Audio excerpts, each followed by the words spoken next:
lift up our children. We pray that you would watch over them as they return to classrooms, buses, playgrounds, new experiences. Surround them with safety, encouragement, caring teachers, supportive families, and communities that believe in their future. May every child have the opportunity to learn, to grow, and to feel that they belong.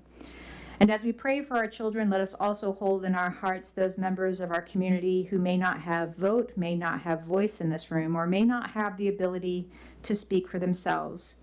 Remind us that their lives matter, their needs matter, and their presence enriches our community. Give us the wisdom to recognize the voices that are sometimes unheard, the compassion to advocate for those who cannot advocate for themselves, and the humility to listen before we act. Guide us in the decisions we make tonight. May our words be respectful, our judgment be wise, and our actions be guided by fairness, compassion, and a genuine desire to serve. Help us remember that public service is not only about those who can speak the loudest or participate most easily. It is about working for everyone, those who are present and those who are absent, those who have a voice and those who do not, those who can vote and those who cannot. May we leave this meeting knowing that we have done our part to build a community where every person is valued, every child is protected, and every neighbor has a place. Guide us, strengthen us, and give us the courage to work together for the common good of all. Amen. Amen. Call this meeting to order at 6:04 p.m. If you join me in the Pledge of Allegiance. Pledge of Allegiance To the flag of the United States of America and to the republic for which it stands, one nation, under God, indivisible, with liberty and justice for all. Thank you. You may be seated.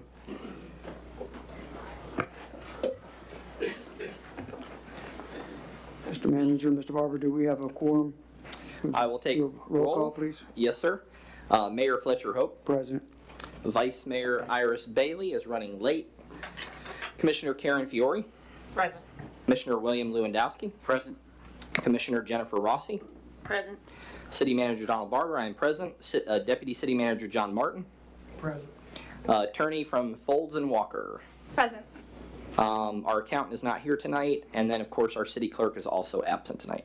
But we do have a quorum, sir. Thank you, sir. Are there any additions, deletions, changes to the agenda? Yes, Mr. Mayor, I do have one. I'm going to be giving out an application. I have a few extra copies. Came in at the last minute. I think we did discuss it at the last meeting for St. Peter Missionary Baptist Church to be approved. I'm suggesting and recommending that it be put on the consent agenda. I'll pass the copies down here. And then I believe that was all I had to change to it, but if someone else does. Does anyone on the dais have anything to add, delete, or change? Yes, I do. Go ahead, Commissioner Fiore. So I'm assuming these haven't been changed yet, but city manager will have to tell me if they have. I sent an email last week, so maybe they've been changed. So the July 13 minutes under section 2, community announcements, it just lists Lizzie, Jean, and Lori names, but nothing else. And then it jumps to, I'm talking about the minutes here. Then it jumps to the commission noted that an edger, there's nothing leading up to that. It's just information. This tells me nothing. It probably needs to say that there was public speaker or they talked about blah, blah, blah, and then go into the edger conversation. I noticed that the deputy city clerk, her title flip-flops throughout almost all the documents. Sometimes it's deputy city clerk, sometimes it's city clerk. I just want consistency there. The wastewater presentation was in the backup twice. So that's the only, we're just adopting the consent agenda, right? Now we're in agenda, just Oh, additions, deletions. Okay, so that was the edits. For the Yep. consent agenda. Yeah. Okay. Duly noted when we get to that. This Oh, is for the sorry. approval of the agenda. It's okay. Welcome, Vice Mayor Bailey. This is the only add-on on our consent agenda at this point. We're at a motion for consideration of the agenda with the one add-on under consent agenda being the St. Peter's application. for use of. Did any other commissioner have any changes? Any other changes or Okay, deletions? so actually then I will make one. So for the sake of some of the guests that we have tonight, I would make the recommendation that let's see here, that the time clock, I believe that is, let me find it here. Thank you. 6A be moved up prior to the updates. We save the updates for later. We can do public comment, but save put that above updates. And then the same thing with our 3 possible presentations for our planning services proposals. I'm recommending that they be moved up prior to updates as well, just for the sake of our guests. I know that our So meetings. essentially, just moving all the new business up forward? or- Not all of it. A and B. The board A and B. appointments, we don't need to move. Okay, The Wildan C, I would also recommend that we move. But those are the ones that I would suggest that we move. okay. Yeah. If that's the commission's desire. Any objection to that from the dais? No? Any objection or comments from the constituents in the audience regarding the change as a courtesy to our guests? Okay. So be it. I'll entertain a motion to approve the agenda with the changes as noted. So move. A, B, and C, new business, go before item 4 updates. I have So a moved. motion from Vice Mayor. Do I have a second? Second. I have a second from Commissioner Rossi. Any other comments? Hearing none. Anyone from the constituency in the audience regarding this change? Hearing nothing, let's go to a vote. All those in favor of the agenda as changed, say aye. Aye. Aye as well. Nays, like sign. Hearing none, motion for the agenda is approved. Now, the consent agenda noted were Commissioner Fiore's corrections. Is there anything else under the consent agenda other than the addition of the one St. Peter's application for Maddox? Mr. Mayor, the changes that were suggested were sent an email. They are planned on being changed, but we haven't made them yet because the clerk was out today, but they will be changed. I'll entertain a motion to approve the consent agenda as presented. So move. Have a So mo- moved. Have a motion from Vice Mayor Bailey. Do I have a second? Discussion? Second. I have a second from Commissioner Fiore. Any discussion? Any items to be pulled? Yes, sir. No, it's just, No, okay. Anyone from the constituents in the audience regarding the consent agenda as presented with the corrections so noted from Commissioner Fiore? Hearing none, let's go to a vote. All those in favor of the consent agenda with the noted corrections, say aye. aye. Aye as well. Nays, like sign. Hearing none. Nay? She said aye. Aye. I have a question. Yes, ma'am. I Commissioner was Fiore. getting confused. So we adopted the consent agenda, but do we go through these items? No. Not That's what unless I you want didn't to pull think an so. item, so, but you noted corrections and So- titles. The July financial update? That's in the updates. That's not in the consent agenda. Okay, I'm slow. Thank you. No problem. You're fine. It's only 310 pages. You're doing okay. For Archer. Okay, aye as well. Anyone from the constituent in the audience regarding the consent agenda motion? Hearing none, let's go to a vote. All those in favor of the consent agenda? Say aye. Aye. Aye. Aye as well. Nays, like sign. I'm sorry, Vice Mayor. Aye as well. Hearing none, motion carries for the consent agenda. Did you miss public comment announcement? We're- That's, yeah, that's where we're going now. Just moving back to item 2, I'm sorry, I do it every meeting, but first we'll have any announcements, public community announcements. Anyone would like to share?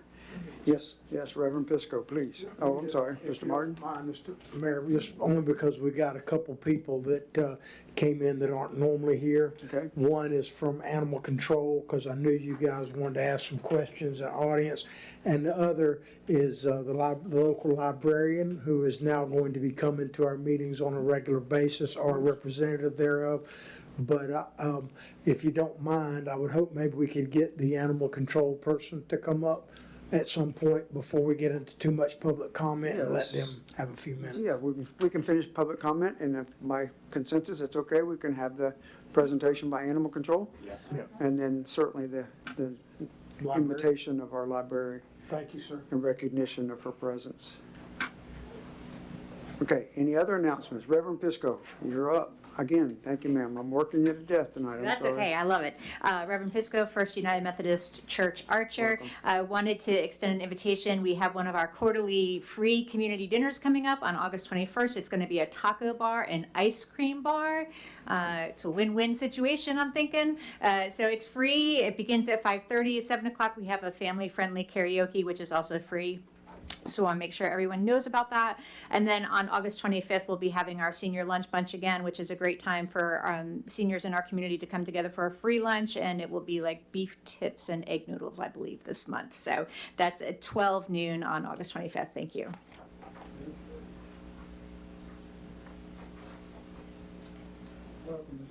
I am ecstatic, and I wish Mr. Walker was here. About 14 years ago, Mr. Walker said, "Yes, Ann, you will be livid when the sewer system starts." So they started laying the pipe from Newberry to Archer, and the great big sign is there. Where's the picture?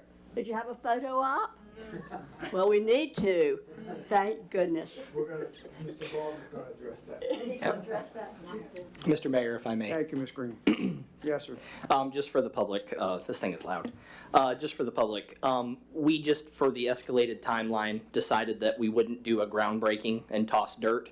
What we are planning on doing with the contractor and our engineering firm is that when it's completed, we're gonna do a ribbon cutting, and the whole town and everybody's gonna be invited.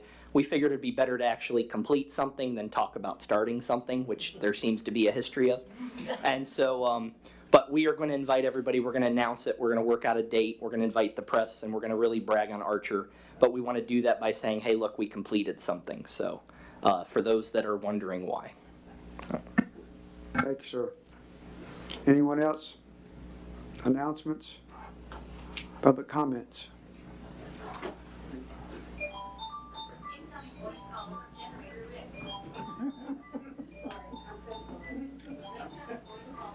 Welcome, Mr. Arnold.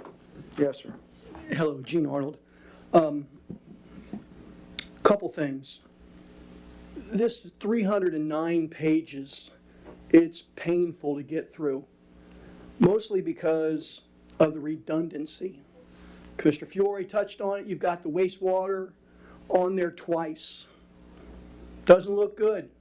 Got to catch that kind of stuff. You also have 20 pages of just frivolous warranties and things that don't apply to any kind of billing, but just take up space. So when you're going through it, you've got almost 40 sheets that are duplicates or don't mean anything. So it really is painful if you're actually going through it, and I went through it this time. So I'll get through all the bills and how they're all, I mean, why aren't they organized in some fashion where you have a return of the community center, and then you have 10 pages later you have another one, and then 20 pages later you have another one? Why not group those together? Why not group all the, whatever it is, the J&S accounting invoices, and have those all together? So you see, hey, there's June, there's July, they're in a row. It would just make a little bit of sense to have some sort of organization where you can go through it and not be looking, hey, is that a duplicate bill? No, that one's from June. And I'll get into the bills a lot in more depth when it comes up to that. But I really wanted to point that out. Also, we're going to get into later on how $90,000, I would frame that where that's a full-time city commission position, but yet item 6, new business, E says budget adoption provision. Pages, I mean, that's misleading. That's not what that is. It's not even close. I mean, we got to do a little bit better on some of this stuff. Otherwise, it looks misleading. You know, if you look at the agenda, you don't even know that you're talking about the full-time position. And going back to that, I'm sorry, but I'm going to chastise you all again, and I may do it every single meeting. The two of y'all should not have voted, okay, on that unless there was a quorum. It's one thing to have your opinion, but when that commissioner's not there and that commissioner's not there, you shouldn't be giving out money for Archer. Just shouldn't do it. That doesn't look good. Thank you. Anyone else?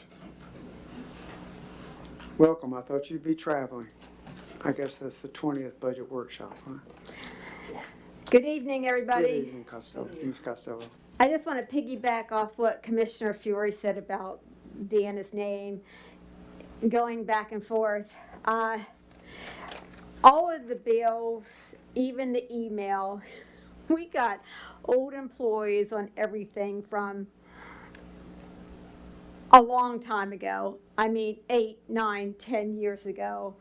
And I'll put, for example, Tangie's email, it comes up Georgiana Thompson. I don't know if anybody knows her here, but she's been employed a long time ago.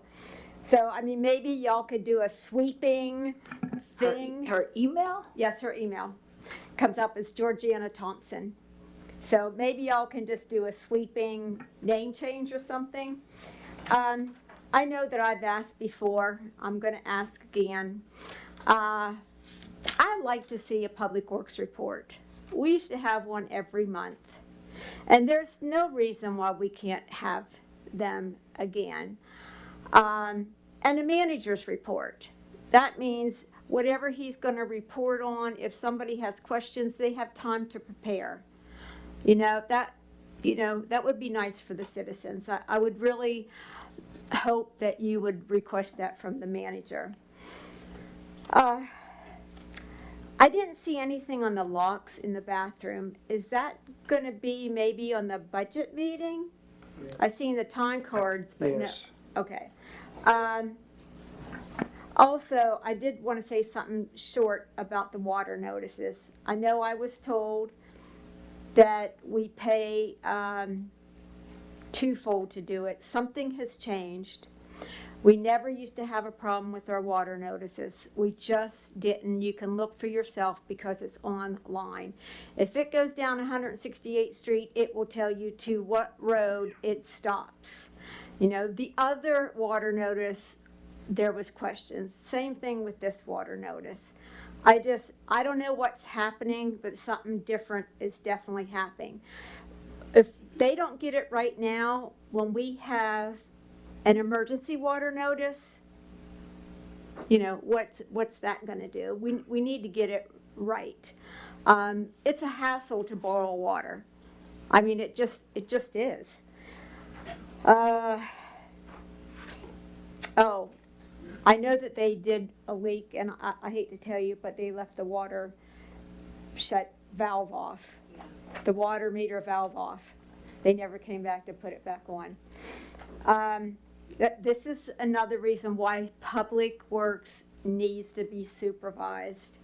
I'm preaching and preaching, and I will continue to preach until I feel at least comfortable with what's happening.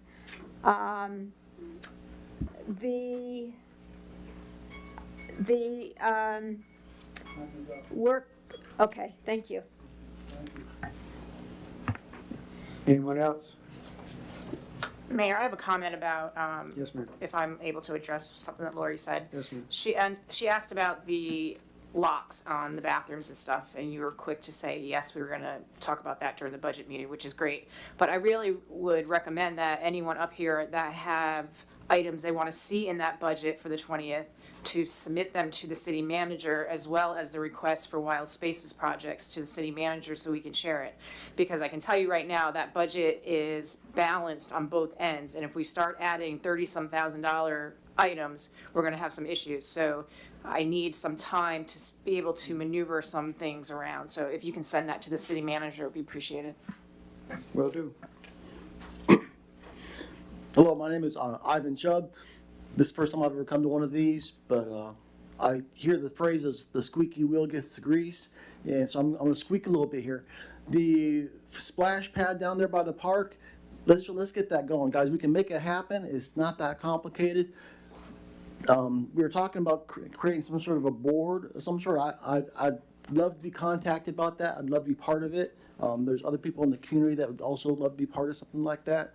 And I don't know what we need to do. I know there's a lot of things that are a lot more important than the splash pad, but it's a low-hanging fruit. It's the easy thing to do. There's a local benefactor who has agreed to buy a pump. And all we need to do is get the information on what pump to get, or take the pump that is down there and see about getting it rebuilt. But we need some paperwork and documentation, and I think if we can get that board working on that, we can make it happen really fast and cost the city nothing. Could you leave your phone number and name with our deputy city manager Happy to do behind you? Thank you, before you leave. Thank you, sir, very much. That's Mr. John Martin. Yes, sir. Mayor, Yes, ma'am.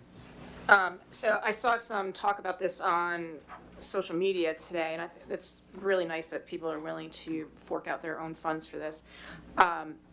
To the manager and Mr. Martin, have you located any documents within the city hall in a folder that's titled, this would be crazy, splash pad? We've met with the gentleman that offered to do the work, pay for the pump.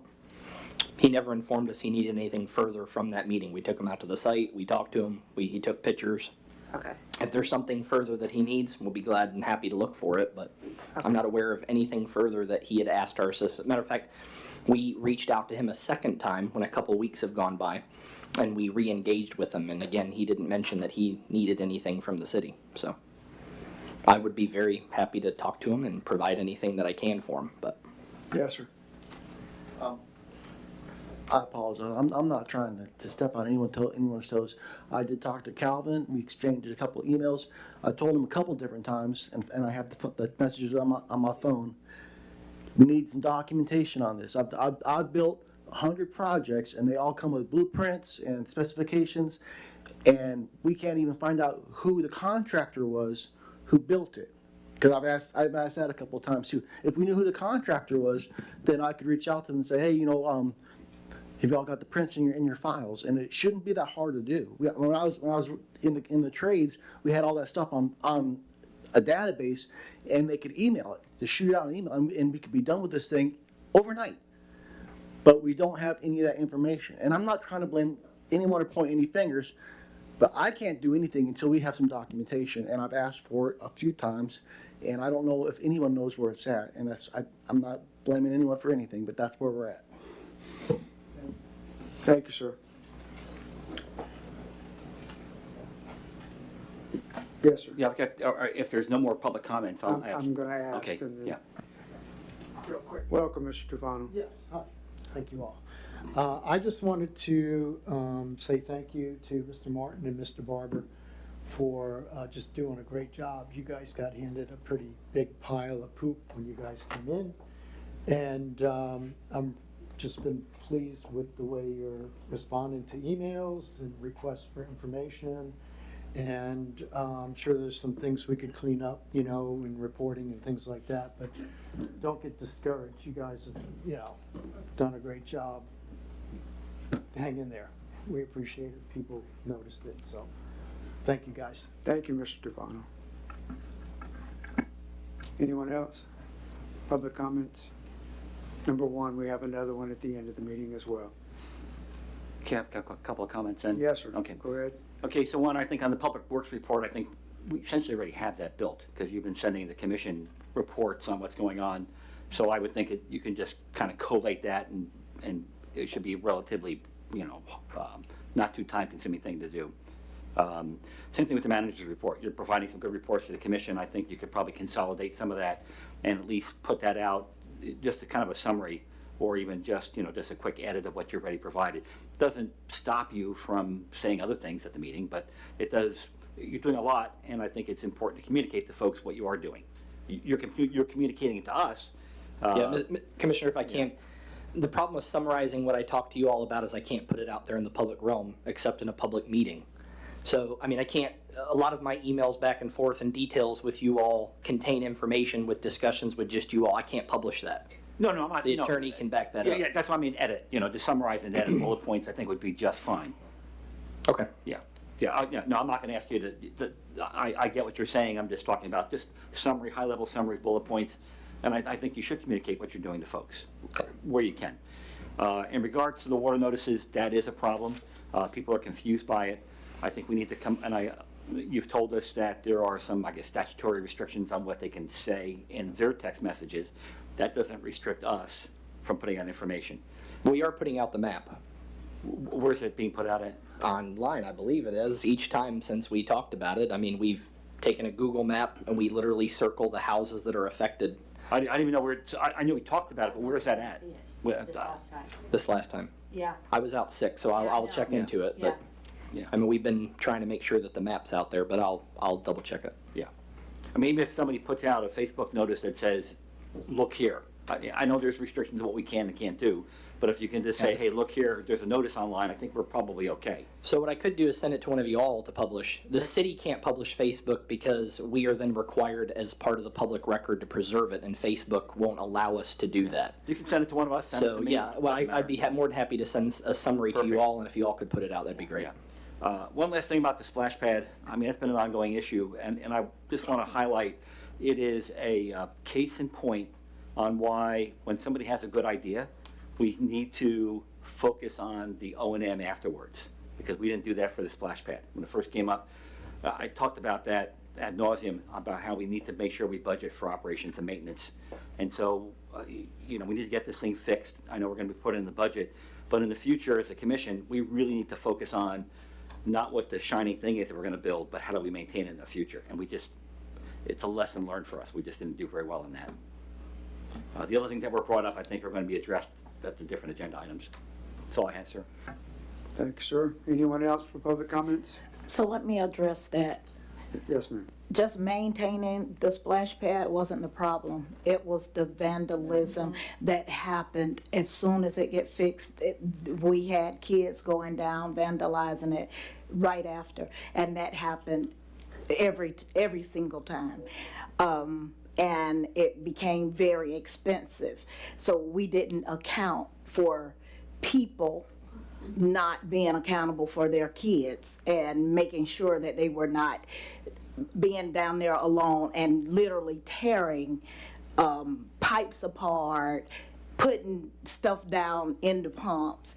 So, that kind of thing. And so as the gentleman was talking, I was thinking about that. We also need a system so that if we have kids, and I think they were like teenagers, tearing up our property, we need to be able to go after the parents for the money, because that's not working. Yeah, I hear you. Well, I think we have a camera on it now. We've had it on there for at least We had a 2 years. camera then, but because they were kids, the sheriff didn't, I guess they didn't want to go after them. But I feel like they should have went after the parents. I agree. Yeah. But I think that now we have a history, unless we close the splash pad, which is always an option, we now have a history on what the maintenance costs are for that. So if we're going to maintain it, then I think we need to make sure we budget appropriately. Or we close it. It's either one of the two. I agree. Yeah. Thank you. Anyone else from the dais regarding comments? Here, let's move on. We have our animal control representative. Yes, sir. Come on forward and let us know about the good works. Good evening, everyone. Yes. I heard Well- you all had some questions for me, and I'm here to answer them. Oh, we had, yeah. We had some loose dogs that were running the area, but I think you've picked them up. We were informed that the ones that were hanging around unsupervised by the depot got picked up a couple weeks They ago. were surrendered by the owner several weeks back. 3 of the officers came. All right, were they the ones that were aggressive, or these are the ones that were just wandering into the These are store? the wandering ones around. The male father of the 3 pups was the one that barked like a hound Gotcha. and seemed to be aggressive, but And I think somebody had some questions about cats. I don't remember who it was, but, Yeah, so I think one of the oh, questions. what, you're right, it Yeah, was. Brenda, yes. street is overrun with cats. Yes. Yeah, so the question on cats, and would apply to any other animal as well, but if there's a stray animal and it's reported, what happens next? Well, cats, there isn't really any leash law enforcement for them. It is written into our ordinances. All our ordinances are online on Alachua County Animal Services. We work with Operation Catnip. We do what's called an RTF program. We trap, spay, neuter, rabies shot, first vaccines, and release.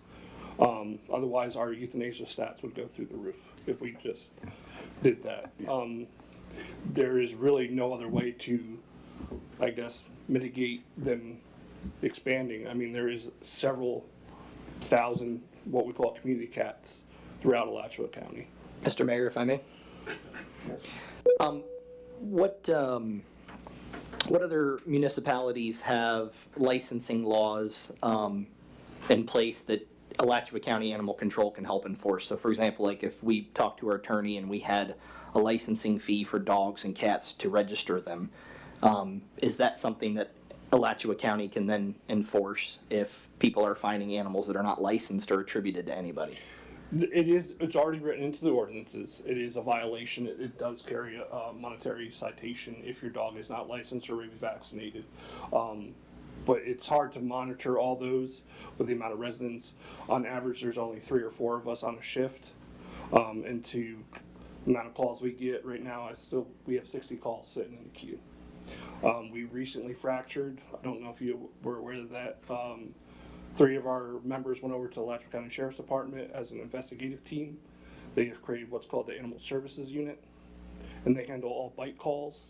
They'll do animal cruelty, neglect, any of the criminal charges that we used to do. So the city does have an ordinance, a leash law, essentially. So we do have it, including cats. I also did bring some literature on our basic ordinances, which is the leash law, the licensing, the vaccinations requirements, the overall welfare of the animals, like tethering, which is a violation. So I brought a bunch of those documents, and then I also brought stuff on cats. So do you, am I correct then, from what you're saying, is that you would not enforce any city ordinances, or you do? I can't tell you that. I know we enforce our own ordinances. I know, like, Marion County is, like, with the city of Ocala is separate from Marion County Animal Control, but as far as I know, we still respond to any calls that throughout the county, but I don't know if we enforce, if you guys have your individual laws or ordinances. I don't think anybody does. So yes, that'll be a question. We do have an ordinance. So the question is, who enforces it? Which ordinance in specific would you? I'd have to look up the number on it, but we have a specific ordinance that deals with like animals off a leash. Yeah, ours is 7212, which is failure to maintain physical control, and it only applies if it's off the person's private property. Outside of that, I mean, if nobody says anything, we can't enforce. Also, we are not law enforcement, we are code enforcement Right. of animals. So if we do not witness the animal off property, when we get to scene, sometime our response is long. It depends on the emergency call volume. We will ask for an affidavit. That is the only way we can enforce. And if you're not Interesting. willing to do the affidavit, there's no enforcement. So it sounds like that, at least for practical purposes as we sit here now, the only ordinances and codes that you're enforcing are the counties. That's what it Yes. sounds like. And we have 44 of them.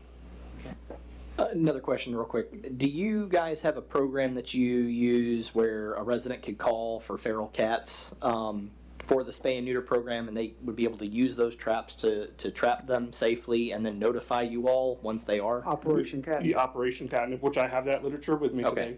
today. They actually do a lot of our, what we call RTF, trap and release. We do help them as well. Again, they have their own trappers that come out. Their own trappers monitor the traps, and then they're re-released within a mile or so where they're originally trapped. That's the clarification. It is trap, neuter, return, Yes, and release to a feral population. yes. The cats will return, will be returned. Yeah, yes and no. Sometimes, like if we catch a mom and kittens, if the Right. kittens can be rehabbed and adopted, that we will choose that route versus releasing them back into the And public. also the key, I learned this with the success of the male dog and the 4 pups or whatever. If the owner is identified and will surrender them, and there's a population placement for surrender at the county, because they've been full, I've learned in Yeah, the last. we have 105 kennels. We have, I want to say, on the upwards of 10,000 registered animals in Alachua Right. County.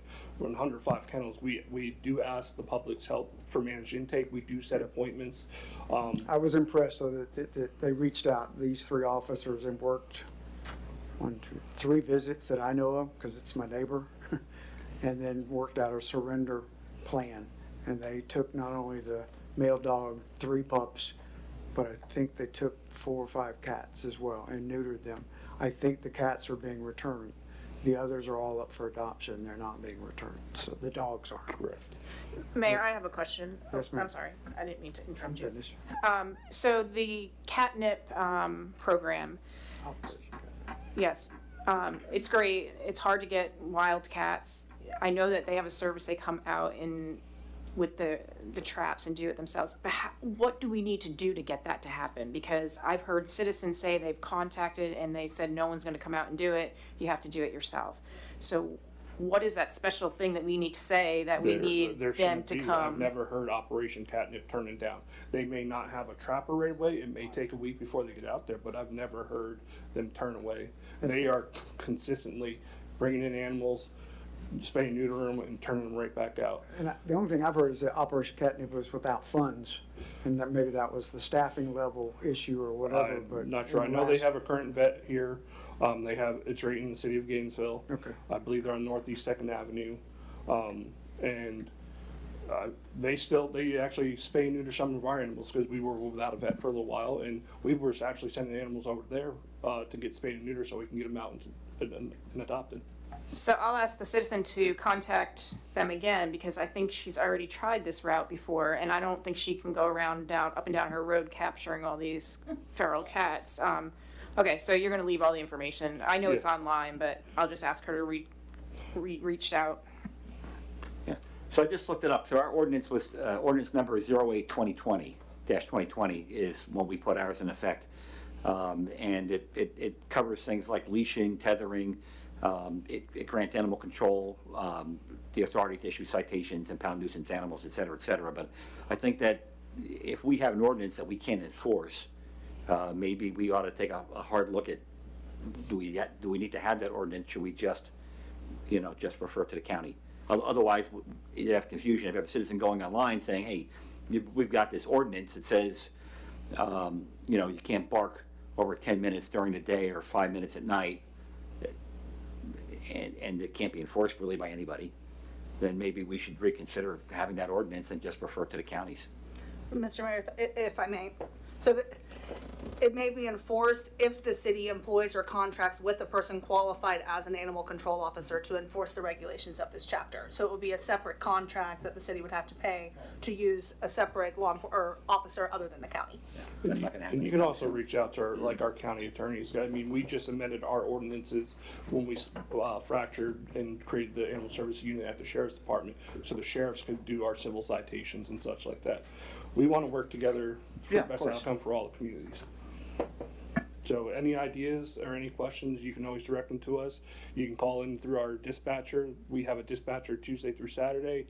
There's an officer on the road 7 days a week, and even an officer on the road at night. So we have 24/7 coverage. Thank you again, and again, takeaway back to the 3 officers that worked diligently for that particular surrender situation. I appreciate that very much. Yes, sir. Do you have a card that you can leave? I can go out. I'm in a spare truck tonight because my Okay. truck's getting in PM, but I can. Okay. John and I can get it too. All right. And where would you like me to leave this literature? Here you go, sir. I'll share this with them. Thank you. Any questions of the gentleman before he departs from the constituents in the audience regarding animal control or the literature that he's leaving and how to get it? If you have a As particular. the city and him both, we do have a leash law in Archer. And I'm at the farmer's market every Tuesday afternoon, and there are dogs that live up back up there, and sometimes there are as many as 5 dogs in the yard. Only one time did one bark and not want somebody to get out of the car, which I consider aggressive. Otherwise, that dog has been friendly. But when other dogs come that are on leashes, and those are not on leashes, that we can have a problem. Are they coming off their property? Off their property onto the depot property. Gotcha. That's something we enforce. Give us a call, we can come out and we can address that. We like to start out with education. We don't want it to be enforcement every time. We start off with education, then it starts with the paper, written warning, citations, things of that nature. So call us and we'll come out. You're welcome. Thank you, sir. You're welcome. You guys all have a good night. Thanks.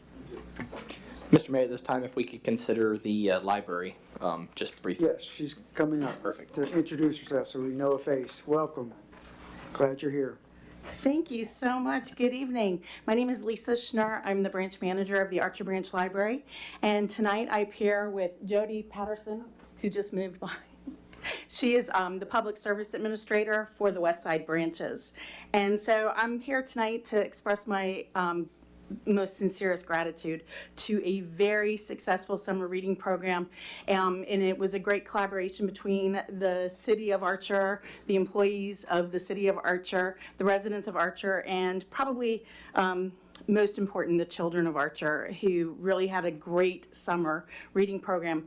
This year, the Alachua County Library District, their theme was Roar into Reading, bless you. And so in Archer, what we did was we actually showcased the Love Bone Bed Dig of 1974 that was in Archer and highlighted 9 of the 80 plus extinct mammals that were found here in Archer in 1974. It was a 7-year excavation dig that a lot of people didn't know about. And I was very thrilled, especially the kids, because who doesn't love dinosaurs? So we did, for the 2nd year in a row, we did a citywide scavenger hunt where you all graciously agreed to have some painted rocks, and as well as the Archer Historical Society, the Archer First United Methodist Church, the Bethlehem Presbyterian Church, and the Santa Fe College Davis Center. We're going to wrap that up next Saturday, so you still have time to go out and find your rocks and come to the library and get some dino cards. And then we move on to a in-house library scavenger hunt just in time for school starting today. We had a robust calendar of events that was partially funded through the Friends of the Library, and then we focused and tried to be dinosaur related. But we had kids of all ages. We programmed for kids of all ages, infants through adults. I have brought the August calendar event, which I will leave with Mr. Martin. And you will notice in there that we have some additions. So addition to the calendar, we were fortunate to be one of the first branches to offer 3D printing, which was incredibly popular. We will continue that through the fall school year, where we'll have introduction to 3D printing classes for elementary age, teenagers, young adults, and adults. We also have open sessions, open studio sessions where people can come in, drop off their 3D print items, and then we'll print them. We only have one printer, and it does take some time, but it is very exciting. And the kids know a lot more than I do, which is fun. It is fun, actually. We're going to start our Cricut die cut machine classes, which, if you're not familiar with Cricut die cutting machines, ask the school media specialist, because the teachers love it, so we can offer that to our teachers who live in the area to come in after, and on Saturdays to come in and do some printing. And we're hoping that the popularity of our quilting class that started, it's a 3-class session, a series of creating a lap quilt. Well, they'll actually complete the lap quilt, and we're hoping that that actually enables us to have an in-house permanent sewing machine for future open studio times. This calendar of events is for August only, because we were very intense on June and July. August is kind of a break for us, kind of to unwind and gear up for fall, which will be September, October, November, and December will be the same thing. So you'll see more programs in there if it looks a little light for you. As a reminder, we're open Tuesday through Friday, 10 a.m. to 6 p.m., and Saturday, 10 a.m. to 5 p.m. We offer copier and fax services. Fax services is our only cash-only service, so you do have to have the money on you. Coins, 25 cents per page. We have Wi-Fi hotspots to go for all Alachua County residents. We have a plethora of databases that anyone can use for researching and educational needs. And in addition to, we still have books. We have the print material, we have the DVDs. DVDs are our most popular item that we check out, but the fiction books are actually gaining on them, which is kind of nice. And we also have 2 study rooms available, and the study rooms are reservation only day of. And so you can call us and you can get them in 2-hour increments. And during the school year, they're popular. They're a great place for the tutors who come into our community and help our kids. And so please encourage the study room usage. And again, the city-wide scavenger hunt ends Saturday, so go out the 15th, find your painted rocks, come into the library. Our new scavenger hunt is called National What Day, because we celebrate a lot of great things like Pickle Day. And thank you for your time, and I appreciate you all. And this is a great community. Archer is special, and there's such great specialness, and we're just so excited to be a part of the collaborations with y'all. Thank you, Thank Ms. you. Scher. Are any questions of Ms. Scher from the dais? No. Thank you very much for leaving the information for us. Thank you. Yes, ma'am. Hello. Hello. I just wanted to take a quick moment. As Lisa said, my name is Jody Patterson. I serve as the public administrator for the West Side branches, but I wanted to reintroduce myself because it's a great pleasure to be here with all the people of Archer again, because I did serve as the branch manager. I see some familiar faces here. After Mr. Guy retired, I was out here from October 2014 to I think it was about February 2016. So it's a great pleasure to be back. I'm so happy I get to see the people in Archer, and you finally got a wonderful new library. When I was here, they told me you're never going to get a renovation.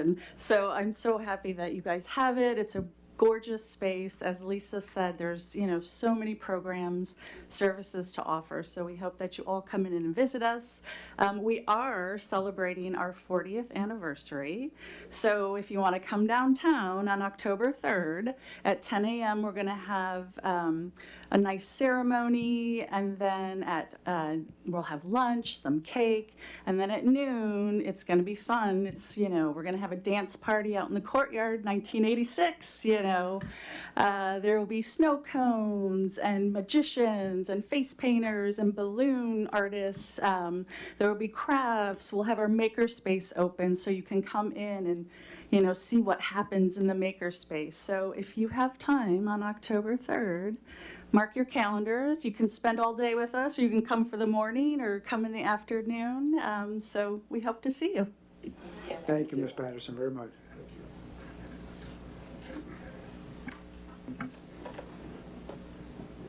Okay, we will move up our new business items. First item is municipal time clock system proposal and possible action. It's on page 221 through 239 in our packet.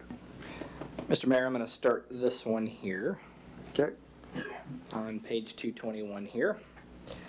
All right, so I have a proposal here from Network Technologies Consulting, and they have some materials in your packet that you can look over. Their representatives here to answer any questions that you may have. We talked about this briefly in some discussion many months ago about coming up with a way for everyone to be more accountable as we move in that direction. So this one primary TimeForge core appliance and the additional LAN connection appliance is for multi-locational. This would be 2 places. One would be at the Public Works barn. One would be here at City Hall. What this does is it allows to have sort of an ID card for each staff member that they would scan on the reader when they come in. When they leave for lunch, they would scan it again. When they came back for lunch, they would scan it a 3rd time. And then at the end of the day, they would scan it at the end of the day. It wouldn't have then where people are going in and just writing in times to timesheets. It would calculate it. Now the question is, I'm sure, well, what if somebody gives somebody else their card? Well, this time clock system takes a picture of the person doing the scanning. So it's not like you can hand it off to somebody else and have it scanned. This is integrated. We already checked with our QuickBooks. It's integrated with some of the automatic record keeping that we have. And so I just need to know if this is something similar to what you guys want to look at. Costs can be discussed, obviously according to the new budget and whatnot. But Mr. Mills is here if you have any questions. The second page kind of does give you some specifics for the cost. It lays it out there. And then, of course, there is a stated first-year cost setup, which is the technology and whatnot. But if you have any questions, Mr. Mills here. I'm just curious what the commission wants to do, where they want to move, and just get your direction on where you want to go. Thank you. Welcome, Mr. Mills. Yes, sir. How are you? All right, you're up. I'm up. Okay. Questions from Mr. Mills regarding this time clock? I have a couple questions Okay. and Yes, ma'am. comments. So I didn't read word for word here, but seeing that it's compatible with QuickBooks, is it literally like you just hit submit and it, In a nutshell, yes. Pretty much, In and the it- system, you basically build an export file, which is okay, a specific file format that QuickBooks can take in. And it Okay. just takes all of your employees' tabulated times, hours, and just uploads it into QuickBooks, and then they just generate a paycheck.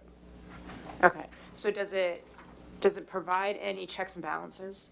Yes, it has supervisor and management level logs and access to where you can, because employees are gonna make mistakes. They're gonna forget to punch in, they're gonna forget to punch out. So at supervisor or manager level, they can go in, and whoever you want to can be assigned that duty to go fix those punches and those records.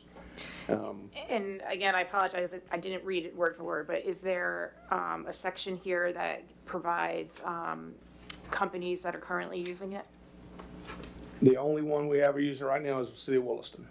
And they are using the bare bone minimum that started this, so they don't actually have what this is. This is built off of that, because I used to work for them, so. So when you say the only one using it is Williston, you're just referring to other cities or just in general? Mr. Mills just retired from the city of Williston, and he created the technology. Basically, I'm the developer of this. I built this, built the clocks, the hardware, and the software.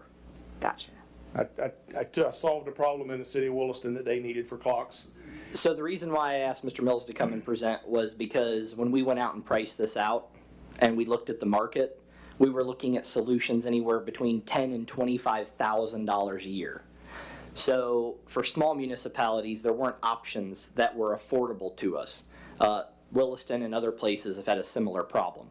So as the IT director, he actually created the system. Now that he's retired, now he's decided to go out and offer this as a solution to some other communities. So again, we don't have to go with this. I think it's a good idea because again, it's something that we could potentially afford. But what I would do is if you guys want to, go down this road, we would look at either a piggyback contract with them, or we would go out and put out an RFP. And if you'd want other people to provide some quotes, you'll see how outrageous some of this stuff is. I mean, time management software and equipment is astronomical right now because a lot of folks have gone down this road and they assume that a public entity has plenty of money to spare, which they're wrong on. But That's what got me in this predicament when I was at Williston. We discovered the same problem. How many employees at Williston? 100. Okay. And what were the type of problems you were having? Just not entering the time correctly? I don't want to throw them under the bus here, but yes, they were scrambling for 2 days every pay period, handwriting a timesheet, filling in their times, and of course, they all went down the sheet and went 8 hours, 8 hours, 8 hours, 8 hours, 8 hours, and turned it in. Yeah, so the audience knows, I see the pay slips, or time sheets, I should say, that the employees are submitting, and they are a train wreck. I know they've improved slightly with leadership changing, but they are a mess. my concern, very small city, very few employees. I feel like, I mean, I'm okay if the whole group wants to do it and we find the money. I mean, being accurate is very important, but I would want to hold employees accountable to make sure that those items are being done properly. If the rest of the group wants to move forward, I have no problem giving the okay to the manager to continue that path. I just want to say how I feel. It seems like a small amount of people. Let's just do the right thing, have your employees do the right thing and fill it out correctly, is my opinion. The problem we ran into there, and I'm just kind of, because I was in that position to solve the problem, they asked me to, and was that employees can't remember when they came to work 2 weeks in advance or 2 weeks late. They just don't remember, so they all pencil whip the timesheets. They all do. We knew they were. The supervisors just didn't care. They'd sign off on it and say, yeah, you got your time. And it's a problem because we know there were employees that were literally not filling it out correctly.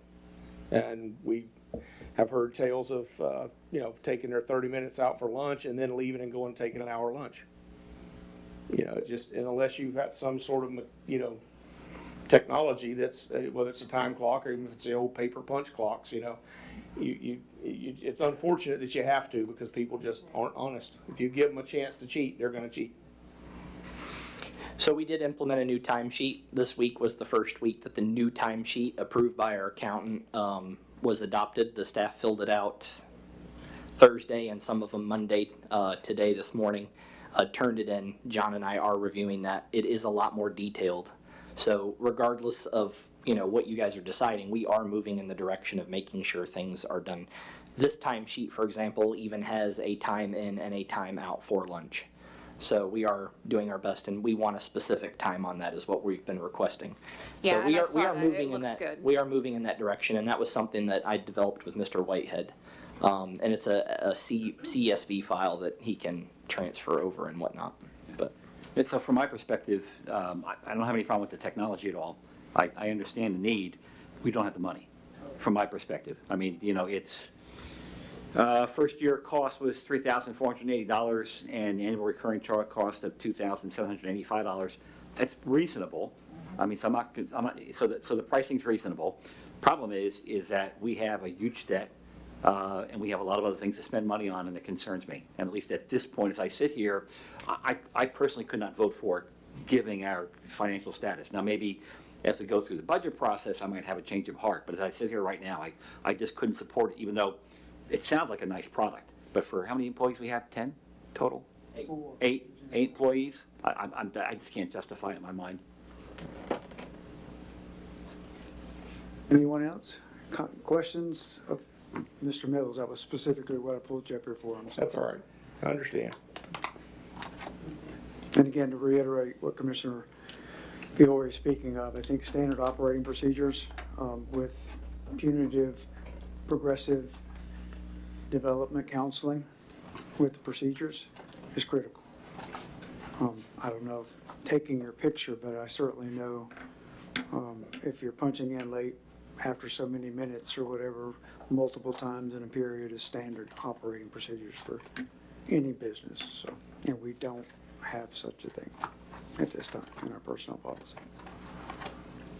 That's all I have. So, anyone else? Questions from the dais from Mr. Mills? Thank you for being here. Thank you. Answer questions for us. I was gonna say I don't have any questions, but I do agree. I like the program, I like what it's representing and the information, but I don't think at this time we're ready to do it, to make that commitment. So maybe in the future. Yeah. But yeah, probably not right now. It does look like it's really good, but we don't have a lot of flow right now, so we might have to say no tonight. Thank you. We'll certainly consider it during our budget workshop processes, though. Thank you. Next is new business item B, planning services proposal, comparison, and possible action. Pages 240 through 248. All right, I'm going to turn it over to Mr. Martin, and he's going to lead through the 3 groups that are here to do presentations. And we've told them 5 to 7 minutes at the most for each of them. And then if you guys have questions for them, you can do that at the end is what I would recommend after hearing the 3 proposals. Thank you. Thank you, Mr. Manager and Mayor. Okay, we had 3 different ones came in. One of them was late, so it would be up to the commission. John, this is the planning and zoning, Oh, not the okay, that was survey. your appraisal. I'm sorry, we've done so many of them. So we had, hang on just a moment, let me get on the right part here. Okay. So we have, I'm sorry, I'm just trying to see there's so many different papers here. I apologize. I should have been up to speed. I was listening to everything. All right, so I know we have one from EDA. We have one from JB Pro. And then the other one is Wildam Building Inspection. No, that's the building inspection. I'm sorry. Yes, it's Wildan as well. Wildan is the same. They have that too, right? Okay, so we had 3. We have Wildan, we have JB Pro, and we have EDA. You should have the information of their packets. They're going to give you a brief presentation, and since they set the screen up here, I will give JB Pro can go first. They set the screen up. They should be ready to go, so I will let them come and speak to you. Thank you, gentlemen and ladies. Sorry. Sorry, we don't have a lot of mics. Thank you for being here.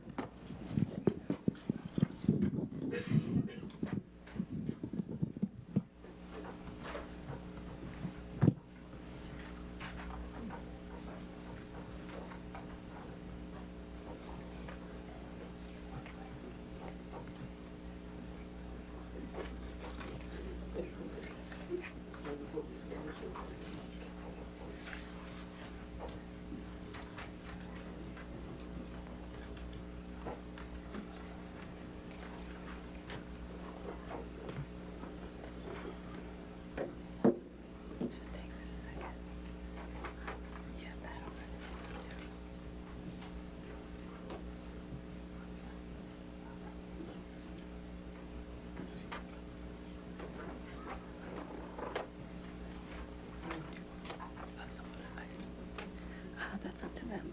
Would you all like the lights off so you can see better, or leave them on?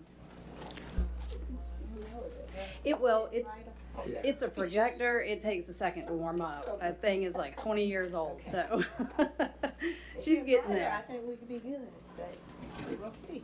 What's it? There it's. You can see it. You see it? She's warming up. It's not a she, that's a he. Because it's slow. They Hers. Just kidding. I'm fine right now. Gender abuse. Oh, what'd you do? Oh, there it is. Yeah, okay. All right, I'm good. Okay, can you all see it well enough? Okay, wonderful. Well, good evening, Mayor, Vice Mayor, Commissioners, and staff. My name is Tara Howell. I am a Senior Planner Project Manager with JB Pro out of Gainesville. We appreciate the opportunity to come before you tonight with our presentation. I'm going to go through a very brief presentation, and then I know there were some questions attached to the agenda that I'm happy to answer for you as well. So Archer has a strong identity and history, and that matters when we talk about planning services. In a community of this size, even a relatively small amount of development can have a noticeable impact. The goal is to review growth efficiently while protecting the character of what makes Archer unique. Our proposed model supports the staff Archer does have in place while stepping into the planning functions that the city doesn't currently have in-house. We would handle the technical planning work, applicant coordination, development review needed to keep applicants moving forward without the City of Archer requiring a full-time in-house planning position. We would function as an extension of city staff. Applicants would know who to contact, city staff would know what is happening at all times, and JB Pro would be accountable for moving each application through the review cycle. Because Archer has a small staff, communication is especially important. We would handle the day-to-day planning coordinations, and we would also establish a dedicated phone number and email account specific for the City of Archer planning services. This would enable applicants, developers, even citizens to contact us directly. We would keep a steady tracking system and log of these communications, so staff would be kept current at all times. They would know where each application is in case they do get those phone calls or emails to handle. The goal is to support staff, not to create yet another process for them to have to manage. Predictability is another important part of this model. Applicants should understand what happens after they submit and how long the process is expected to take. We have proposed timelines for each application type so that the city has a clear standard for our performances and so applicants know what to expect. So the review time starts with a completeness review. Our completeness reviews would be completed within 1 week of receiving an application. Identifying missing information early in the process can prevent weeks later back and forth. From there, we coordinate directly with the applicant while keeping the staff member informed. We've given you realistic processing times here. For the more common applications, we show you both staff review time and your total processing time. Some applications will require things such as public notices, hearings, commission action. These times include all of those in them. The same approach applies to comprehensive plan amendments, development agreements, and complex applications. These are naturally going to take longer. Our role is to manage the steps, track the deadlines, coordinate the review, and avoid any unnecessary delays while assisting the commission. The next consideration in this proposal is the fee structure, which was provided for you. We wanted the fee structure to be straightforward for the city, predictable for applicants, and tied to the level of effort that each application type takes. So rather than billing the city on an hourly basis for every application, we proposed a set fee by application type. This is based on anticipated staff time and level with JB Pro. A lot split should not carry the same review cost as a rezoning or a comprehensive plan amendment. Applicants will know the cost up front, and the city has a predictable way to recover review cost. Protecting the city financially was one of the most important considerations for us. As a small town, finances are important to you. Archer should be able to provide professional development review without shifting that cost to your taxpayers. Those who are doing the developing should be paying for the developing, and that is exactly what our proposed set fee schedule allows. So the applicant pays the predicted fee up front. The city pays JB Pro for professional planning review and retains the additional 10 to 20% depending on what commission and staff decide on, and that percentage covers the city's administrative fee or any staff time involved. The intent is to cover both the planning review and the city's administrative effort. This results in a zero net cost to the city for professional planning services. The final piece is experience. This work requires more than just reviewing an application against the code. It requires understanding of how small cities operate, working with applicants and developers, as well as supporting the staff while providing practical recommendations to the city. So JB Pro is a multidisciplinary firm with 5 locations, and in addition to planning, we'll mention that we also do offer engineering, surveying, subsurface utility engineering, landscape architect, and construction services. That's not part of this proposal, but just so that you are aware. So our JB Pro team has worked with communities of all different sizes throughout Florida.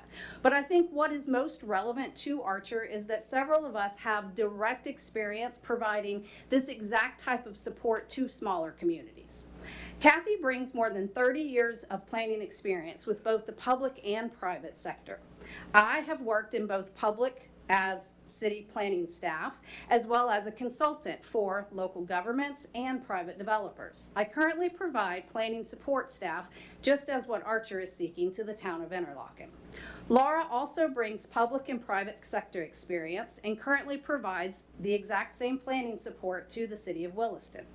This experience means that we understand the realities of working with a small community, the importance of being able to step in, solve problems, and keep applications moving without creating yet another additional stress on the city.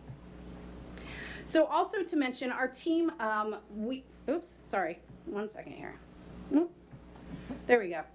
We also have additional team members in the office that provide additional technical services, both for data analysis and for GIS mapping. We would basically assign our team members based on the need of the applications as they walk in the door, being able to provide the city with a broad planning department without having to actually hire and pay that in-house cost. So again, thank you very much for your time. I appreciate it, appreciate your consideration, and I'm happy to answer any questions.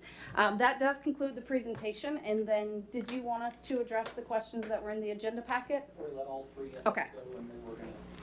Okay, perfect. Thank you, Ms. Howe. Thank you. The cord is up here if anybody else has a laptop they want to connect. Yes, Mr. Mayor, the next will be EDA consultants. Welcome, gentlemen.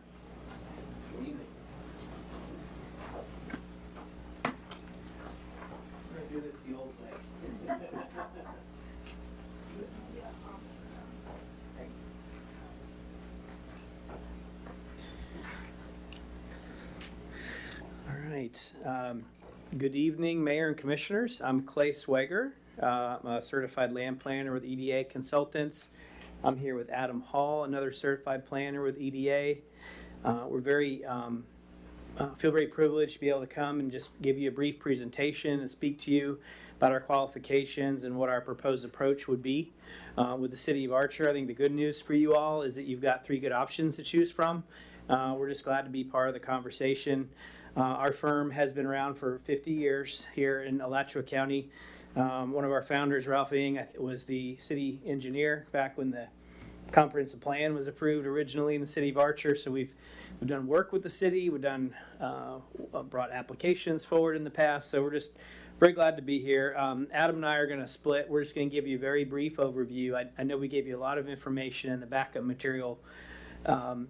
And we'll, of course, be here to answer any questions that you have. So you see on slide 2, as I mentioned, our firm EDA, we are a multidisciplinary firm, surveying, engineering, and planning.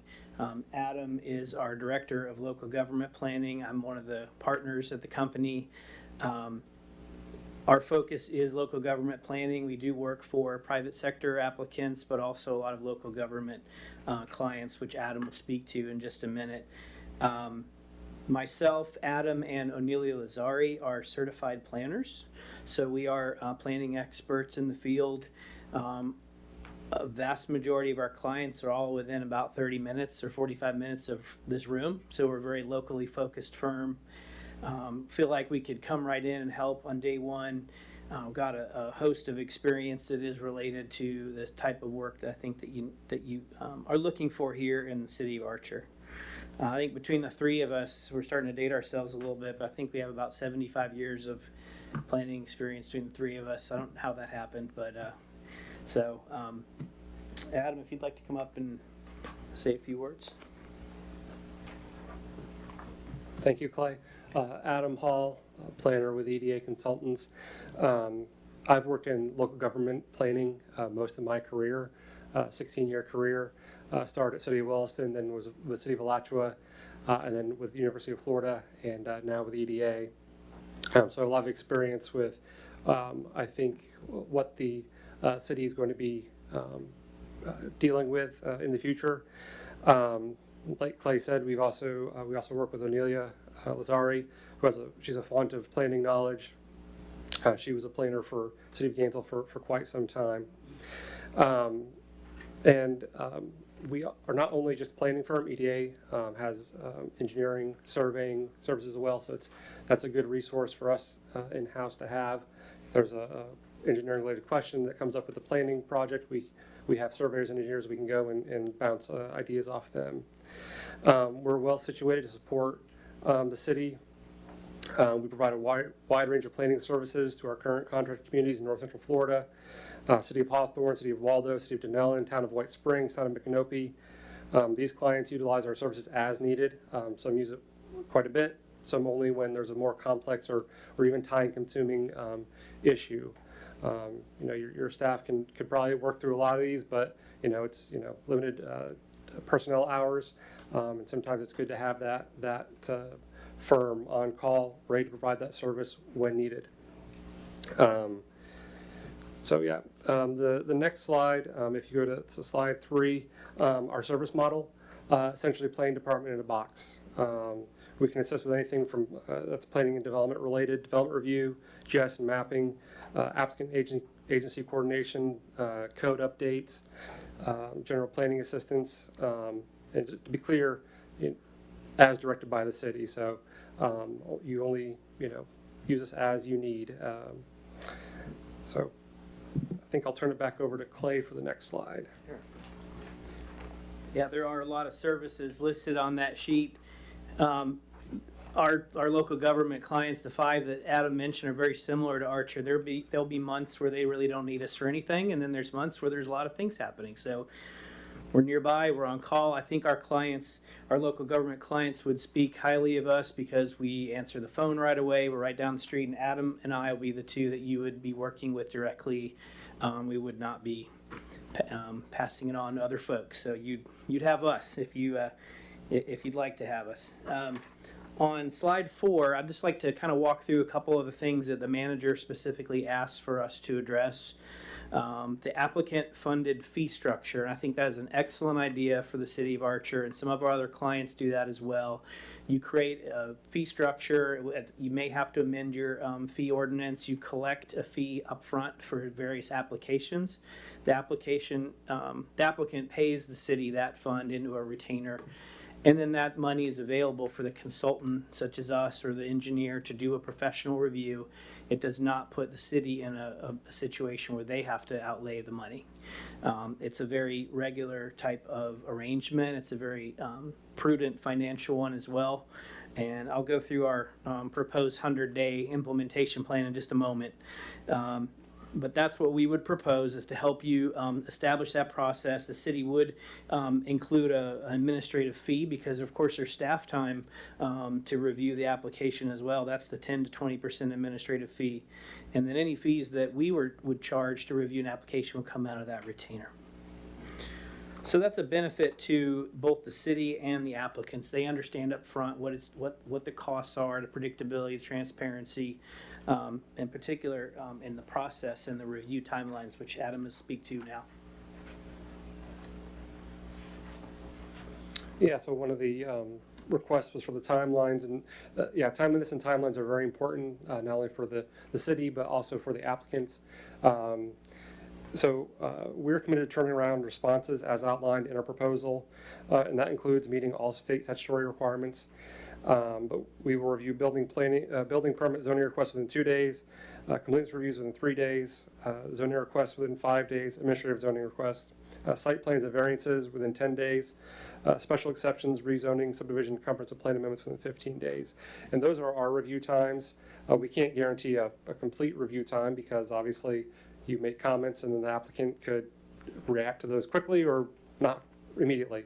But when we get it, we're going to be working on it within these time frames and turning it back over to the city as soon as possible, because that's just good business, good for the city, and predictable for the developers. And almost done. I know we're probably at our time here.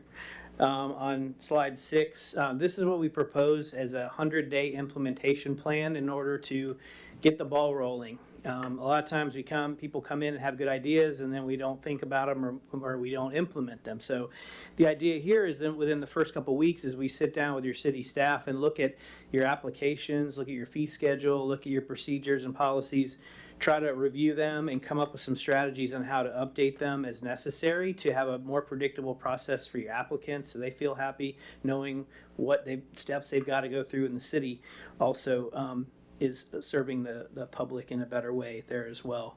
After month one, of course, we would be on call for any planning services as needed during that timeline. And then we would start within the first 2 months to provide any draft revisions to documents, applications. Sometimes they do need to be dusted off a little bit. And we would certainly could dive right in and help with that. And then within month 3, which would be at 100 days, we could consider that implementation. All your forms, process fees, applications are all updated and ready. And then you're in good shape 3 months from now. So that's our goal. We appreciate the opportunity to be here tonight. I think this is a very financially prudent model. It's one that will provide excellent service and responsiveness both to the city and the applicants. And we're ready to go with those. I hope that you find that our portfolio of work with our peer communities would show that we're ready and we can start on day one if you choose to select us. So we appreciate the opportunity to present to you tonight. Thank you, Mr. Swager. Thank Other you. questions of Mr. Swager or Mr. Hall? Mr. Mayor, we're going to do the third presentation. All right, sorry. Next, Mr. Mayor, will be Wildan Engineering. Welcome.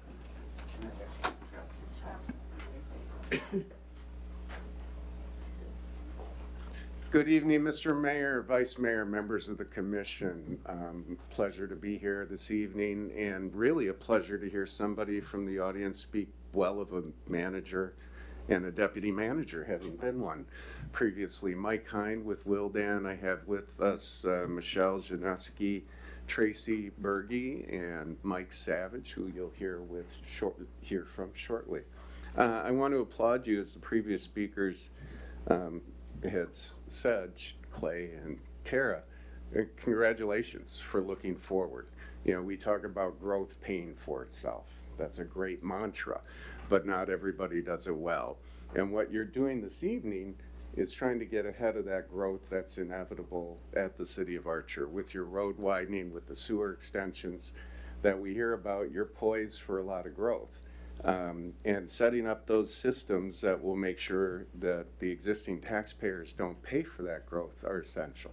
So this presentation is going to be similar to the previous two. We're extensions of staff.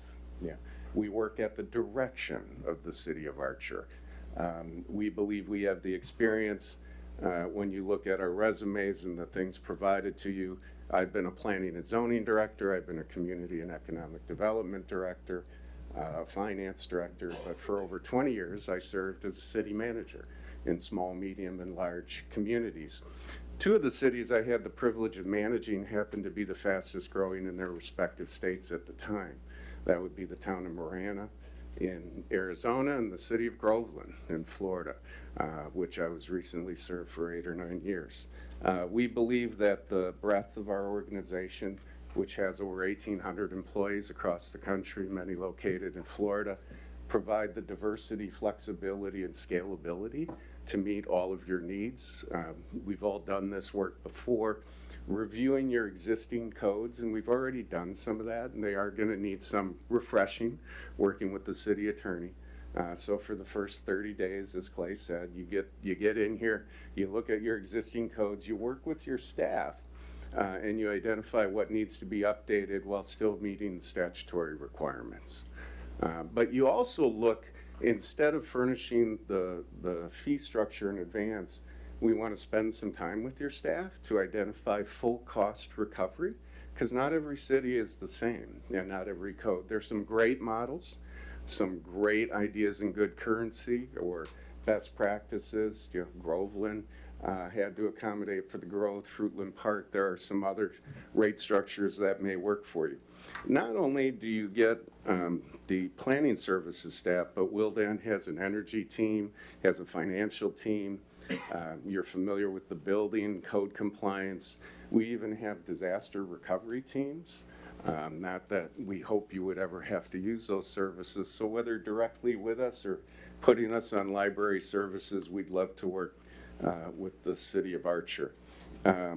You can see our planning services and the experience in zoning ordinances, comp plans, NEPA documentation.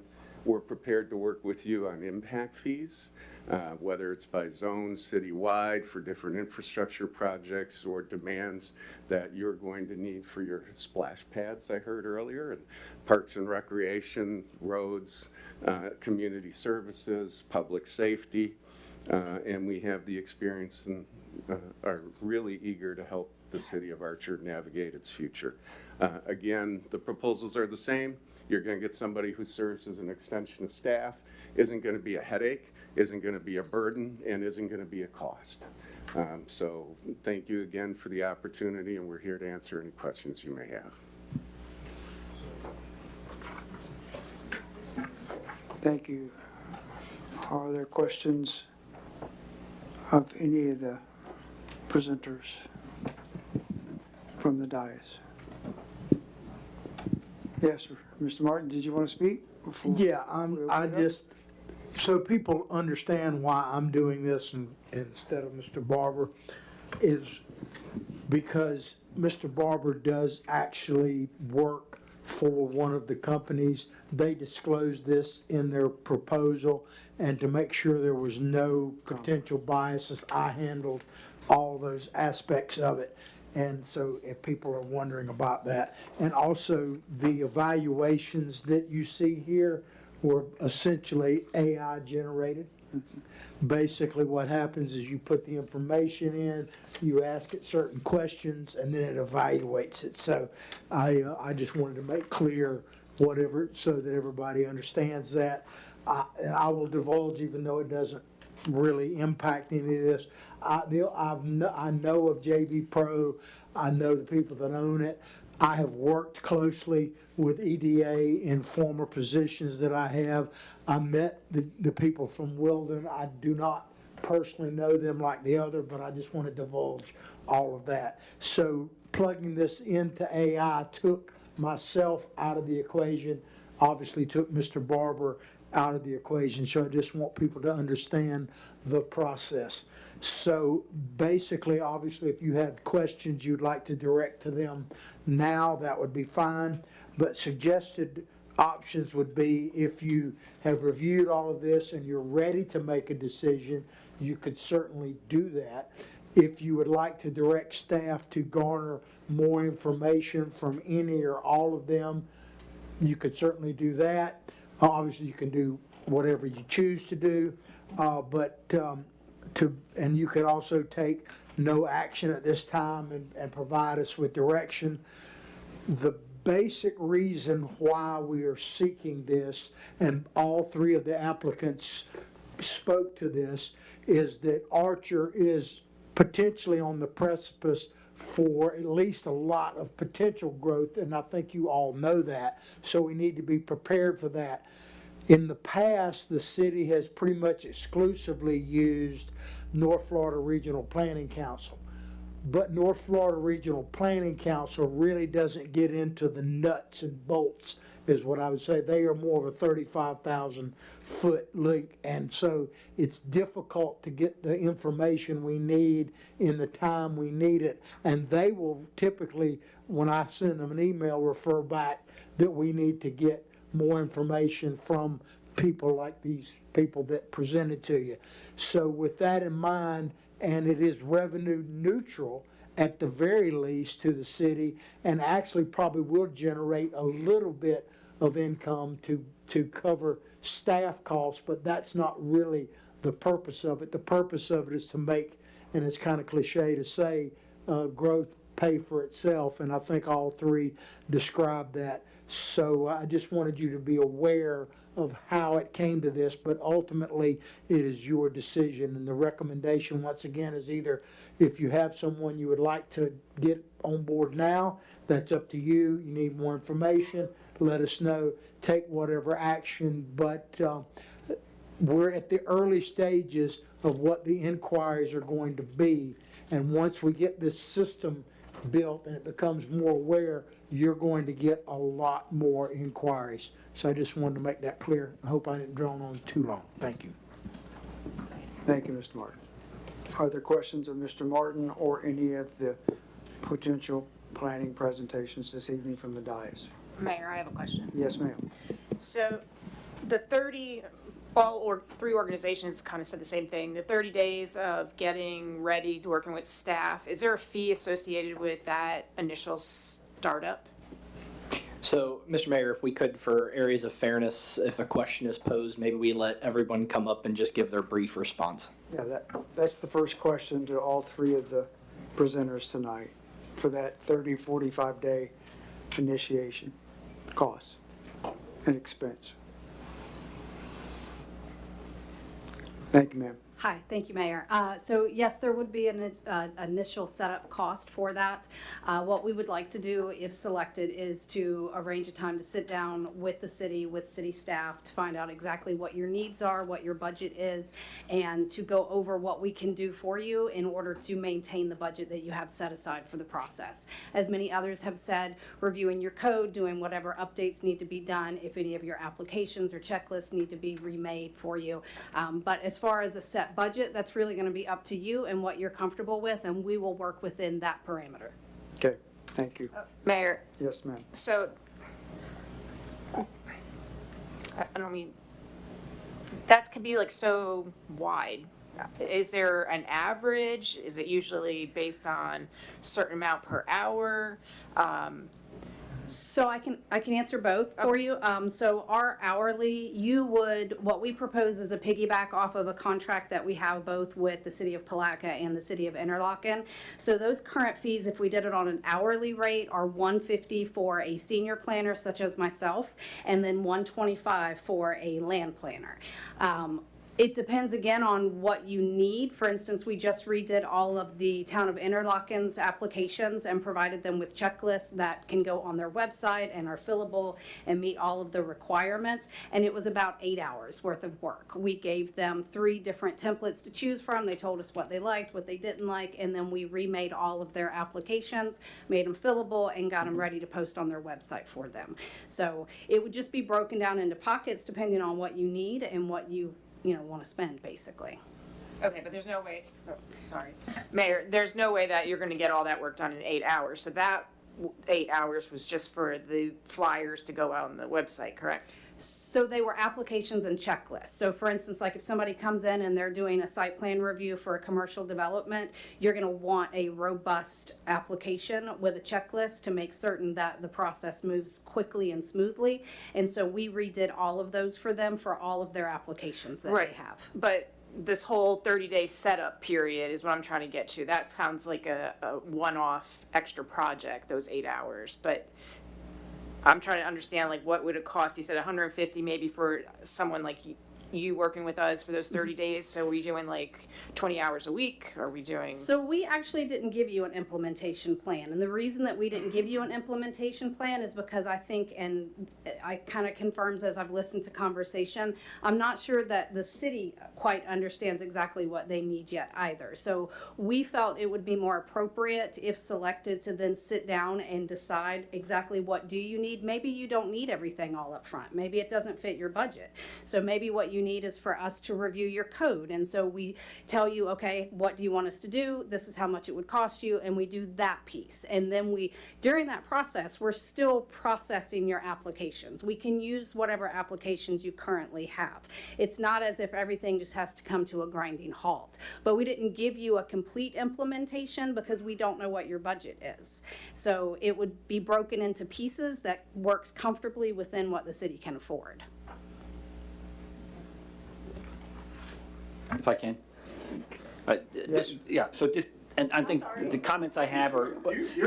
Commissioner, if we can, let's let the others answer and then hold before we move on to the next question. It's a clarification to that question, amplification to the question. So as they go through this process, I think we need to set a couple things straight. One is we don't have a planning staff. That's our planning staff right there. So I think we all know that. Number 2, we're not broke, but we're pretty close. And we're in extensive debt. So another thing to think about as you think about our questions. The next thing is that as you go through this, there's going to be that setup cost just to get us straight in terms of your services. So there's going to be a fee schedule in order to do the the review process. So that's going to have an approach cost. At this point, unless we have some real numbers, we actually can't budget for anything else at this point, even though I know we have some statutory requirements to redo our comprehensive plan, et cetera. But as we go through this, what we really need to hear is what is the minimum cost it's going to take in order for us to be able to start using your services for the review process. So just something to think about as you're giving the answers to Ms. Fiore's first question. Thank you. Thanks, sir. Mr. Mayor, Commissioners, good question. Thank you, Tara, for going first. That was excellent. So can I just say ditto, but. So the specific question, what does it cost up front? Nothing.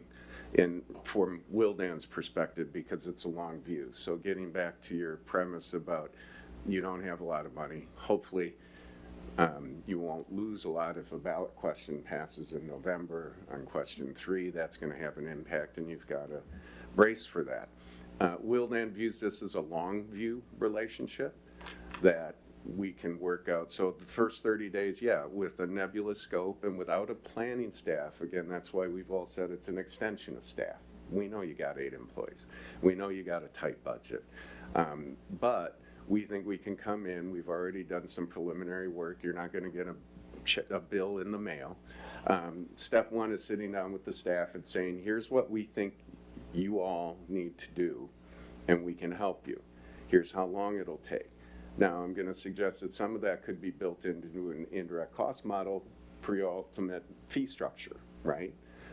So it becomes a spread out issue, more of a long view. And I think the others will agree that we all understand where you're at. We're still here this evening and eager. I don't know if it's Clay. Thank you. Kind of similar response to you. Is a great question because there's some upfront work that needs to be done. It's not related to an application. So we also, as the other 2 firms, have a piggyback contract with another local municipality. So our hourly rates are $110 an hour for Adam, who is our local government planning coordinator. I would say that we didn't put a price on this initial fee or scope because we're not sure exactly how much it's going to be, how much work you actually need. But I would say, the first month of work that we put in our implementation plan, we would charge no fee. I think that the remaining, I would project the next couple months, month 2 and 3, probably about 5 or 6 hours of time realistically would be what I would project at $110 an hour.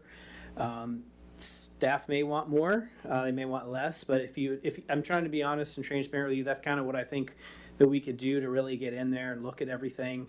I hope that's a reasonable answer for y'all, but it's not a $40,000 type of number that you don't know what to expect. So. Thank you. That really helps. So, at least from my perspective, what I'd like to see would be our ordinances are online, so you can see them. What I would like to see is a more narrow, focused proposal that says initially what's it going to cost the city in order to get you working with us for the review process. But I think start with the low-hanging fruit, the review process piece. That's a problem for us. We've seen that before, so we know we need to make that happen, the review process. Then the next part of that would be a generalized estimate on what it would take in order to get our ordinances to our planning ordinances up to some reasonable level. And then the third cost is what would be a general estimate for a revision of our comprehensive plan. We know we have to do that. So that was kind of, I would like to see that 3-step approach. What's going to cost for us to start working with you in terms of, we're going to have to change our ordinances for the rate structure, and all that has to be done, so that's the low hanging. Then what's it going to cost for us to get our ordinances in some reasonable shape? In particular, I know we have there's some problems with our conditional use process, for sure. That has to be relooked at. And then the third part is the revision of the comprehensive plan. So those are kind of the 3, at least from my perspective, the 3 estimates that I would like to see. And I know we're going to need that for the budget for sure, because right now I think we have 0 in the budget for planning, as I recall.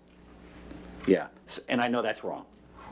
So those are the three things personally I would like to see, because it would help me to make a decision which way to go. Thank you.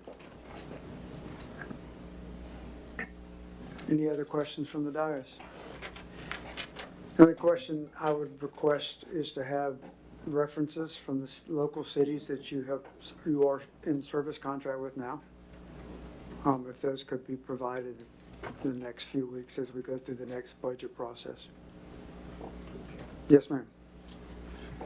Hi, thank you, Mayor. I just wanted to address a couple of things. Number one, we actually did include references in our proposal packet for you from several cities that we're currently working with. Okay.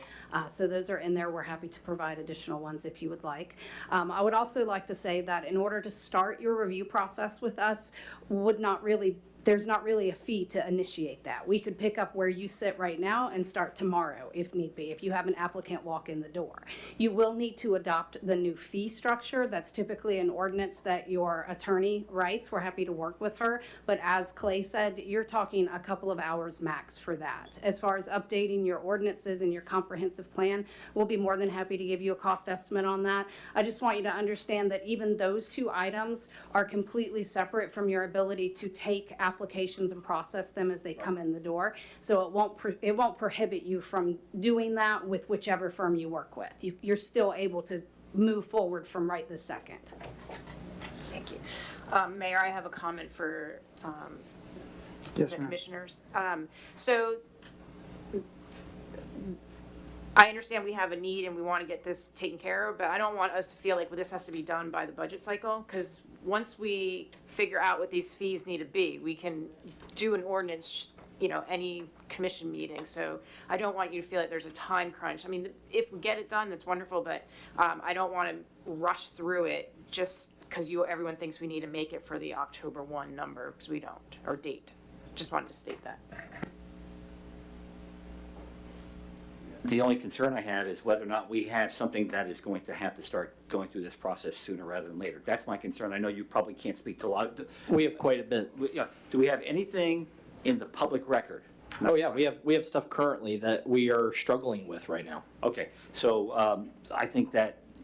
I mean, this is one of the things that, John and I, he came in December, I came in January. This is one of the things that we said needed to be handled, and of course it took a little while to assess the situation. Right now, currently, the Alachua County is the one that's moving, I won't say planning and zoning forward, but they're the ones that are handling all the building permits, they're the ones that are handling all the inspections, all of those types of things. We really have a desire, even as a small city, to bring some of that control back on the local level so that the residents have more of a check and balance system. If I've got calls in the last 2 weeks about people saying things are going on, buildings are going up, things are happening in Archer, there's nothing we can do about some of it. Now, there is some that we can do about some, but there's others. And you'll hear a code enforcement proposal here in just a little while, which is a second piece. But we've been talking about these things for a while. Yes, there are people knocking on the door. The minute that dirt got dug just down the road, the phones just started lighting up. So this, for me, isn't just about handling those permits.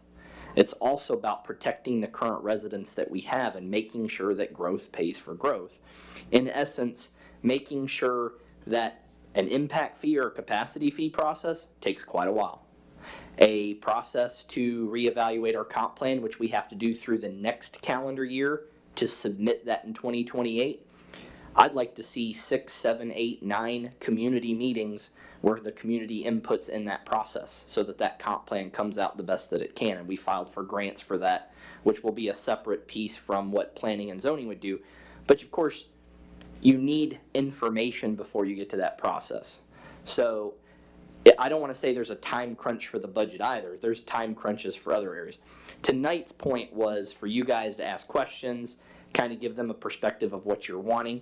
We need to know if you guys want us to move forward with these 3 companies further, or if you say, nope, North Central Florida Regional Planning Council is it, we're going to continue with them. What I will warn you on is that statutorily it's going to walk us most likely into an issue, and the attorney can speak to this because the legislature has been, not friendly toward home rule. Right. And they've put a lot of strict restrictions on the municipalities, no matter their size, for how we have to respond to some of these things. So yes, we do have things currently in review. I've had to send out, just on a base of a proposal base for a couple of hours of billing, to a few firms just to do some reviews of some things that we have right now. So we're going to have to pay someone regardless of whether or not we have a formal arrangement. I'm not a planner, and so it's going to get passed off to somebody, contract by contract, if it's below a certain spending limit, of course.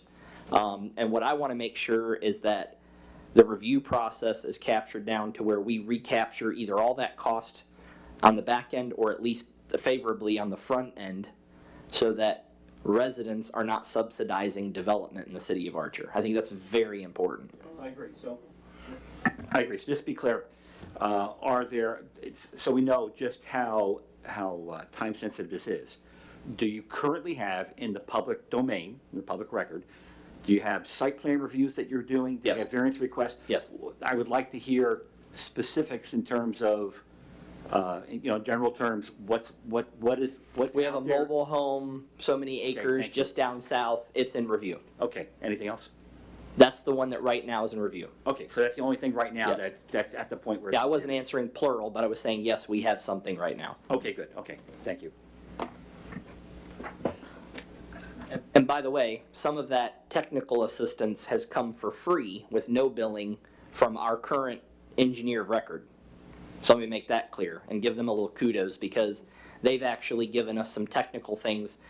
Because, for example, on that application, it could affect our grants with DEP because of the sewer system. That's why I involved the engineer. Good, okay. But engineering is vitally important. Each one of them have a bevy of services they offer. These three firms were solicited. Other firms were solicited too. These are the only three that wish to pursue. So these three came in, they're offering services. We need to know specifically what you guys want staff to do, the attorney. What do you want us to get them down to information-wise? First question is, do you want us to proceed? And then second question, do you want us to get more information? All we need from you guys, as you know, there's no recommendation here. This is totally up to y'all on where you want to go and who you want to start this with. Another issue is there could be potential development down the road. Keep in mind that one of these firms already has as a client. And so in cases like that, you probably need a continuing services contract with more than one of them, right? Because they can't review for the city of Archer an application that they're there representing the client. And these are all very successful firms, so that's a real possibility with every single one of them. So I'll let the attorney speak to that specifically, but even if you choose one, you may want to keep one or the other, or all three of them, to where if we want to go out as a one-off, which many of them have offered, I think all of them have offered, we could potentially have the option of doing that in the future. Okay, well, I'm glad to hear that right now there's only one thing that's in review right now. Officially in review right now. So that's good, okay. So that's good, so it takes a little bit of the time crunch off. From my perspective, I would like us to move forward. I've given my perspective of what I'd like to see for it, and then have them come back to us. That would be my perspective on it. Because we have to do this legally, no matter, we have to provide these planning services no matter what. So the question is how, and I'm interested, based upon my questions to them, comments to them, how are you going to do that? So that's my perspective on it. Vice Mayor, you had comments? I did. Questions? I wanted to say thank you to all three. Thank you for the information that you have provided. I like all three, and I know that I saw some of the cities that they have serviced. So I think it would be profitable for us if we actually check with some of those cities. And I can't remember if I saw it for all three, but I know how to find it. So thank you, all three of you. And so for me, I would like for you to move forward and get any other information that you can. Commissioner Rossi, you have any questions? Thank or you, opinions? all three, for your presentation. I saw quite a few things that intrigued me. I also would like more information, any more information possible, that I can narrow things down. And references, I know you stated that you had included them, but if I could get references, just a couple, so that I have people that I can talk to and just get more knowledge of their experiences with you, whatever the case may be. But I agree, it does need to move forward, and obtain further information, please.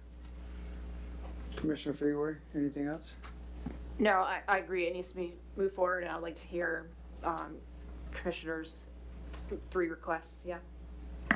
Thank you. I concur with all of that. And when I said references, I meant specific individuals that could be contacted that are municipality-based, so that we could just get an opinion from them. That's possible. Success stories or problems or whatever. Because this is the first rodeo other than piecemeal having to contract for services for a unique project, but not establishing a formal relationship with a planner outside of North Central Florida Planning Council. And within their realm and within their cost structure, they've done a very good economical job for Archer, except we are now on a cusp of preparing for economic growth at the next level. So, not Mayor, just, yes, ma'am. sorry, keep interrupting you, I Go ahead. apologize. I just wanted to say thank you to both Mr. Barber and Mr. Martin, because, you know, this came from them having experience, knowing that this is what the city needs, and I'm thankful that they brought this forward, and I know it was a lot of work just to get to this point, so I just want to say thank you. And Mr. Mayor, if I could, it's a little awkward how the microphone situation is, but in addition to what Mr. Barber said, and to answer Commissioner Lewandowski's question a little more specifically, we literally are having calls. As a matter of fact, I fielded one today, and the lady's probably watching on YouTube. I'll let her remain anonymous at the moment. She is a local citizen of Archer, has some property that she's, not a huge tract of land, that she's looking at potentially subdividing. She told me that it was going to cost her probably about $3,000 to $5,000 to do what North Florida Regional Planning Council asked her, because I sent to her, to what she sent me to them, and they essentially, and I'm not trying to throw them under the bus, they basically said that we need to get a planning service to look at that. And she's not unwilling to pay, but she doesn't want to pay a good chunk of money and have it turned down. I know that's a risk, but we don't have anybody to farm that out to. And that's happening more and more all the time, because the Regional Planning Council, as I say, they do a great job, but they're doing it from a 35,000 foot level, and we're getting inquiries on almost a daily basis now, not only bigger entities, but local. And I can tell you, Commissioner Fiore mentioned experience, and I really appreciate that.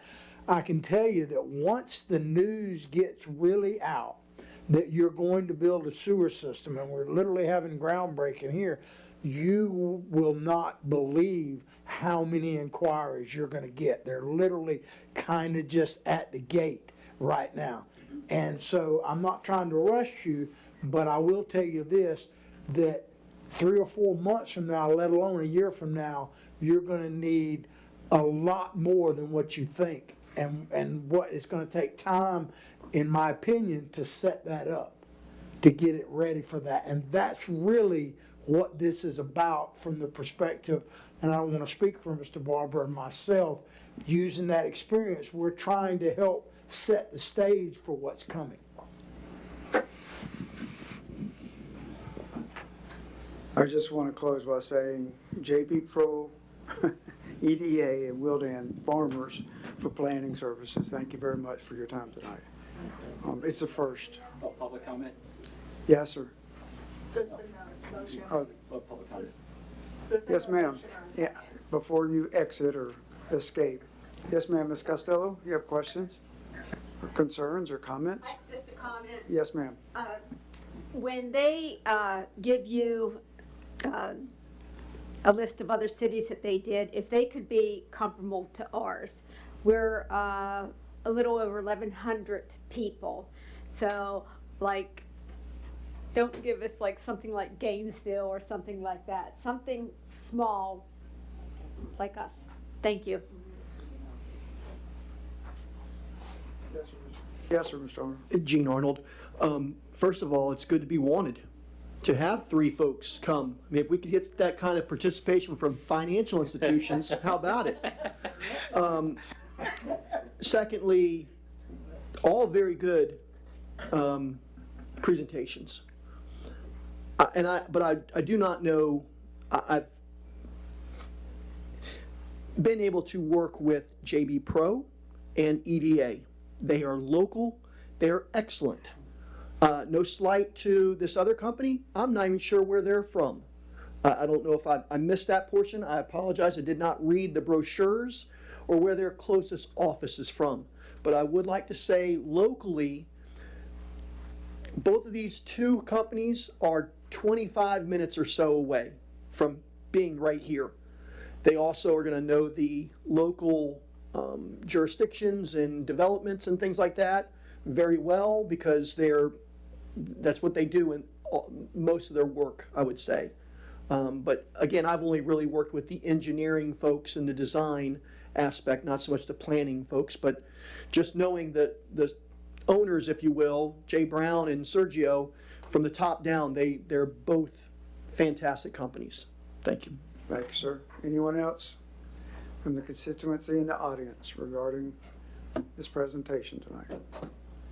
Okay, by consensus, we want to move forward with further negotiations. All right, so just to clarify, moving forward, before you make your motion and whatnot, we have the 3 questions that you asked. We can follow up on those. To be fair to all of them, I just need to make sure, like, are you guys wanting to see this, let's say, in the September meeting? Are you wanting us to readdress this? Are you wanting to narrow it down? Are you wanting us to propose anything specific on this? I mean, other than the answering of the 3 questions, basically, what I don't want them to keep coming back and then us not making a decision. I want to be fair to them as well. Based on any timeline, the 2, which it says non-budgetary items, but we have Municode annual costs and we have North Central Regional Planning Council annual costs. It's going to confront us September to December. So I'd like to see those costs for doing those 2 services if we're abandoning the annual Municode costs and the membership to North Central Florida. So what do you mean by Municode? Annually, the Municode code review costs us about $7,000 a year. You've spoken about this. Right, but It's the review of all our codes. So this planning services that's a component of what they would do. yeah, the only invoices that I've seen on Municode has been simply to provide access to civic access and submit new changes. And new changes, correct. Right, but that doesn't have to, we have to keep Municode regardless of who we bring on. They don't review our code, they don't review our No, code. they just add and update It's updated. what information's been given But to the them. discussions this evening, we're talking about all our code and ordinances and review of all those. Right, but Mr. Mayor, they wouldn't, we wouldn't switch Municode, but I do see your point about the North Central Florida Regional Planning Council. Absolutely. I do see that, yes. Because that has a deadline on it Yeah. with state statute. All right, so are you guys looking for these folks to be on the September agenda is what I'm asking you with answer to the questions that were purported and come back and you guys make a determination from that point. And I'd actually like to have the city attorney's office lead the next part of that discussion and propose how you can do that on the piggybacks to be clear Yep. on whether or not you're bringing on a primary or you're bringing on multiples or however you guys decide that you want to do it. But I'd prefer the city attorney's office to be involved in that. From my Bring that perspective, information back as well. yeah, from from my legal perspective, standpoint. yes. Okay. All right, perfect. Thank you. And now you can make your motion. I understand it. Do we need a motion? No. Use consensus. By consensus. Okay, so, Motion by consensus, everybody agrees to the yes, plan? yes. Yes. Thank you for the service providers tonight presenting thank to you. us. Thank you so much. All right, and if we can take 5 minutes, Mr. Mayor, for them to break down and them to be able to leave in a disorderly way, and if anybody needs to use the restroom. And as a homework assignment, if you give us specific references.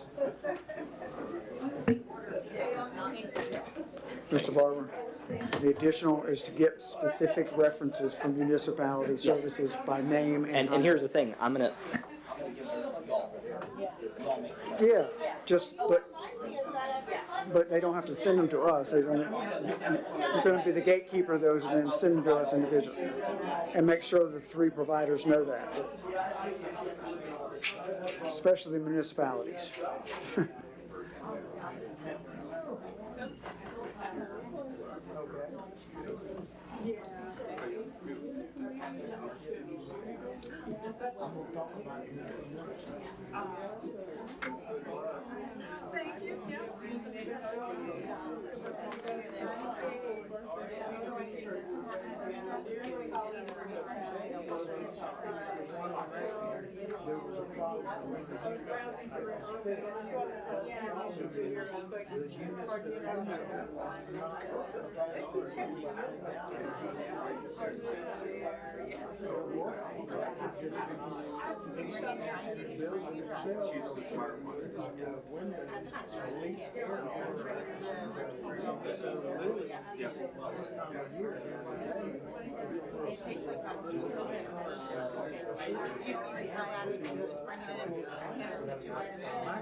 I know it's unprofessional.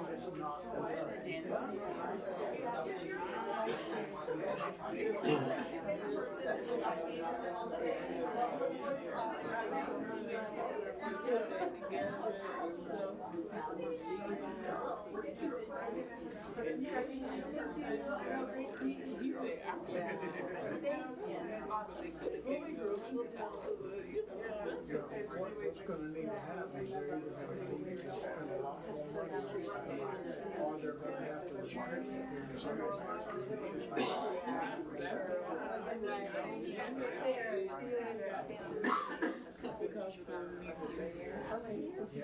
I'm actually, I agree with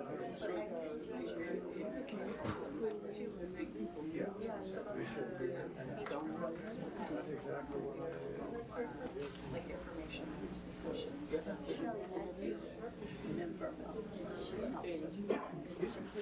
Did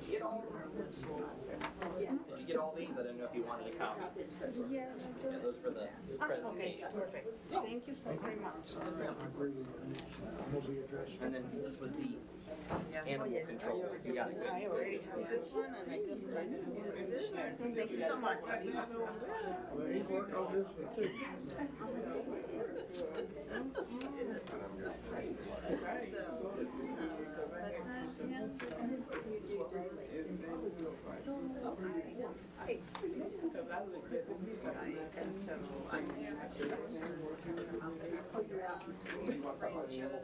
It's just not enough capacity. The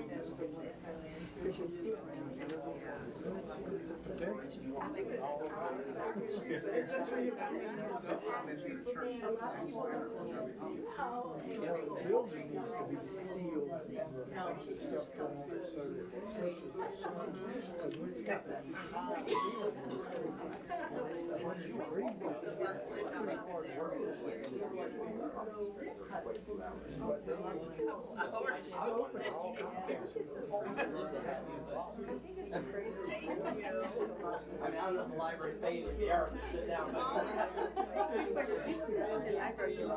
Oh. Where's the animal one? I gave you the wrong one. Here it is. This is the kitten one. Yes, thank you. Sorry, that's the kitten one.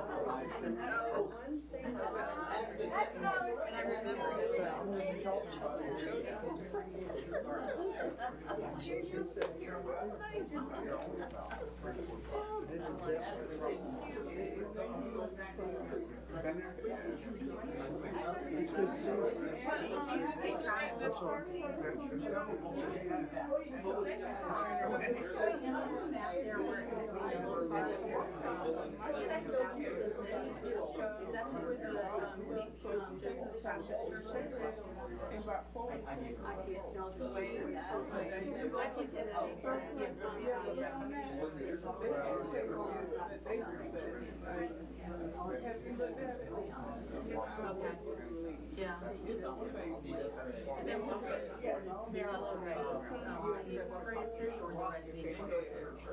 guess the red. I just want to have, I think, she'll be back, but I'll, yes, provide with me, so I'll actually take a picture of it.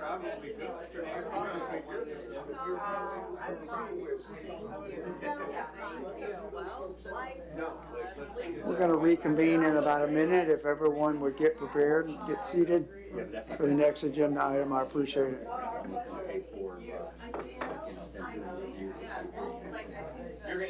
Variances and all that stuff.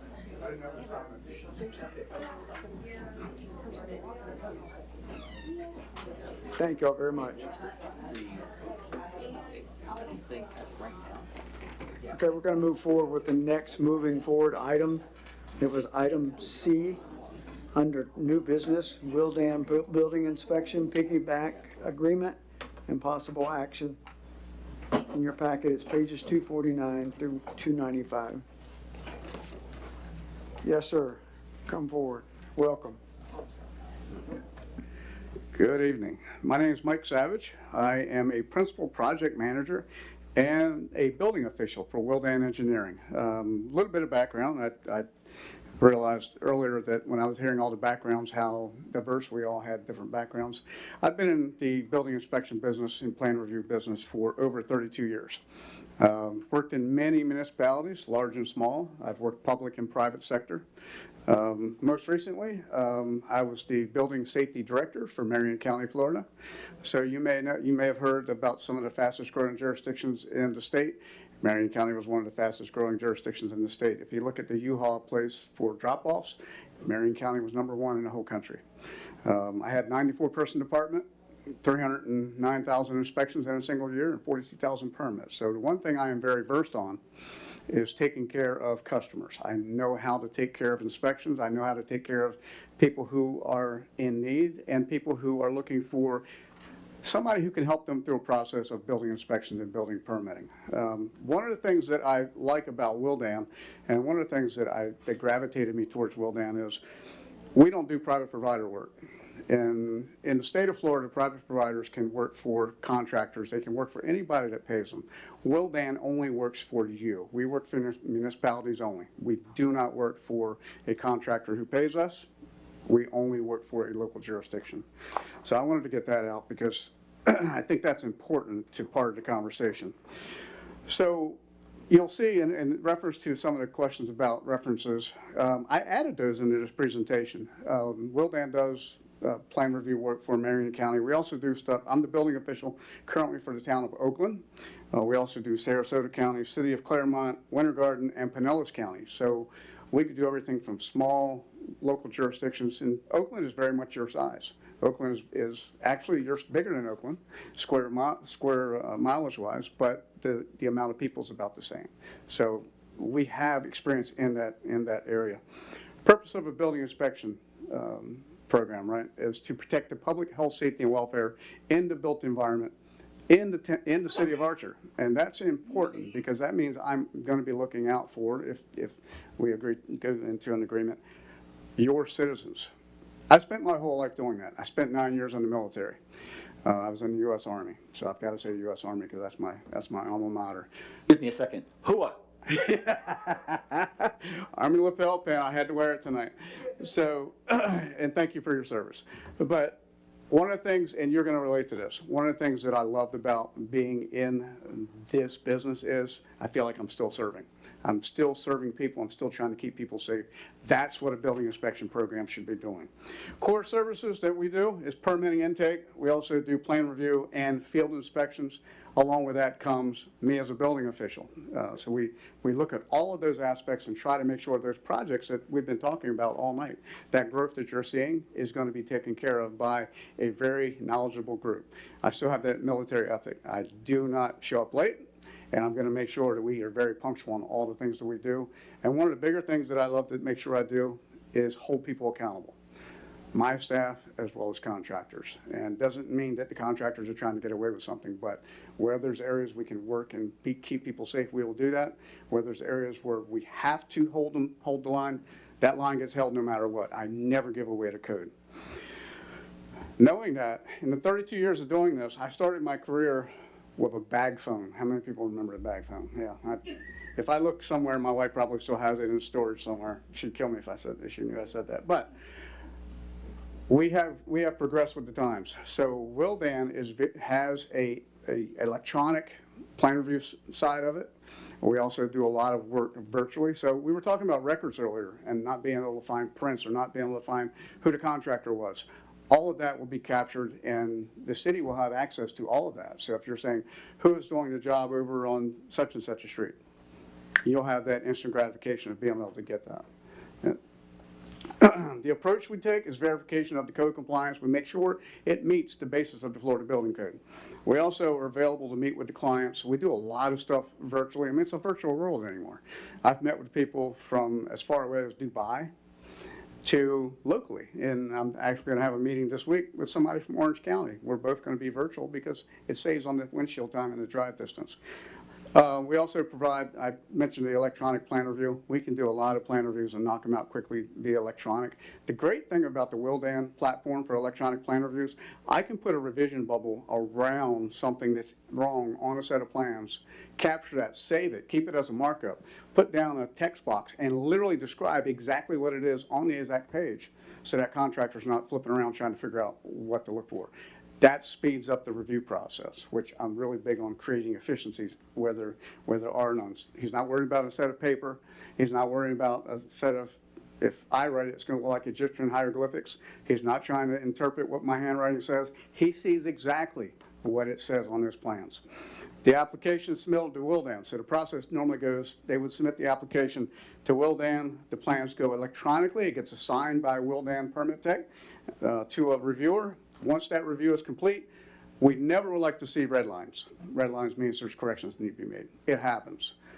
That contractor is able to log in and see those red lines immediately, and he can send that over to his design professional and get those corrected and submit it back the same day if he has that ability and the design professional has the capacity to be able to get that done.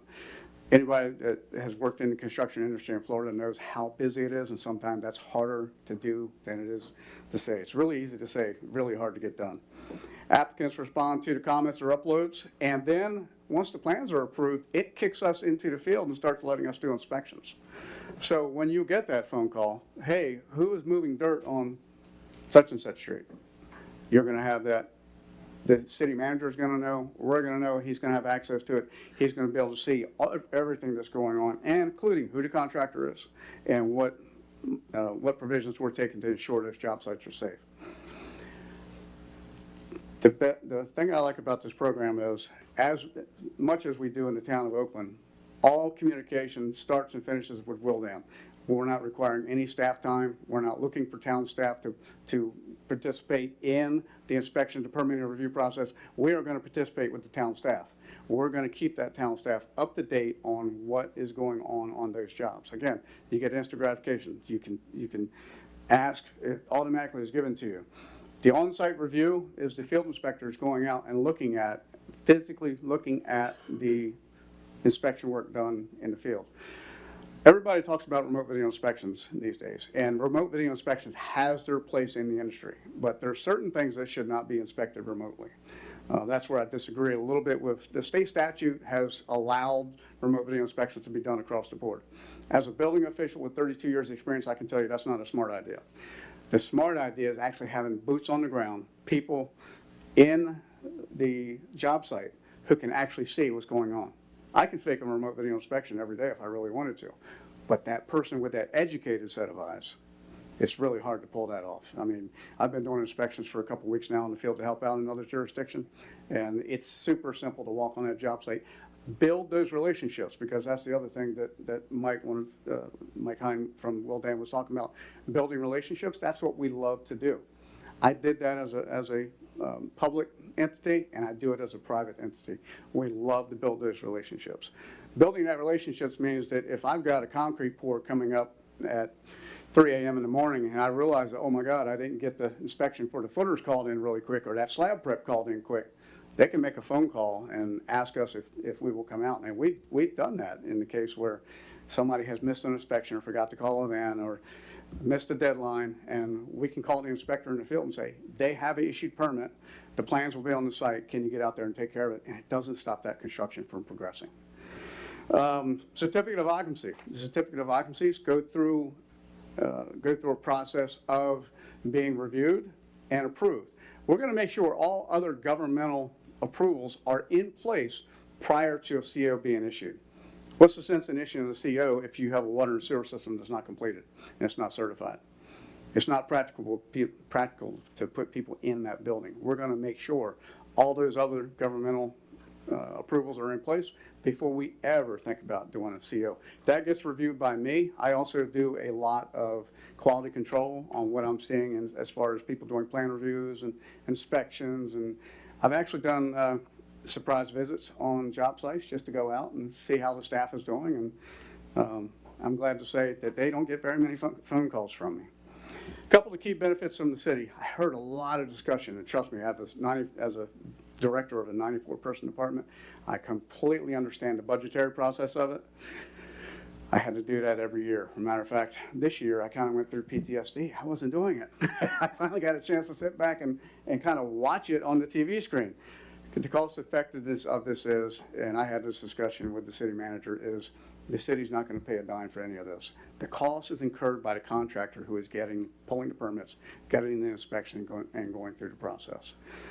That's the number one thing that I wanted to make sure that you, as a city commission, knew, that we're not asking for any money from the city for this. It all comes from the contractor. Faster turnaround times. You heard about the electronic side that we do. That makes sure these things hop quick. We have our permit techs also work as facilitators. And I can tell you, even though I'm a principal project manager and a building official, they'll call me and say, Mr. Savage, you have one in your queue, and we need to get that out by such and such a date. I will do it today. So they will press our staff to make sure we get those done. The other thing is the records retention. I want to touch on that one more time because that's imperative. If you've got a building that's being built and 5 years from now nobody can find the plans, the records retention law in the state of Florida says that I have to keep all commercial, that you as a jurisdiction have to keep all commercial plans for the lifetime of that building. So if you think if that building's 50 years old and you can't produce those plans, I'd be willing to venture that most people can't. But at least there's an electronic format and somewhere that we can put it on a terabyte or put it on a drive and you're able to see those plans. That electronic side of it allows us to do that. And of course, reporting and sign-offs. Your city manager will have access to everything. He'll be able to see what we're doing. All he's got to do is ask for he can email myself or email one of the permit techs. We're going to have permit techs assigned to the city, specifically just to deal with the city, who are going to be building and networking those relationships with your contractors and the city staff to ensure that any question that you have or any information you need is given immediately. That way you're not waiting around for it. Software and technology. You don't have to worry about paying for anything. That's all what we do. That's everything that we do. We have a system called GeoCivics. We implement that. We take care of that. We don't ask you to fund any of that stuff. Legal and regulatory framework. I serve on the Florida Building Commission Admin TAC, so I get to see the legal side of some of the legislative things that come through on that. But more importantly, just as importantly, I should say, I serve on the Building Officials Association of Florida Legislative Affairs Committee. I also serve on the Code Development Committee. It makes sure that we at Wildan, and I'm not the only one, I'm just one of the Wildan people to serve on this, that we are abreast of everything that's coming down through the industry, and we attend builders meetings. We like to stay involved, and we like to stay knowledgeable, because knowledge can help us get some of these projects done much faster, and we're building those relationships. I don't ever want to, and I've used this analogy many times when I was running that building department in Marion County. You don't want to walk down an aisle at Lowe's, or you don't want to walk down an aisle at Home Depot, and you see a contractor at the other end who sees you and turns around and walks the other way. That's not building a relationship. That's building somebody who is really mad at the process. I spent my career looking to remove the bureaucratic mess to try to help people get these projects done, because I'm a licensed contractor. That's the other thing I didn't that I should probably tell you. I am actually a licensed contractor. I hold a license in Maryland. I've held it for years. I still think like a contractor. So what can I do to keep people safe, facilitate getting these projects done, and making sure in the end that the city of Archer is protected, that the citizen is protected, and that we've done a really good job. That's when I go home and I smile. World Advantage, we've been around for 62 years. We're not new to this industry. We have a great team in the state of Florida. They talked about the 1,800 employees. We have a whole bunch of project managers right here in Florida. Our office, I know there was a discussion about where the offices are here in Florida. We are actually located on South Orange Avenue in Orlando, but that's not the only place we're located. I live in Ocala. Most of our project managers work remote. So when you're calling, I'm not driving from Orange County. I'm driving from Ocala. So I'm very close to be able to respond to anything. And you will see me pop through town, not charging you, but popping through town just to see what's going on in town and see what's going on. We only charge when we actually are doing the work on those projects. If I ride through town because the city manager calls me and says, hey, we got a complaint that somebody's moving dirt or somebody's building an addition on the back of the house, or the cost of me doing that comes from the project cost for when they pull that permit. Not that the city manager is going to get billed for me from riding around town just looking for work. That's not how this works. So with that, I will stop and be happy to take any questions. So, Commissioners, before you get to questions, right now, currently, this role is being fulfilled by Alachua County. So, we'd have to work with the attorney's office to address what it looks like if you want to move into this, what that looks like as that transition, that orderly transition. But I will tell you, like I said, in just the last couple weeks, I've had reports of buildings that are being built with no permits. And quite frankly, Alachua County is overwhelmed. They're not going to come here and do investigations. They're not going to follow up on things. I can give them a call. Sometimes it takes a week, 2 weeks for them to come out. We have people who did pull permits, close it out, and then continued work. So, I mean, you guys are all from here. You know the stuff that goes on. You're aware of what happens. Again, this is another option. And we just need to know your thoughts on, do you want us to pursue some sort of relationship? Again, this can be in conjunction with planning services, but also this is separate from it. So even if you pick, I'm not saying you will, but I'm saying even if you went a different route on the planning side, or that got held up, or we stayed with North Central Florida Regional Planning, this is another component that's separated from there. And if, before they ask questions, if you could address the code enforcement side as well. Okay, so the code enforcement side, we have, so I'm a member of the building safety and code division, code enforcement division. So I primarily do the building, again, I'm a building official. We also have, as part of that division, a code enforcement side that can be done a couple different ways. You can request code enforcement to come out and patrol a city to look for obvious issues. And let me be frank, code enforcement doesn't mean you're citing people all the time. It means you're working with people all the time. You're networking with them. Remember, we're still trying to build relationships. Just because it's a different section in the same division doesn't mean it treats people differently. We're still trying to build relationships. So they may come out and they may see somebody who has junk cars, tall grass, trash in the yard. Hey, you've got a week to get that cleaned up and try to get these things moving. So there's one way of doing it is patrolling a city actively and going through and doing that. The other way of doing it, and we do this sometimes even with our building services, it's on an as-needed basis. So it can be a complaint-driven basis, whereas the city manager may call. You may have a neighbor call. If a neighbor calls, we're going to route it through the city manager anyway, because we want to make sure the city manager is cognizant of what's being done in the city. But there's another way of having it done that way. And we do have a code enforcement side. Actually, we have somebody that's right here in Alachua County doing code enforcement work. In one of the cities, I believe, I'm going to say it off the top of my head, and I can't remember, I want to say it's High Springs. Thank you. Told you I'm on the building safety side. I can tell you what the egress window size has to be.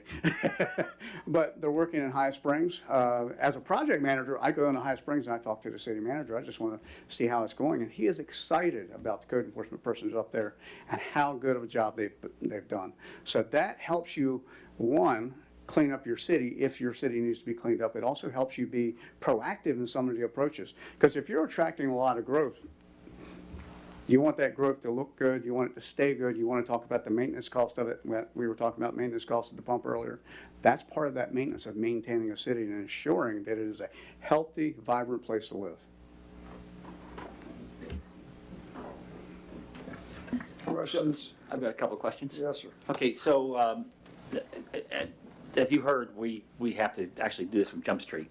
So my question, as always, is startup cost. What will be the start? You don't have to answer right this second, but my question is, what are the startup costs for the city?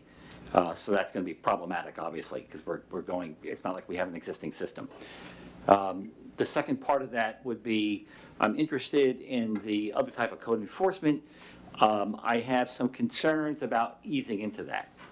So what I don't want to see is a quota-based system and turning this into an HOA. So the as-is is something I would be interested in, at least to start off and get folks used to that, and then we can talk about something else. But I want to ease into this thing. The other thing is I've done lots of proposals in my time. So as my customers used to say to me, I would be interested in seeing a deal where you guys combine the planning and this and come up with a proposal that is just shocking and that we can't resist it. So that's my challenge. So you've got the other two companies out there, they can't provide the service. So I would be interested in hearing a bundled proposal for the whole enchilada. Yeah. Me personally, and seeing how you can completely shock me and awe me and want me to hug you. I like that. Something. As far as the startup costs, it's going to be a whopping $0. It's part of the process of what we do. Good. Okay. So I've started up a couple jurisdictions. As a matter of fact, we just secured another contract. Part of me going up and talking to them, that jurisdiction is never going to see $1 from me driving up there to talk to them. That money is recuperated on the back end of all these permits. More than likely, you're going to see a money coming into the city as these projects keep progressing, because your commercial sites, I can tell you, if you think about a distribution center, the building code says, oh, you've got to have 9 building inspections, or 10, depending on the size of the project, 9 to 12 structural inspections on that building project. It is not even relatively smart to have somebody wait to get all the footers dug on a 1 million square foot building and call them in all at once. The last distribution center I did was 1.6 million square feet, 250 footing inspections. So that money comes from the process of the contractor pulling the permits, and many times, many jurisdictions will put in an additional trips fee to pay for that additional cost for that. As far as the code enforcement side, I don't know if Tracy wants to talk any more about the code enforcement side. Tracy's with our business development side. Excuse me. But as far as the code enforcement side working hand in hand, there are times when we see it happens in Oakland, we'll see projects being built without permits, or they get started, the one that I used to love to hear a lot is, well, I applied for my permit, that means I can get started. No, it does not mean that. I had a permit, but once it was done, I decided I wanted to do a little bit more. I've had that one come up as well. So we can turn that over to the code enforcement side and have them look at it. Or you can go look at the code enforcement side and say, I want you to be very proactive. I want you patrolling the city. You can say, I want to do 2 hours a day, or I want to do a lump sum amount of money, and you work until that lump sum is done. And then that's another way of doing the code enforcement side of it. Also, again, the code enforcement side, there is obviously a budget that we would have to have for that. But keep in mind that for infractions, that when you go to collect, when the attorney's office goes and the magistrate goes to solidify those cases, any cost that is part of those services can be put into the final judgment of that. So you won't get it back immediately. But long term, of course, what he said is the goal is to get them to just change immediately when it's addressed. But in the cases like our shop here up the street, that disaster up there, thickets, we can get a lot of that on the back end. And hopefully with this process, it's not taking us 20 years to do. So, that's one of the reasons. But I understand, Commissioner, your concern with, not wanting to have a Gestapo. And I don't think that that's the staff's desire either, because we're the ones that are going to get shot if we do that. So we're all in on that one with you. We're about building relationships, not doing that. If it does get to the point where people tend to want to keep drawing things out, where your code enforcement and your building safety aspect can come together and work together is Section 112.2 of the Florida Building Code stipulates that the building official has the right to order the disconnection of all utilities to a building for not wanting to come into compliance.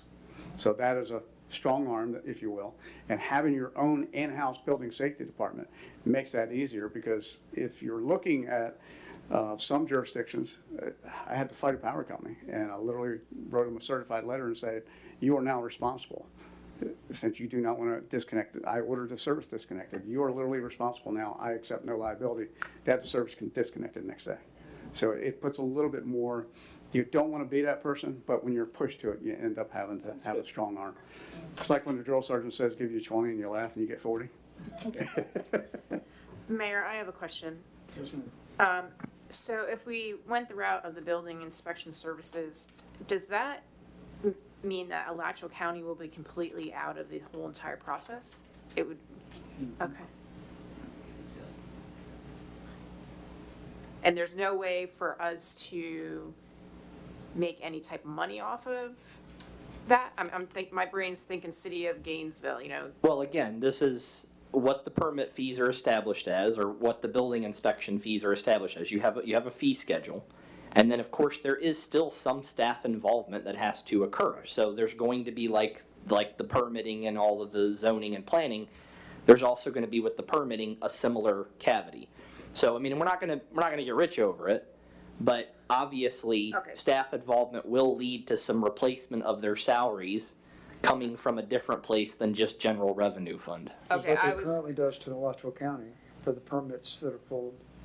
Right, but I was thinking that this service, they would completely have charge of everything and that the city wouldn't have. They would, but again, your staff is still going to have staff time regarding each one, keeping us Alright, so there would updated, be providing them above and beyond the information. fee, 10-15% that would go back to the city. If I may? Yeah. House Bill 803, which passed this past year, requires jurisdictions to do a fee study to ensure that you're not charging more than what you should be spending on a program.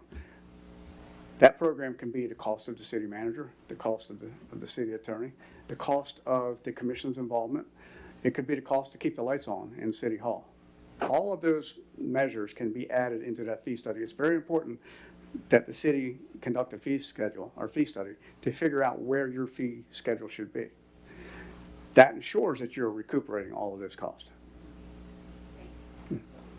And just out of curiosity, who would help us with that fee study?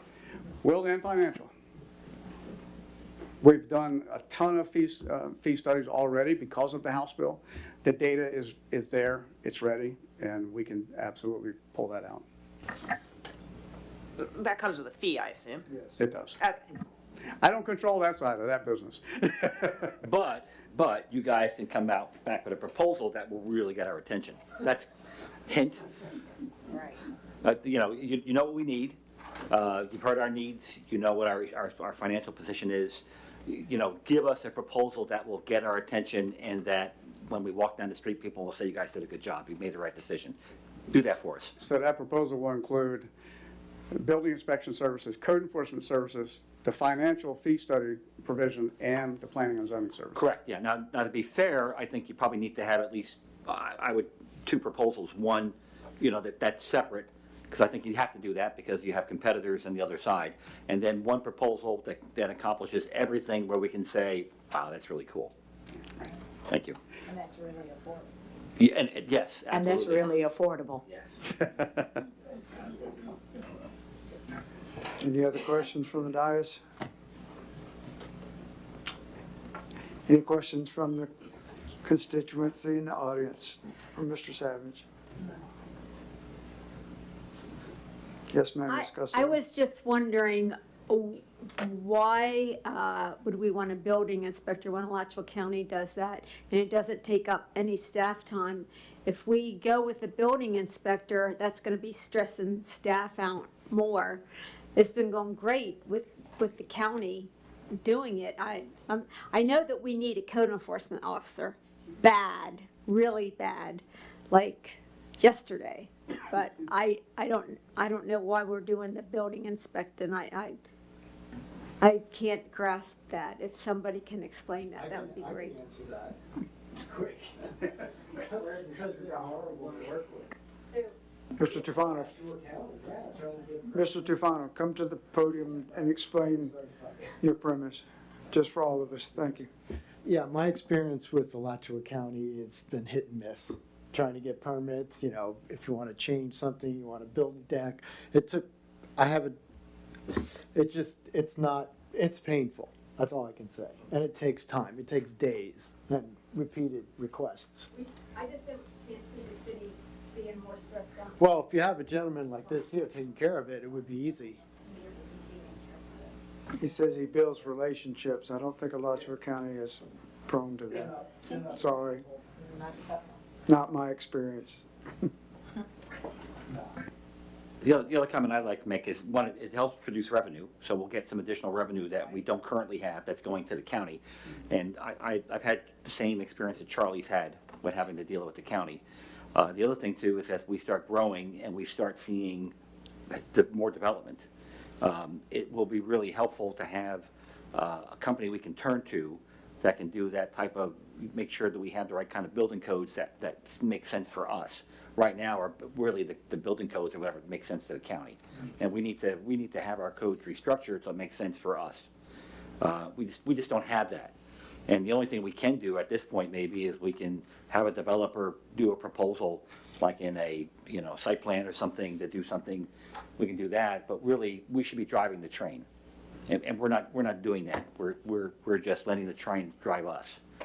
So those would be, from my perspective, my reasons for going down that road.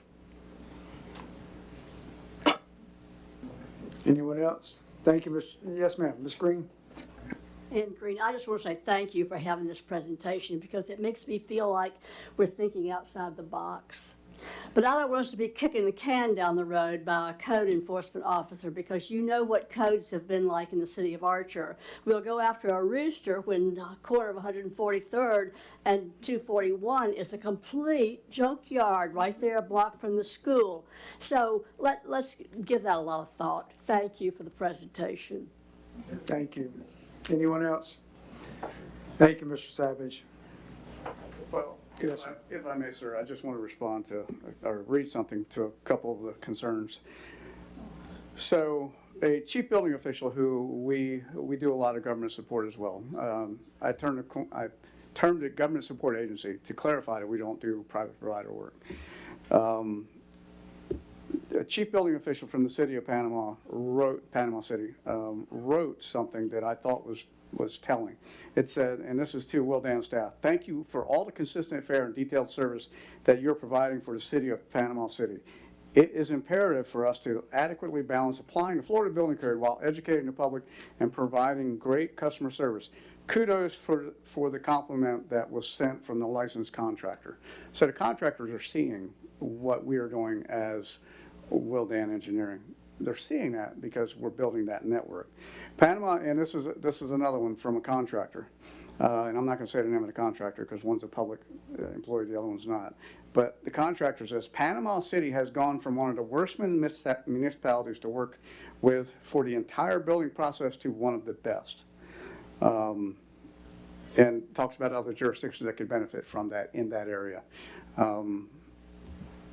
I'll be happy to come back with the presentation, but I want you to know that this is what we excel at. We really excel at trying to make, one, a positive experience, but also helping people through the process. So, thank you. Anyone else? Questions? Thank you, gentlemen, for your presentation this evening. We'll be in touch. Thank you, ma'am. Have a good day. Okay. By consensus, we want to move forward with Yes. a package. Yes, please. As Commissioner Lewandowski Yes. expressed, and then individual task costs. Yes. All right.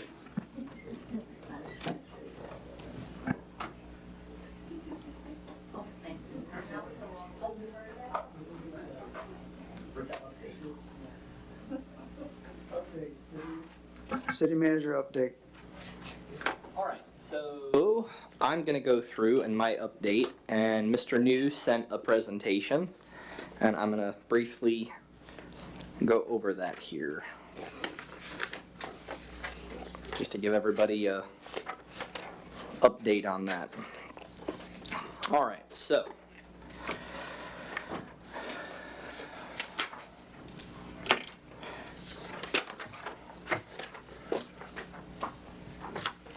And I apologize for the duplication. All right, so as you all know, we are working through the design. I wanted to clarify, the design for the interconnect is not 100% complete. We did not have time to wait for the entire design to be 100% complete in order to get construction done. So I think it's like 80% complete on the interconnect, and they're working on the completed section. We have filed for permits. We have received all the permits except those from Alachua County. There's only a small stretch toward the end of the project, closer to Newberry. And Alachua County really wouldn't have had anything to do with our permitting, but the original design by Kimley Horn went an entirely different route at the end of the line than the current design that we're pursuing, and we saved about 3,000 linear feet going this alternate route on a county road and going a different direction. That cost was quite significant. I was around, I think they said somewhere around $400,000 all in that we could, go ahead. 350,000. Yes, I should have rounded down, I apologize. So 350,000 that we saved on that 3,000 linear feet. And Commissioner, if you want to add anything to the report, feel free, because I know you've been on in the meetings and whatnot. So we did break ground. We are planning on having 2 teams at all times about 6 days a week that will be working. They're working from different directions and they're working toward one another. We have, of course, the September 30th funding deadline. We are planning on having all substantial completion and submittals done by that time. Now, the other thing too is that there was, because of the change of the direction of the design, there is an alteration from the timeline. We haven't completed that yet though, but we're being told that that will shorten the proposed timeline and buy us a little bit more time as opposed to costing us more time. We did, through the process, get Kimley Horn right off the bat and Woodard and Curran to have a meeting. There was a drop file that was set up so that they obtained all the information that they needed. We have submitted the design to FDEP. They have approved that design. We have orders on pipes that have already been placed and are waiting to be fulfilled. Now there is, on one section of pipe, a shortage, but they're confident that they will receive that through Ferguson or one of the other suppliers. It just hasn't been confirmed delivered yet. And then we've also worked with the county, besides the issue with the permit. We've been working with the county to establish zones and areas along the construction route that they have given us permission to have that material so that there's no question as to, you know, what's out there and whose it is and all that kind of good stuff. So again, we've begun installation of the pipeline. That's starting at 2741 at Southwest 170th, and it will be proceeding north. We anticipate around 1,000 feet of pipe per day. Again, those are 12-hour days. It says 7 days a week, but right now they're only going to do 6. The project manager, Mr. Dean, wants to give people that break. He doesn't want to burn out these crews, and so we need to give them that day. We will, if we think we're starting to get behind in any way, we will advance back to the 7-day schedule. Some of this is going to be directional drilling for driveways, crossroads, concurrent with the majority, which will be open cut. And the FDEP plan to certify completion in late September, and actually prior to the September 30th funding deadline, is set so far to be underway. Again, if you look at the next one, the work in process for the permitting, City of Newberry right-of-way use, as far as I know, I think in our meeting that did come through. They were delivering it that day, so that check mark can move over to complete. CSX railroad crossing permit, we are working on those, but the railroads we took out of this level of the project. So even though they've started on those, because those can take, sometimes they can take a year with the railroad, we've begun that process, but it's not contingent on this section of the project. I just want to make that clear, because that's probably going to be in that pending box for quite a while. Notice of commencement, of course, has been filed. John took it over to the clerk's office at the county, took care of that. We've received that documentation back.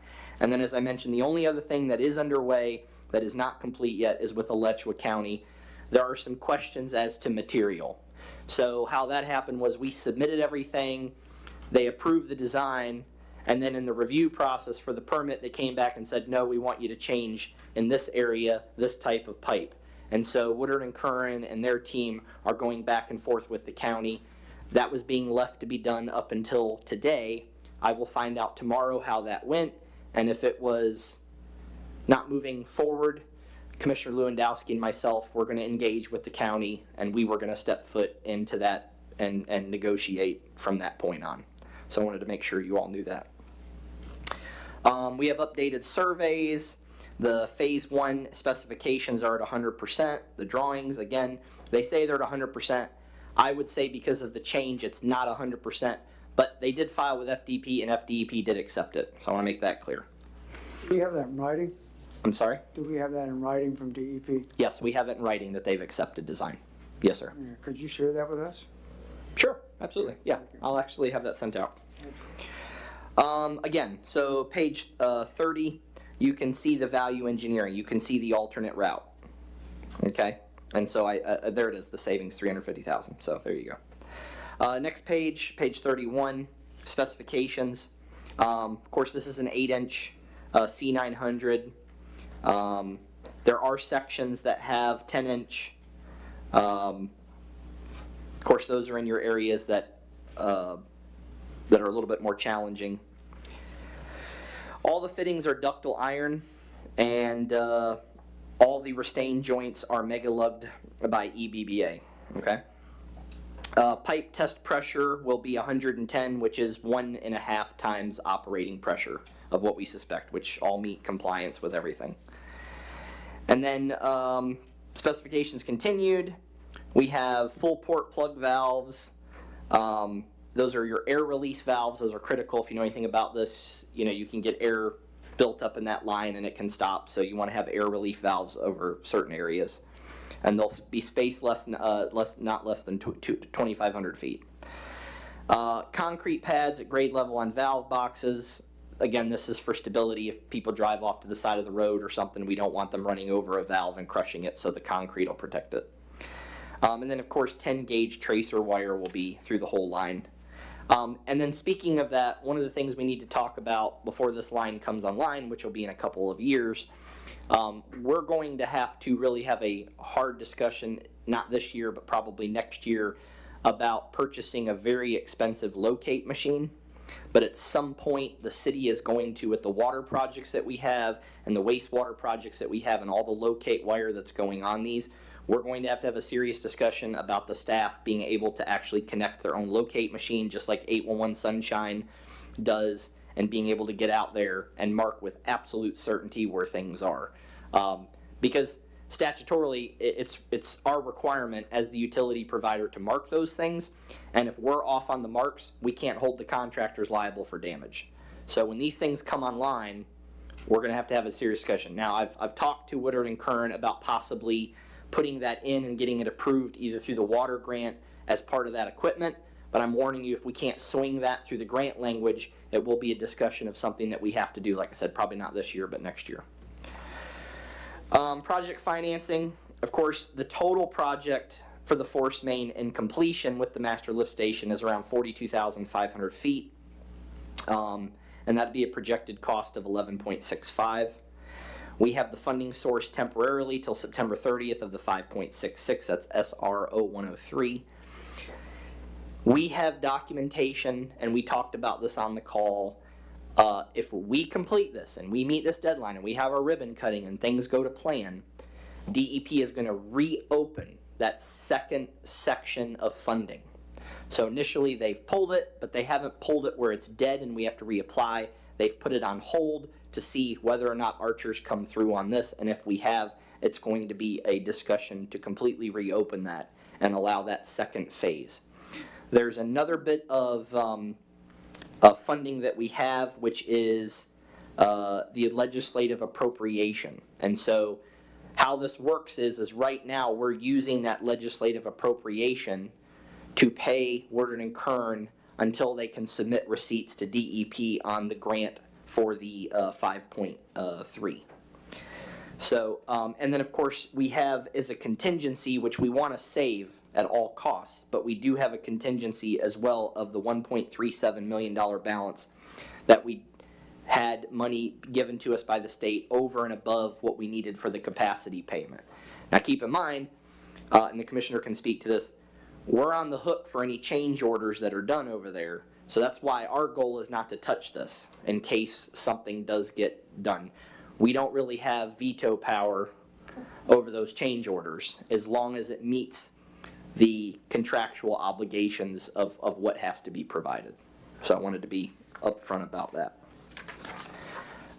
Page 34, you'll see the project schedule. As I mentioned, probably in another week or two, I wanted to get the project started. They will be changing the schedule. It should be shortening, actually, not increasing. But I wanted them to get boots on the ground and start getting work done and getting pipe in the ground before they reassessed that. And then obviously the recommended action is just for you guys to receive the report or ask any questions that you may have of the commissioner or myself that you're curious about. Other questions from the dais for Mr. Baldwin? I have a couple questions. Yes, ma'am. Has the rain had any impact on the dig so far? Is my first question. Where is the 1.3 million contingency sitting? Is it with Newberry or is it? We just have to request it as a reimbursement, but it's already approved. They so it's not like they gave it to DEP us. transferred what we asked on the 11.8. We transfer that to Newberry, sent them proof. We have in reserve through DEP through that program. I think it's WG019. We have the 1.37. So it wasn't an exchange of cash yet. No. No, okay. I don't. My goal is never to take control of money because that's not really done well historically for Archer. I didn't know if it was sitting with Newberry. No. So that's what I thought I'd get a laugh out of you tonight. And then give us an idea on what that machine, that tracker or tracer. It's a locate machine. So typically you're anywhere in the range between 15 and 30, depending on the technology. So if you look at the company that has the contract that provides for Sunshine 811, USIC, they're out. Any contractor or company in here that calls and locates for themselves, it's USIC in this area that comes out. I would just want to have something similar and compatible. It connects to power, water, as long as there's a wire or metal. The sewer, which will have the locate wire. It can do gas if it's steel lines or locate wire. So any utilities that we find ourselves, it will protect us. Same thing with us, even if they're not our utilities. Let's say the crew goes out to do a water leak. This goes beyond just these two things. We can train them to hook up, identify where the power meter is on a property, identify, because you can see whether it's overhead or whether it's going down in conduit, right? Out to the street, out to the transformer. They can connect on those, it has all those connections, and they can start actually marking with marking paint these things. Right now the guys are going on as-built maps. Sometimes they're taking post hole diggers, they're going down, they're seeing if they can hit the top of a pipe. We're putting in wide, marks. Sometimes we'll put in 2 marks instead of 1 if we're not positive where the water line is. Granted, we take pictures of that. Contractor comes in, they hit something. If they hit it within the area that we marked, they have to pay. If they hit it and it wasn't within that area, we have to take the hit and the loss. That's just the way that the law works. So we definitely need it for this kind of infrastructure. We're talking about $11.6 million for the interconnect. We haven't even talked about the collection system yet, but down the road, we need to protect these investments, and that's a very small price to pay. And again, we'll have to work that out. My goal is to try and figure out how we get that funded through the water grant, which will be another one here you guys will see shortly in a few months to start talking about that work. I think that was almost $7 million that Archer was awarded. Part of that is raising the water tower and doing a few other improvements. But so the rain question. As far as I'm concerned, they have not notified me of any change of schedule due to the weather. Yeah, so I have a few things to add. For one thing, I think that the, sort of sitting on the meetings and looking at the project plan, it looks like that they are on track as of right now. I had some concerns because they had a 2-week delay because of the approval process. This moving up 170, it seemed to have brought that back on track. But there's still some risk. And anything can cause a problem, delays in approvals, all types of things can cause a problem with this. So, I think the contractor seems to be doing everything reasonable from what I can see, but there's still a risk to the city. The other thing I want to make sure people know, and Mike New reemphasized this during our call, is that the funding for this, all the way to the connection to your house, is not 100% funded. And he told me, which is something we hadn't heard really before, is that it is the policy of DEP not to 100% fund it. So we need to just keep this in the back of our minds, because depending upon what happens, any risk items, anything that can happen, that delta, that difference, the ratepayer is going to have to pick up, and that probably means a loan to DEP, which means more debt that has to be serviced. So we already have $818,000 in debt right now. There is a potential in the future for even more debt, and we just need to make sure we understand that as we move forward, and as we start making decisions on budgets and those types of things. I don't know how much that is. I don't know how much what it's going to cost you at the end of the day in terms of what you're going to be paying for your sewer. I have no idea. No one really knows. The only number we have is what we have to pay in Newberry in the wholesale rate. That's the only thing we really know. So it could be $50, it could be $100, who knows at this point. But I'm going to try to do everything I can to get that as low as possible, but we just need to be aware that that's what's going on here. And we've talked about some strategies. Commissioner Lewandowski have talked about some strategies. We have a legislative session coming up, and all of the delegations start around September. We're going to have a very robust effort to go and shake hands and talk to people and build relationships.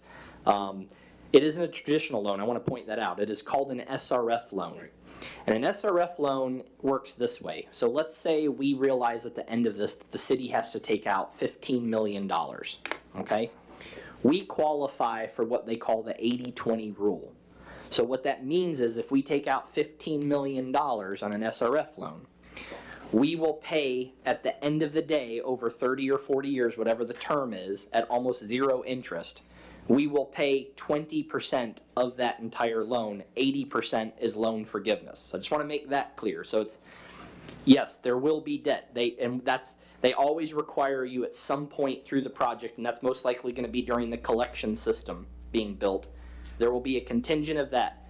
As far as the payback, they will do that by looking at the rate structure, and the sewer rate structure has to completely service the loan on that SRF loan. So I want to also make that clear, because I've been involved in this SRF loan process in other cities. So it's not going to come out of any other bucket. It's not going to be serviced. It can't. They have to look at your rate structure, and that's why he's saying, and he's correct, we can't determine what that base rate is, because we first have to determine what's the total amount that would be loaned, then what our 20% payment or repayment plan looks like over 30 years, and then based on that is what would determine what the base rate is. And then, of course, you still have to have other costs included in that as well. But typically, your consumptive rate of usage pays for the staff, and that base rate pays back your SRF loan. So I'm with the commissioner. Granted, everyone here was not part of the negotiations of this wastewater deal. I want to point that out. And if we were, we probably would have asked to change some things. I'm sure the commissioner would echo that thought. But I will tell you all this, we are every week engaging and working on making sure that we let the city, or the state, excuse me, know that there is an affordability issue here that has to be met. We also don't want to compartmentalize this as we get a collection system built, but we don't hook up any homes or businesses. So we're also going to be going through, they have a specific program, septic to sewer, that has a whole nother pot of funding that makes it to where the resident and the business owners do not pay for the connect. Unless the whole system's built and later on a developer comes in, then yes, they have to pay to connect. But any existing customer at the time is part of that special grant program, and we are aggressively going after that as well. So there are some concerns, I want to echo those, but there are also some positive things that we're in the process of, so I want to make sure there's a balance to that. So. I just want to say thank you for the update. Any questions from the dais of Mr. Barber regarding the update? Okay. Mr. Martin? Yeah, I think I'll carry it over here and sit down. First of all, I just want to say I'm glad to see Mr. Barber is back. No one's really said that, so I'm going to say it because I was worried about him. And we're working pretty good together as a team, I think. But a couple of things here. One, thank you for the library coming out today. What I was most excited about was how excited she was to be back. And her partner there as well. I had a really good meeting with the executive director of Livingston here, sitting right up there. I said, "Will you sit in the mayor's chair?" And we talked right here. I don't think you would mind, but trying to rekindle that relationship there, and I have a long history with the library. I think I've told some of y'all that, but I've actually been a volunteer, believe it or not, for over 40 years. But like Clark Kent and Superman aren't seen in the same building, at the same time, myself and Santa Claus are not seen in Hawthorne at the same time. So I've been doing that for a long time, and she was excited to bring back, because what happened was, we had a little bit of an incident there in the library. It's all been resolved, but Mr. Barber and I were talking because we were so caught up in trying to re-engage people that we hadn't thought about the library. And that's a mistake on our part. So we're re-engaged with the library, and I look forward to moving forward on that. That was asked about banking. We actually have some good news on that. Set up by Mr. Walker with Folds and Walker. I was able to meet, Mr. Barber was not able to be there, but I was able to meet with a prospective banker who, if we can use them, they'll piggyback with them because they have contracts with others. And we've got to get them a little bit more information, but I do believe that we will get some level of loan and those types of things. And we produced this, so I'll follow up. I'll be able to give you a lot more updates, but be encouraged. Good things are happening. Speaking of banking, because the people here locally at Ameris have always been very helpful to me, so I want to give them that. But the Wild Spaces Fund. So I want to report to the commission. I think most of you already know, but there was I'm giving approximation, $17,000 and change, I think it was, in a reserve fund that was put in there to pay back some grants. It was non-interest bearing, so it's just been sitting there. With the instruction of Mr. Barber, and the commission talked about this as well, That money has now been taken out of that fund. That account has been closed and it has been transferred to the Wild Spaces Fund. I got the official notification today, even though I did all this on Thursday. So now that I have the official notification, I will be contacting the county directly, letting them know that as part of Archer's commitment to them, that that money has been placed in the Wild Spaces Fund. So I think that's good news. And of course, it can be budgeted and used on projects. I wanted to let you know about that. There's the Roberto Lopez Community Center. I got good news and bad news there. The good news is people are loving going there and trying to rent, and we could literally rent it out almost every weekend. The bad news is that it's been so hot, and the way that building is designed, the air conditioning system is failing. Now, when I say failing, the 2 units that we have there are working well, but they're just not the capacity needed to cool that building down in the middle of a summer day. So I'll update all of y'all on it at another time. But basically what the AC gentleman told me was that you have several choices there, all of which obviously involve money. One would be to increase capacity on that. Now the 2 units there are working, they're fine, but it just won't hold up. And the way the building is designed, the windows themselves are leaking. All of those side windows, air is going out of there all the time. So you need to potentially seal them. The other thing is the way all those windows, that sun pours into the building and creates a lot of heat. So you need some type of reflective film on there. There's various ways to do that pushes that heat back out so it doesn't come into the building. So I say all that to say that we're going to have to take a hard look at that building and figure out how we want to do it. In the short term, there is no way to cool that building down on a Saturday afternoon when it's 95 plus feels like 100. It's just not possible with the current system. So I think and you don't want people coming in there and about to drop over dead in there. So we may have to consider saying something to the effect of we can't rent it out, but nighttime hours during some months. I'll send you an email out on this, but there's multiple things we could do. But currently renting that building out in the heat of the day for over 100 people to show up at a wedding or a birthday party is not fair to them and not really fair to the city to expect that it's going to be cool in that building at 3 o'clock in the afternoon. It's just not practical. So we've got some decisions to make. We can discuss that another time. I just want to put that on your radar screen about that. Public Works has been asked about Public Works reports, and I agree we need to do more of them. Mr. Lewandowski is talking about how we've been informing y'all, but to do better for the public, and I'll try to work on that. We have pretty much completed work in Zone 1, mowing. That is the biggest thing we've been focused on, but always something pops up. We had a report of a water leak over there near the community center, not too far from Lori's home, the address escapes me at the moment. Come to find out that it was a water main that was leaking that we actually thought was on the other side of the road. Anyway, long story short, the guys didn't really discover it till about 3 o'clock in the afternoon.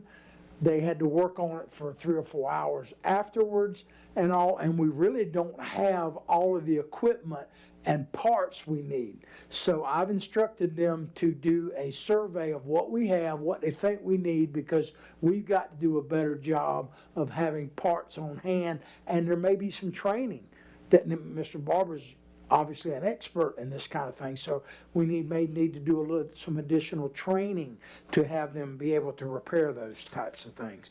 So another thing that we've done, and I want to give a shout out to one company in particular, Core in Maine, who furnishes us with a lot of things like the water meters and those types of things.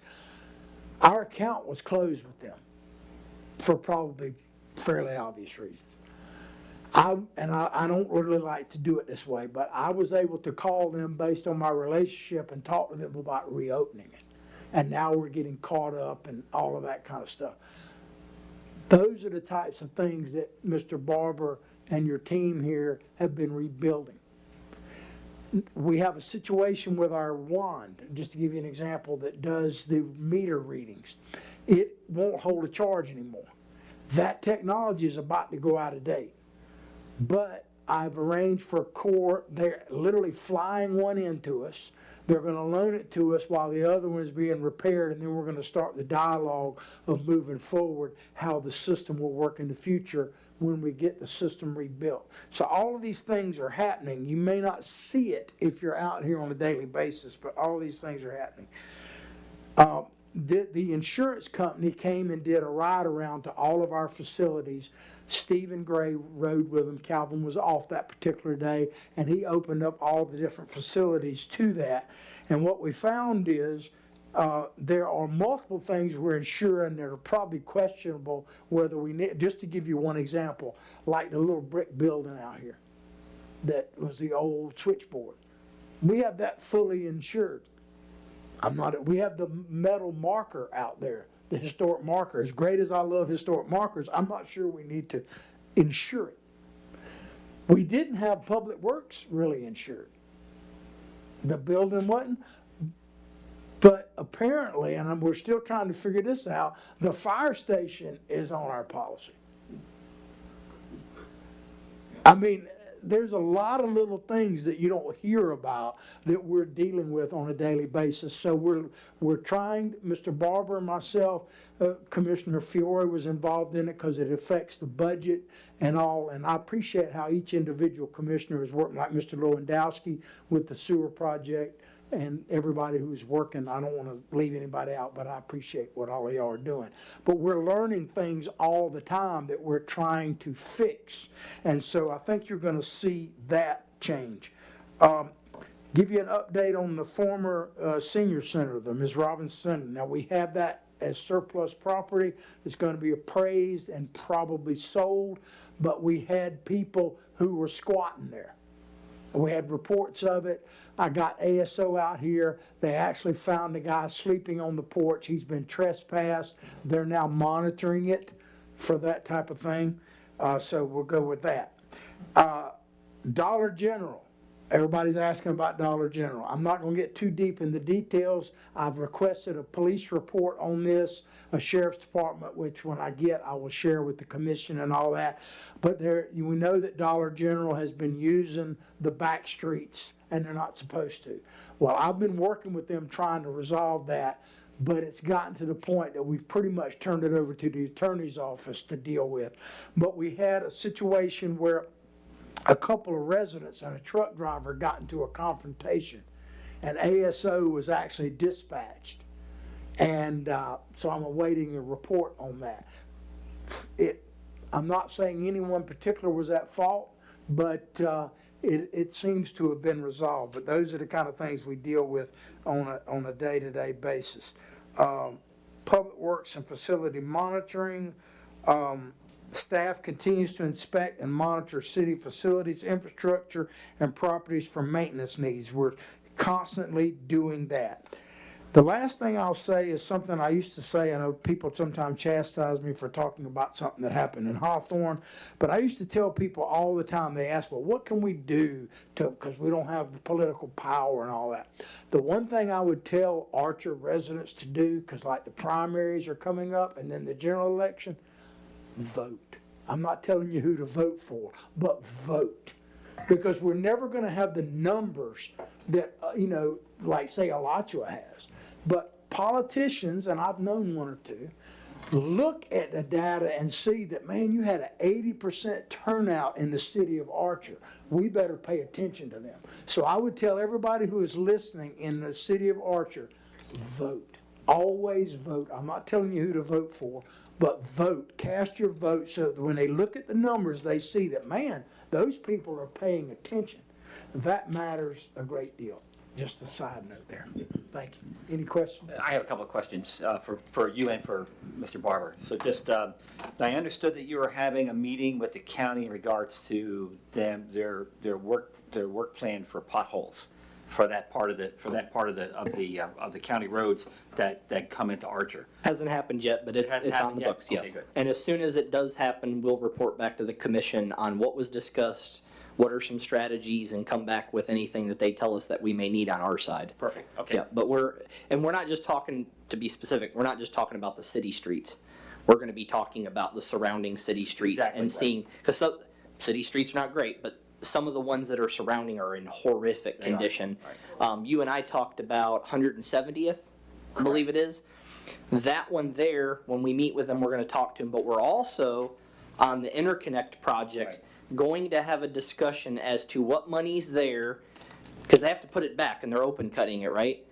If we can get it raised and if we can get swales on the side. And you and I talked about it, and I think if we could at least do that, it would mitigate the washout problem that we're seriously The having. concern is when they open it up, it's a dirt road. I think Bronson had a problem with some streets after they put their sewer system in. People were getting their homes flooded. So I just want to make sure that when they put these things on our dirt roads, that they do what they can to make sure that we mitigate flooding as opposed to creating a new problem. Yeah. I mean, they have to put it back. I'm just trying to talk them into putting in a grader in there and making sure that it looks better and that they swale the sides and give the water a direction to get to. Yeah. Okay, next thing is, have we heard back from Waste Pro in regards to any potential savings by eliminating recycling? They have not gotten back to us, but we have reached out. Okay. They're waiting, they're gonna get back to us with information about this, the CPI and all of that. They're waiting on that, and they're gonna give us all that. The data wasn't released, I think, until August, may not even been released by the Bureau of Labor Statistics. That's the data they're waiting on. Okay, next question is in regards to the Copeland Junior Commission renaming. What's the status on that? We talked about that at the July meeting. You passed a resolution, I believe, to approve it. So But we're gonna schedule the folks to come in and. This was so packed, we're planning on putting on another agenda where Yeah, we no can. problem, I was just wondering. Yeah, to where we make sure can we're give them. following up on it. Absolutely, yes, sir. The last thing is that, what kind of plan do we have to follow up on approved projects? So, if we approve a site plan, do we have a plan to go back in and make sure once that site plan's been approved, that the builder is complying with that site plan? Now, the county has its things that they have to approve, obviously, it's a little bit different. But in terms of what we have to approve, how are we making sure that what we approve is happening? So I'll turn that over to the city attorney because I'm not aware of what tools we have when that's all in the county's hands for the actual construction. Like, until I get a CO, I don't really know what I can engage in if I don't have those services. So I'll let you Yeah, answer so in that. particular, I'm talking about if we approve a site plan, which that gets approved here, how do we make sure that the site plan has actually been properly implemented? Is there an inspection? Is that something we do, the county does? So that's not something that the city does to go and check that they're still doing what they need to be doing. I mean, there's not at least a process that I'm aware of a checks and balances after approval of the actual site plan. And that they're doing what was in the site plan, I think is your That's question. problematic. Yes. One of the many reasons why you heard presentations this evening. I agree with you. And I wanted to address something Mr. Lewandowski said. I've dealt with county commissions in another lifetime and I've dealt with staff. So the county commission, I leave that up to y'all. The staff, I will give kudos to Alachua County staff. They want to do a lot of the things that you're seeing out there. They either haven't got the direction or the funds or whatever. Ramon at Public Works is definitely going to come out here and assess our roads and send somebody. I want to give you a piece of good news. We had a tree down on the Archer Braid Trail that was on the county side. I called them about that and said, look, we got this tree, our guys reported it. I said, while you're out here, we have a tree on Archer Lane that is hanging over the road that we don't have the equipment to bring it down. But once it gets down, we can cut it up and haul it off. They said, no problem, we'll take a look at it. They came out this is about 2 weeks ago now, on a Friday, Of course, we're closed on Friday. They came out, cleaned up the tree that was on their right of way on the trail, took our tree down, chopped it all up, and hauled it away. Our guys had to do nothing on it. And that's the kind of relationship that we have with the county staff. So I want to give them kudos for their public works. They are willing to help us. It's a timing thing, and also us making the ask. And believe me, I'm not afraid to ask. So, lesson here is next time we have a tree, we're gonna cut one down on the Archer Braid Trail. No, I'm just kidding. I have a question, 2 questions real fast. So the whole conversation about the community center, did something happen with an event that was taking place? Yes, that's correct. So we had an event there. They had about 95 people. That was actually the one before that one. And they called and they put a very kind email. It wasn't nasty. It was just explaining that they had elderly folks there. It was a retirement party or something of that nature. Birthday for a 90-year-old, wasn't it? Yeah. And explained like the person who was the guest of honor almost passed out. And so we had sent someone prior to that event to look at the system, confirm that everything was good, heard that, sent the tech back out to re-look at it, and found out exactly what John said, that it's just in this month with the windows and the other things, well, you heard that.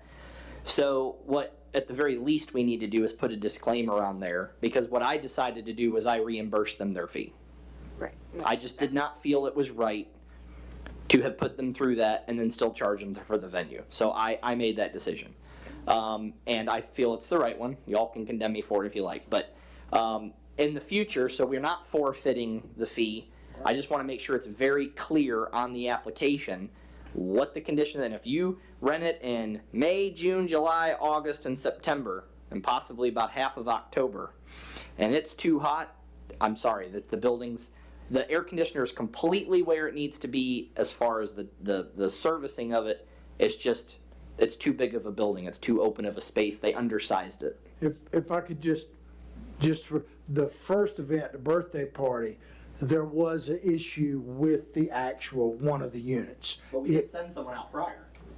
Right, but we sent somebody back out there, and there was electrical failure in it, and that got corrected.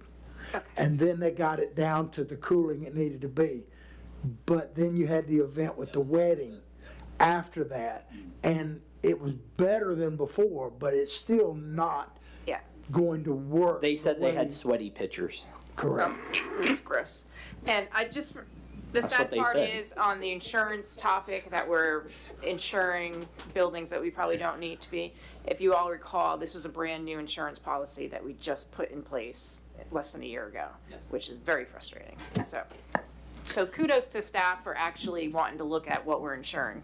And speaking of that, I'm going to send that list out to everyone, and I'm going to confirm with you all which ones that I would like to remove. For example, we shouldn't be insuring the fire department. It's not even our property anymore. So we need to take that off. I think, and I'm hoping that there will actually be some savings to our policy. Give you another example. The reason why John mentioned the historic marker out here isn't because we don't value it. The replacement cost of that is much less than paying for it every single year, year after year. So that's why, like assets like that, it doesn't make sense to be paying on a policy for 10 years when you've already bought it 3 times instead of just replacing it one time if something happens to it. So I'm going to send you all out that list, and it's got, I think, about 8 or 9 things we would like to remove. One of them, for example, is the senior center. Now, everybody immediately is going to say liability. What I want them to do is remove comprehensive off of it and just keep the liability on it. So there still would be some savings on it. And then we would, when we surplus it and it sells and it's transferred, we would then remove it from the inventory. But we just need to update the list as correct. So I'm concerned, based upon what I'm hearing you say about the community center, and I'm assuming that you're not making it sound worse than it is, that it really is a bad situation. That's what I'm getting. If you put, Commissioner, if you put 100 people in there, you're not going to keep it cool. Okay, so it seems to me to make sense that we close it during the day from now to mid-October, and that we just not, I think we're going to have to open it up for elections, But other than that, it sounds to me that the prudent thing is just to close it down during the summer. Well, During the day. We're gonna have a proposal again in the new budget. Y'all are gonna talk about projects. Since we're recapturing the wild spaces, public places, and wanting to use it for proper things, that is a discussion that could be had about that is one of the proper things. Because we're not tearing apart the air conditioning, we're adding to it, right? We would be putting in maybe another unit, ducting it in with the rest, putting it on the climate control. That is a project you all could say to staff, we want you to look at that, get a couple of quotes, come back to us. It is a problem that can be fixed. We just can't fix it with our current operating budget. Yeah, well, but until that happens. Well, what I'm saying is, as long as you have the disclaimer, as long as we put out it very clearly, and an application comes in and we explain it to them, and we even have them sign a waiver, I wouldn't say don't let people rent it. Would tinting the windows, putting just simple tint on the windows help? Sealing the windows and putting the covering and the reflective on the windows will help. But our air conditioner folks are saying still then, if you put 100 bodies in it, 98.6 degrees, it can't fight against it because it has such the high ceilings and that heat rises and all What that about the cost science. of power for, I mean, if it's pumping that much out, Oh yeah, it's costing us power. it's costing us. So, I mean, looking at it in terms of, I would hate not to have it available, so don't get me wrong. But if it's costing us power, if there's a potential risk, even with a disclaimer, I mean, disclaimer protects you somewhat, but doesn't completely protect you is the issue. So, I'm just gonna say it. So I'm gonna make a motion that we not rent out the, community center during daylight hours from now until October 15th. I'm gonna make that motion, based upon what you've said. We can either Have a motion on the floor, do I have a second? Hearing no second, it dies for lack of a second. I just wanted to make a comment on that. The only reason I wouldn't vote on that is we can't determine what the weather's gonna be for the next couple months, and that's potential revenue loss, and we would still have to be running the air conditioners during the day because we couldn't let them go off because of mold. So I'm not 100% sure how much we'd be saving. Well, you could lower, sorry, shut off. You could lower the, you can raise during the day, you can raise it up to a point where, maybe it's not comfortable for folks, but you're keeping the mold level down. But when there's people in there and they're renting it, it's really going to it's straining and using a lot of power to keep it cool and still not doing the job. So not only are you putting extra strain on the equipment, you're spending all that money. And if God forbid somebody passes out and gets hurt because of the heat, it's a problem. And the disclaimers are just not going to help. Could we ask a question as a standard operating procedure, please, with the Alachua County office, reserve office there? Are they maneuvering that control because it's too cold when there's nobody there, and so they turn it up or turn it off? And then our staff is not preparing for an event and making sure it's cooling down in a timely manner. So I can get the answer to the first part. 12 hours plus when there's 100+ people event. It's got to run for 12 Right, hours. but Mr. Mayor, what I'll say on that one is, I do know staff has gone in plenty of time to cool the building down. What happens is with these events, like for example, the birthday party, they had the doors propped open. So, I mean, you've got all that air conditioning, I don't care if it's been cooling down to 60 degrees, when you pop those doors open, you're talking about an hour later, and it can't keep up. We have that problem at the church when we have events. Okay, I'm just giving an example. Yeah. The last town hall meeting, the unit was off. I understand. 2 hours before the town hall meeting was to begin. It was pushing 80 degrees. Mhm. Thank God a lot of food loss or a lot of takeouts or whatever, because we only had 20 participants or whatever, but that's what I'm talking about, the consistency of making sure there's that connection, that unit's got to be on, and ASO officer has got to leave it alone, because either that or ask, is there an We'll reach out to your point. I'm gonna tell you that an HVAC technician, and not just one, but multiple companies, are telling us that it's undersized. So it still goes back to the original point of down the road, it's something that's going to need to be And I'm addressed. just telling you, historically, we've had big events there in the heat of summer, not 100-degree weather, not doors left open, and it's accommodated that event. So either the units are not at capacity and doing what they're supposed to, or someone is messing with those thermostats. That's all I'm saying. We need to check on that before we start closing down the event hours. Thank you. Well, like I said, you know, we're accepting risk that we can't afford. That's my point. We need to establish SOPs Yeah. when we have. Mayor, can we ask the city manager if he has a recommendation besides putting the notice on the rental agreement? Does he believe that it should be not rented? You want my opinion? I think with the disclaimers that, you know, like you said, I don't want to close off. It has nothing to do with the revenue. I just don't think it's a good look to close down a center that's supposed to be about people. Okay. But what I will say is again, we can start, if you guys want, we can start going and getting quotes for a solution. And then once we have that data, we can come back and say, okay, do you, the commission, want to then look at the wild spaces, public places, go to the county, put in an application and see if they'll let us do it. I mean, this could be a very short-term problem. Yes. And so, I mean, I'm not suggesting we don't do anything about it. I'm just making sure that you guys know it's a problem for us to do something about it. I would entertain a motion to that effect so that we're killing two birds with one stone. So moved. I'm sorry, I can't make the motion, but it's to get the information. to Yes, prepare for what he wild- said, so moved. You want to repeat it? Wild I places, loved it, that's public- why I was like, Wild yeah, that. Places, public spaces, and get that application in. Worst thing to say is no, but we've done our due diligence, they've got the 217 repaid. And if they say no, we go for a grant. If we can't get a grant, we use Friends of Archer and we raise the money because it's important. Is that acceptable, Commissioner Lewandowski, as the alternative? Rather than Well, the negativity of a community? I see, from my perspective, I'm not against the motion, but from my perspective, we should be doing both. We should be minimizing risk, which we cannot afford, and do everything else at the same time. Now, if things come through and you get the situation fixed in a month, great, you change it. But that's my perspective on it. I'll go back to SOPs. The application itself with the disclaimer should be a line added in there if you're preparing an event and leave doors wide open for 4 hours.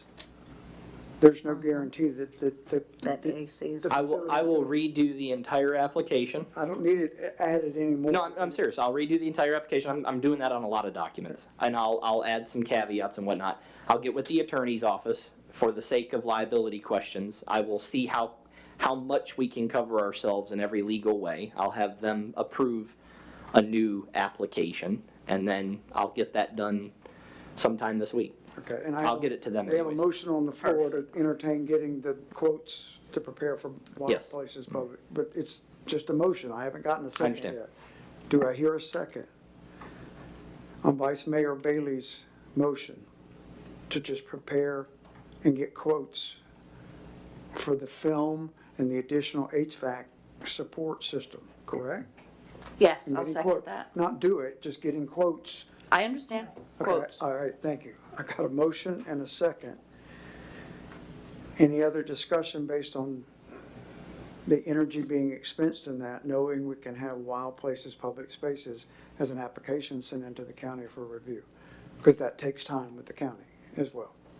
That could be done though as early as September if the quotes are already in and everything's there.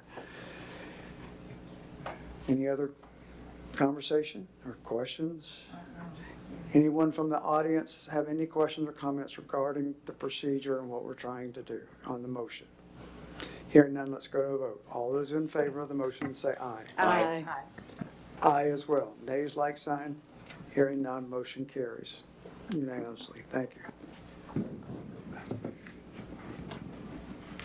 Just putting this back. Were you finished? I'm done. I still had some comments I would Yes, ma'am. like to Yes, ma'am. bring up. Comments or questions? Yes, ma'am. Regarding I'm curious as to the updates. Are people getting updated on their, work orders? No, that's not how that works. So Okay. if someone requests an update, we provide it. Okay, If someone wants to come here to City Hall and ask to look at the work order book, it's available to be examined. okay. I'm just curious. If people call in, I mean, work orders are being assigned to address, so if it's theirs in particular, they can just call and say, could you email me a copy, and that's public records request, we'll do that right away. Okay. we've talked about reporting software that does this for the city. We don't have the money to do that right now. It's something that we can look at down the road. But just keep in mind that, we've been very transparent. We give out, anytime somebody asks us something, we provide the information back. So this is not a point from that perspective. Every time someone makes a request and asks us to see records, staff stops what their jobs are and they focus on that because we have to answer those questions. So just keep that in mind. Every time something's asked for, we don't have any problem giving it whatsoever, but it does take time. So there's 4 office people. Typically the requests are going to come to one particular one, and then if that person doesn't have it, let's say it's something only I had access to or John had access to, we get involved and then we turn it over to that individual. So we don't have a problem answering any questions. Somebody can call us. They can get, if they want written proof that what we're telling them is the case. But what we do with you all is we've been telling staff, you go out, you do something, we want before pictures, we want after pictures, and typically on most of those, we blind copy you all and say, okay, this is what was done today. This is what was done yesterday. This is what was done that week. So we're showing you the progress and showing you the work that's being done. We can always do better. We can always figure out a way to do more. I'm not saying that, but we have actually shown in real time photographic evidence of what's being done. Correct. I mean, if anybody's been to Wilson Robinson Park, we didn't get much comments about that, but they No, it spent a looks week good. out there. We umbrellaed trees and we pulled things, and I mean, there were all kinds of things, and there's still a lot more to do out there. But my point is that we reported that back on a lot of that to you all, and you guys can forward that to constituents. We can't put all that stuff on a website. We can't put out all that. Down the road, the goal is staff will put out a newsletter and certain things and be able to put out announcements. We're just not there yet. And as you heard, social media is a problem for us because we have no way of legally being able to capture the information to preserve, which is required by Florida Statute 119.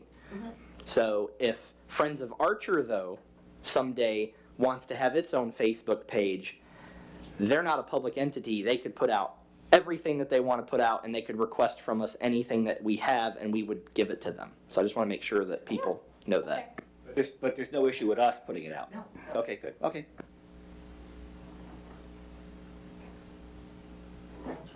Yes.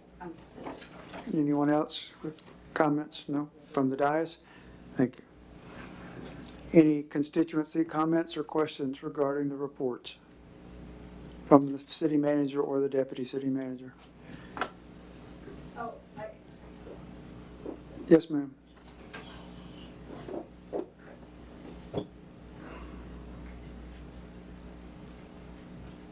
Do we have Friends of Archer? Is it up and running?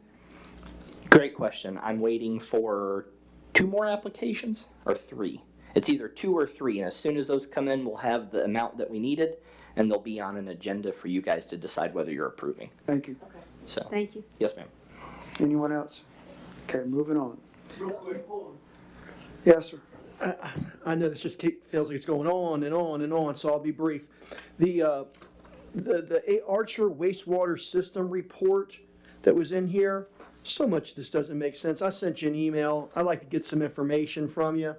But, what they sent here on their, what do they call it? Their project financing, the numbers on millions here and a grant here and a grant there, and the bottom portion you say is a contingency, maybe it's not labeled as such, and then 350,000 in savings. But how do we recognize that saving? Who gets the savings? What happens to the money? Was a change order done for the 350,000? I could go on and on with questions, but go ahead and send me some stuff, and I will compose a letter to you, because none of it makes a lot of sense. It's not good. It wasn't good when it was bid out, and it went to Woodard and Kern, and in like a week's time, and then the only contractor was Woodward and Kern's contracting department. It all seemed a bit suspect. Well, that's because it was a design build. So that's why it was the same contractor to the other. And DEP only allowed us to try this if we put out a design build. I want to make that clear. If we would have just put out for design and bid it out separately, we would have lost the grant. Okay, but again, it was a timeline thing. Yes. So I think that you're mincing words there on the design build and what Well, what do you mean by timeline thing? Well, we've been talking about this thing for years. I've been and here then for all years. of a sudden, huh? I've been here for years. No, I understand, but you've been here since January. Yes, And it took a long time to get to that point of June or whatever it was, to where it was literally an RFP came out and a week later, the bids were due. That's what I'm getting at. Yep. So it seemed a bit quick and sudden. And then when you see, and Commissioner Fiore, jump in there whenever you want, the numbers don't ever make sense. They're very broad overview, and then there's a schedule that has some schedule values with 11 million and 13 million. None of it makes any sense. because it's not one singular project. You're talking about 3 different phases, and we're only talking about one, but they're reporting on numbers that are going to come from 4 or 5 different pots for each one of those. So I agree with you. I feel like I'm going to be able to catch up to this pretty quick, but I need some information on contracts. Absolutely. And all this stuff that Your you kind of put request will out be there. completely filled. Thank you. Yes, sir. So I'm going to concur. I trust me, I completely understand your frustration with this. I really do. It's taken me 2 months just to try to figure out all the funding and to go through all the grants. So I completely get it, and I've actually had to make myself my own project plan just so I could figure out what's going on with it. So I completely agree with everything you've said. I'm trying to do what I can to fix it, but and I think Mr. Barber is trying to do everything he can to fix it, but it's a bad situation. It's a bad situation. It's a bad situation. It's one we should never have been in, but we're here, and at least we're going to try to do everything we can to get it back on track. That's all we can say. I mean, every aspect of it is problematic. Again, I don't know. Yeah. I'm sorry. I don't feel like you were fear-mongering earlier, and I don't know the percentage of exactly what you meant when you said Archer could be on the hook or it's not guaranteed. When you say that, and you all had a conversation, that the DEP, the grant isn't 100%. Correct. Okay. What percentage is that, though? We're 95%, We don't know. we're 98. We don't know. Are we 5% guaranteed? We don't know. See, I think that there should be some sense Again, of. if you want to talk offline on this, I'll talk to you about it. But what I'm saying to you is this isn't unique to Archer. This is how the federal and the state government does this. Okay, I've been part of this SRF program. I've been part of design build septic to sewer programs. DEP does not tell you. We had funding in place, they took it away. Administrative order. We were awarded it. We had the paperwork. They took it away. They have the power to do that. Now they're saying, oh, we'll give it back if you do this. I mean, this is the way DEP works. You're talking about a state agency. They have no requirements to us whatsoever. So what Commissioner Lewandowski is saying is, we were given a rotten apple, and we're trying to find every bit of it that's still good to eat. In August of '24, DEP had over 15 questions that were contingent on whether we got this grant at all. Never answered by Kimley Horn. Never. I had the document and I asked for answers, never received. So that grant fund was at risk then in August of '24. August of '25, I asked our interim city manager, did those get answered? No. Well, until tonight, I guess I never thought that there was a question that we weren't going to have enough money to do this, that it was 100% guaranteed. And maybe they just changed the rules in the last 30 days. Yes. The answer to that question is yes. And when they were told that it was shovel-ready project by our former engineers, and I mean, here we go down the litigation road, do we not? No, we've settled or whatever, but if I had my due, when I learned that it wasn't, I mean, what an embarrassment if I had asked for a press release when Kimley Horn was standing here, we're up 100% shovel-ready. And that was in August of '24. And they turned in a 60% design. 60% design. They lied to the federal grant source. That's, by the way, that's why the second batch of money is at risk. That's why they gave us this test. That's understandable. They don't And again, trust us. I know you weren't there then, but the good mayor and the vice mayor know that I was here. And I listened to Kimley Horn, and the little young lady got up there and chat, and never saw anything. And I didn't really open the hood and look at the engine too close. Now I'm saying, let's not repeat that. I want to see some pay applications. I want to see where the money's going, all that stuff. Just some things So- to where we don't have a repeat of the Kimley Horn disaster that, well, Commissioner Lewandowski was, been here the whole time, I think. So, forgive me, I don't mean, it's nothing against Woodard and Curran or yourself or anyone else. It's Trust just, factor. It's a trust factor. it is. And again, that's the very thing that you're stating is one of the reasons why I said we wanted to do a ribbon cutting and not throwing dirt in the air. I get it now. I mean, it's a picture of what we are looked at out there, and we want to change that picture. I get that completely. Built one stone at a time, but I do, and I'm looking forward to that timeline schedule per grant and what you were reading out tonight in report. But I expect that myself from Woodard and Curran. Okay, but Mr. Mayor, what I'm going to tell you is Woodard and Curran can be given a letter from DEP. They were able to do this, this, and this. We submitted the paperwork, they got a letter back. Pulled it back. 30 days later, they said, nope, we take it all back. It doesn't matter that we said yes, we're changing our mind. You can't solve a problem like that without having some contingency plans. So we are trying to have contingency plans. As a matter of fact, we are looking for wastewater options beyond Newberry. I understand. So, and we've already established some of those meetings on a calendar that we're getting set up. Commissioner Lewandowski will be part of that. But we are trying to address and mitigate some of the insecurities of this agreement for the benefit of the citizens. I didn't negotiate it, but we are trying to. I guess what I'm asking for is at least staff, you, Commissioner Lewandowski, if he's the liaison, have this living document. If that project stopped contingent on whatever from the DEP source, that needs to be on a timeline. That's why we put a report in tonight. But I can't sit here and tell you that everything that we committed to is perfect. World and going to be this way. Now, by next week, we're supposed to, should be next week. By next week, we're supposed to have the final project plan. Yes. From Woodward and Curran for this current phase. For September 30th. September. And that's the Right. timeline I'm talking about. Yeah, because the timeline was obvious when I saw the project plan. Even with the contingencies in there with a stopgap from DEP saying you do this. And they were willing to do that for tonight.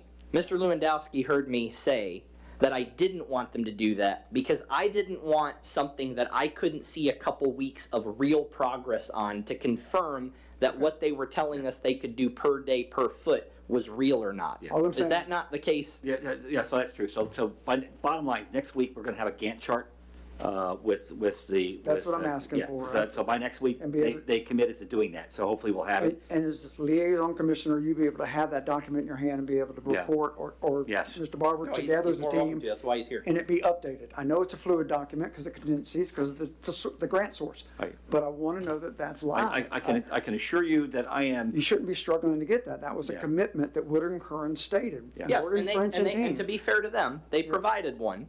But then it got They changed. wanted to update it. I told them no. Okay. They've updated it internally. He's right, we're going to get it next week. And the reason why I told them no, again, is because I don't want to come before the residents and this board and say, well, this is what we were told, and I've got no evidence of whether or not that's actually happening in the field. I'd prefer not to have a ribbon cutting until after September 30th myself. Well, we're not. It's going to be after September 30th. I mean, well after Yeah, September 30th. when I know that the next when I know that the next part is paid for, that's when we're going to do the it. next benchmark is done. So thank you. All right. Yeah. Listen, Anything else? Because we're going to move on. Yeah, let's The move first on. thing I need to do is ask for an extension of this meeting at least 30 minutes. So moved. Do I have a second? Second. A second from Commissioner Fiore. I have the first from Commissioner Lewandowski. Any discussion from the dais regarding that? Let's go to a vote. All in favor of extending the meeting till 10:15, say aye. Aye. Aye as well. Nays like sign. Motion carries. Continuing. Next is financial update. Page 54 of the packet. Do you want me to just give a couple highlights? Yes, ma'am. Okay. That'd be fine, because I have one question. I do, so, yes, ma'am. All right, this is coming from Michael. So a couple things that stood out to me, work in progress. He's still fixing issues with deposits and expenses being paid out of the wrong fund, so he has a lot of due to from entries that he has to make. Still cleaning up a lot of unpaid bills. Audit adjustments going back all the way to 2014. So again, it proves that you can't just fix 2026. He's going back many years. He has to fix those first. And then some concerns. So apparently he discovered that since 2024, no wild spaces income and expenses reports have been filed with the county, and he's been on a phone call with Miss People, is it People? To find out how to resolve that issue. So it goes, his work is going beyond just fixing the numbers in QuickBooks. He's having to, reach out to do reporting with the county as well. So that's really all I have on his report. Okay, I just have one question, and that's at the bottom. Supportive decisions needed. Confirmation that DR 420 was filed on 8/3/2026 for the trim. Is that by resolution, Madam Attorney? On the resolution that I did not sign because it said it was stated and filed on our July 27th meeting? I did not sign that resolution because of that clause in there. Did Deanna send that back to you? I can answer this question. Yeah. It has nothing really to do with the resolution. No. Yeah, so this is literally the electronic confirmation. Submittal. Did Yeah, it through get TRIP. done? That's what he's saying. Yes. He It was- confirmed it. And Yes. it was sent. Staff confirmed it. Yeah. And I will give credit to Deanna on this one. Deanna got it done. So, and we You know confirmed, that for a fact. we confirmed with the county that it was filed. Okay. We are in You good get a standing with the confirmation county. number I'm listening, in the I'm trim just not program. I understand. totally trusting at this point. All right, Well, we confirmed, the county has stated that the city of Archer is Okay. current on the trim. thank you. That's the only question I had. Anyone else with questions on the financial update? Anyone from the constituency? So I'm concerned sorry, go that we had this update, but last month we had the, at least a report that kind of gave us what our, somewhat what our banking balances were, how much we spent, that type of thing, a summary. We didn't get that this month. And, I know that the last month was problematic. I understand that all these numbers are problematic, but, again, I have a hard time with just saying, I need to see some numbers, some summary of how much we have in the bank, how much we've spent, and how much is left. Mayor, if I can answer, so he's not going to be able to give you those type of reports at this stage still. He, as you saw last month when he gave you that report, it was totally not going to be accurate because you're missing so much data. I mean, he didn't even have like revenues up to date on that report, and nothing to his fault. I mean, he's trying hard. I can provide the bank balances per bank statement per month if that would give you a little bit of confidence. That would Commissioner, if I may. that'd be helpful. Currently, right now, as we sit, we have $178,463.65 in the general fund. Of course, there's bills that still need to be paid. In the meter deposits, $54,430.11. The former reserve has now been transferred over to the Wild Spaces Public Places. That was $217. Now it is in Wild Spaces Public Places. That balance now sits at $503,286.35. The Water and Wastewater Fund is sitting at Water and Solid Waste Fund is sitting at $163,360.38. We are trying to separate historically all the accounting from solid waste from water.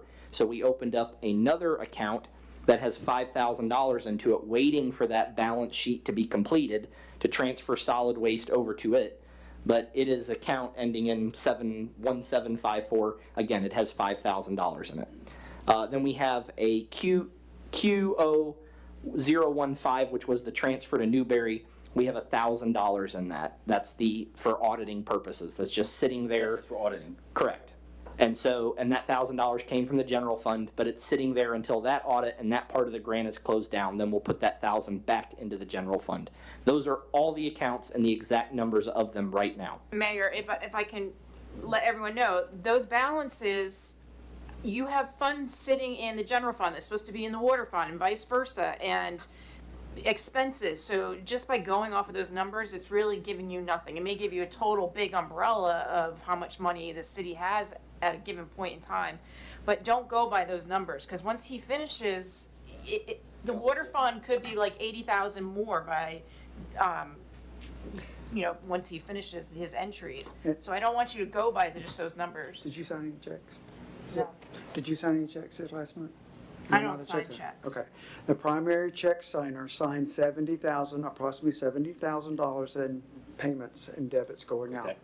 in July. If that gives you a Yeah, benchmark so, of 70 paid versus Of what course, at came the in. same time, we also had revenue come in, and that's her point. And I don't see revenue. The check signer doesn't see the Yeah, revenue. I am going just pay the to give you a bills. spreadsheet. It's not gonna be much information. It's gonna give you your beginning balance, your ending balance, how many deposits, how many expenditures went out per fund, so that you could just at least see that there's And there's- money coming in, money coming out. There's if an that would AP help. summary for the end of the Okay. month. There's an AP summary that is attached to all the checks that I sign and right up to the end of the month. Yeah, I'll make sure that the manager gets something to put in the packet each month. You know, just the I just AP have a quick question. The late fees that are showing up, why we have the money to pay the bills, but why are we accruing late fees? Some of them are 25 invoices never paid. Still. Yeah, some of this isn't from the current time. Okay. So, I mean, now some of it is, don't get me wrong, some of it is. For example, like ACE, we have a couple late fees from ACE, but the reason why is because I put a stop on paying everything till we started getting a better process in order. We talked about that here at a meeting. That process is now each individual invoice gets processed as opposed to paying a monthly statement at the end of the month. So as soon as we catch up on that, that process is put in place, you shouldn't see any more late fees on that. From ACE. From ACE. Okay. That's what we're trying to do. We're trying to fix each and every account. We had Core and Main, closed it, opened it, but when you opened it, oh, by the way, you have a balance. When's the balance from? Oh, I don't know, 2022, so that's just an example. Things like that happen all the time. And that's why I think what everybody's really looking for is, at the end of the day, if you look at the numbers, each month, is more coming in than is going out, or is that decreasing to the point where the balance is getting smaller and smaller? I think that's the general approach. Yeah, and that's what I don't know, it's like magic. I know money's coming in, I heard money's coming out, but I have no idea, what's really going on. And we've been transparent and honest in saying that we are working on that. Look, we have to work on that, and we have to get it to some point very soon, because it is keeping our last year's audit from being able to be completed, and that audit is going to be essential to getting a loan to pay off the line of credit by December. So we know we have a deadline. And we talk about this on a weekly basis, and I don't want people to think that we're not talking about it constantly. But I can't make an answer up. The answer is it's not completed. Excuse me. The only other question and this is going down into the weeds on one of the bills. So Gainesville Ice, it was on page like 182. Oh, I don't think we got there yet, did we? No. Oh, we're not there yet, okay, never No, mind. 'cause I have I'm sorry, questions question, about yeah. I'm good if you want to continue, Mr. Mayor. City attorney update, Madam Attorney. Yes, Mr. Mayor, very briefly, I've been in contact regarding thickets after our shade meeting, and that's all I can really say about that. But I've been in contact with Mr. McCarty on that. The public records request from the Stu Lilker from the Columbia County Observer requesting those 99 invoices. We have completed those, provided all of those to him dating back to September 2025. We did not get one for July, though. If we're asking for the 99s to be with the invoice, it's So not happening. should have come out today. We're trying to get them out the 10th of the month for the previous month. So Okay. I'll check on that tomorrow when I get in the office and we'll Thank- get that one out. Thank you. I'm not trying to put you on the spot, but it just, if we need to look at the contract and amend the contract or whatever to make sure we get 99s with the invoice, it'd be helpful. Yep, okay. Because Deputy Dog is watching. so- Yes. Okay. And then I'll be talking about the last item on the agenda, Mr. Barber's full-time contract, so I'll have more to say at that point, but That's all. no other Thank you. updates. Any additional updates to be added at this time? No? Moving on. Old business, number 5, surveying. A, surveying and mapping qualification comparison discussion ranking, page 55 through 57.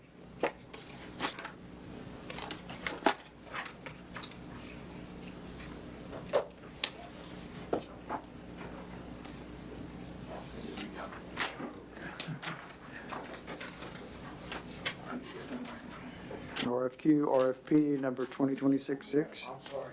It's all right. Just trying to go through the weeds.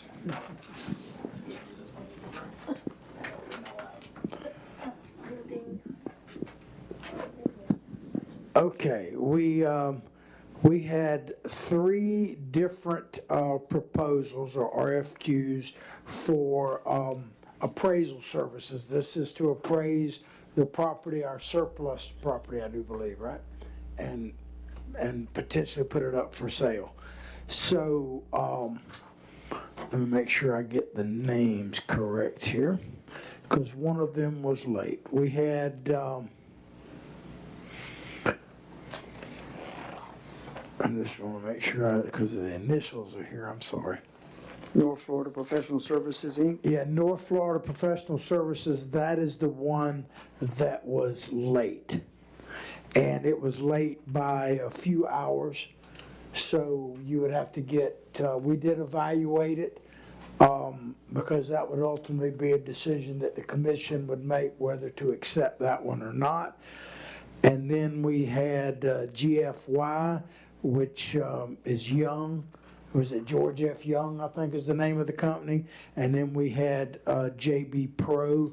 And as you can see, you're going through a similar type ranking system that we had in the previous ones for the planning services. So I don't know if you have any particular questions about either one, any of these, but hopefully you've had a chance to review them. And essentially, if you decide to accept the one that was late, you would need to evaluate all three of them. If for whatever reason you decide not to, then you are evaluating the George F. Young and the JB Pro one. All of these have the ability to be piggybacked because they have contracts. If people don't understand that term, basically, if a company, like was discussed earlier, has, say, a contract with the city of Bronson, and they're doing a similar service, we can piggyback off of that contract for the types of fees and things that they charge, which is what you heard from before. So it's something that the state allows. It saves a lot of time and money because they, in a sense, have been vetted. Are you saying Bronson uses one of these? No, I was using it. Well, let me correct. We're safe because he's had a lot to cover tonight. We're safe because this was an actual RFQ. RFQ. I get them a little bit confused. Yeah. So we don't have to piggyback because they solicited an RFQ. RFQ, that's why I was. So you guys get to determine what you want to do. I apologize. Yeah, Mr. that's Mayor. okay, John. Okay. Are you finished or are you just? Yeah, it really, I guess, the decision you have to make, First first question. of all, would be to accept the late one or not, so that you look whether you're accepting 3 or 2. That's the That's an decision you opinion. have I to don't make. think we should. I think we should look at the 2. Number 2, we have used George F. Young in the city of Archer in the past for appraisals. Okay, so if it was NFPS was the company that was late, Yeah. so that would mean if that's the way that you decide to go, you would be evaluating either George F. Young or JB Pro. And again, because of the potential conflict with Mr. Barber, I handled all of this. I read the packets. I put that part together. And all I'm adding as a caveat is we have used that engineer, George F. Young Incorporated, in the past in the city of Archer. Can't tell you on record whether it's under contract. I'm just saying. Again, staff has made no recommendation. Talk to the attorney. Everything's in order. First thing you guys need to decide, again, procedurally, are you including the North Florida? And if you are, then include them in the discussion. If you're not, then don't include them in the discussion. What is the feeling of the dais? Do I hear a motion to include them or limit it to the 2 because of the late submittal? In my opinion, if it was late, if it wasn't like Timely. some crazy reason why, I think we omit them. How late was it? About 2 hours. Yes. Well, we try to do things by the book. We put a noon submittal on. They thought it was a 5 p.m., but the RFQ said it very clearly, and it came in, I think, around 2:30, somewhere around there. The deadline's a deadline as far as I'm Yeah. concerned. What'd you say? I said a deadline is a deadline as far as I'm concerned. I agree. Yeah. This waffling is what's gotten us in trouble in the past. I'll take the blame. Now, I have a question for the mayor in that you said we've used Young before. Was Yes, it sir. satisfied, not satisfied?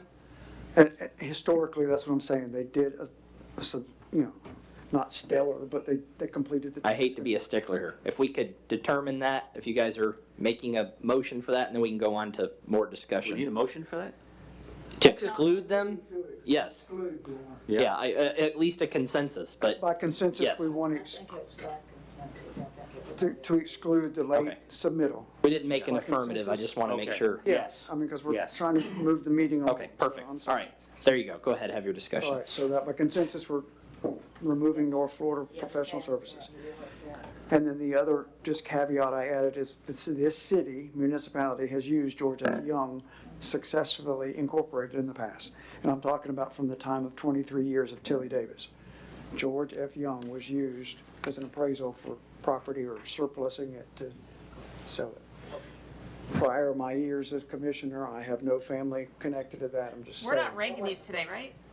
Yes, the staff would like you guys to tell us which one to So pursue we a can move contract with, getting to award. appraisals moving We have to negotiate, this was a request for qualifications. surplusing property. So if you tell us which one's your top one and top two, then we'll go to both of them, ask them for a financial proposal. What is this gonna cost? Because we do have to spend the money, now we'll get reimbursed in the sale, right? You'll put all these costs of appraisal and survey into the sale price, the minimum bid. But after that, we need to know which one to bring back to you with pricing for you all to make a final decision to actually get a contract with. So, again, you can say negotiate with both, or you can say, no, we want you just to right now to negotiate with one. I'll entertain a motion for number one and number two to proceed Well, with well- the cost. I wanted to know again, what did you say about the George F. Young? What do you know He did about? he did a professional job. He did a professional We could job. call Tilly Okay. Davis and ask her what her feelings are as Okay. 23-year city manager, but he was used multiple times from the city of Archer. And so, and again, we're discussing without a motion. I need a motion for a first and a second to move forward with pricing, is what you need. Doesn't mean you have to pick one. Well, we don't have to pick one. Right. We- Yeah, so I make a motion that we direct the city manager to go back and negotiate for final proposals for both GFY and JV Pro. I second. I have a motion from Commissioner Lewandowski, a second from Commissioner Fiore. If I may amend the motion, if we're going after both, I can handle George Young, but I cannot engage with JV Pro. This is discussion time. Yeah. And I'm not trying to put you against the wall, but you're Okay, still. so I'll amend the motion. So I'll amend the motion that the city management, that the assistant city manager, I make the motion that the assistant city manager go back and negotiate with GFY and JB Pro for a final cost proposal. City deputy manager. Sure. And you are still, again, That's what I said. discussion, I question, you are still employed with JP. Oh, yes, sir. Correct. Yeah. Mhm. I'm not- Again, I had nothing to do with it, and everything's been handled through the attorney's office as far as all that, but yes. I didn't even know it was on the proposal till it went on the You amended agenda. your second to the same? Okay. I have an amended first and an amended second to have manager negotiate with JFY for pricing and the deputy city manager negotiate for pricing with JP Pro to avoid any perception of conflict of interest. Any other discussion? Any discussion from the constituents in the audience? Hearing none, let's go to a vote. All those in favor of the motion, say aye. Aye. Aye as well. Nays like sign. Hearing none, motion carries 5-0. So, Mr. Mayor, point of order, do we need to, another extension? Yes, 20 minutes. I think we're going to need more than 20 minutes. I'm going to make a motion that we extend for, I make a motion that we extend for another 45 minutes. Second. Have a motion and a second, extend the meeting for 45 more minutes. Any discussion? All those in favor say aye. Aye. Aye as well. Nays, light sign, motion carries. Continue now. We are B item of item 5, old business. Pages 58 through 179, July 2026, monthly financial report complete with the bill list. Mayor, I have some questions. Yes, ma'am. So on the bill list, Suncom invoices, where were they being sent to? Because we're paying all of fiscal year 2025. So I would like to know what email these all went to, or if they were being. yeah, if these were being mailed, Or if they were ACH'd and we've just missed them somehow? no, if they were ACH, then they would have been getting their money, but now we're paying them by invoices for the whole entire year of 2025, and I don't know why that would even be the reason And did we- as of August of 2026. And did we even have that service? And you're gonna think I'm a real jerk, but there's invoices in here for supplies for paper clips. And I know that's so tiny, but I'm telling you right now, that office is full of so many office supplies. I saw boxes with my own eyes. I rather we look through the boxes and know what's in there. I saw entire paper, what are they called? Staplers, you know, just sitting in boxes and stuff.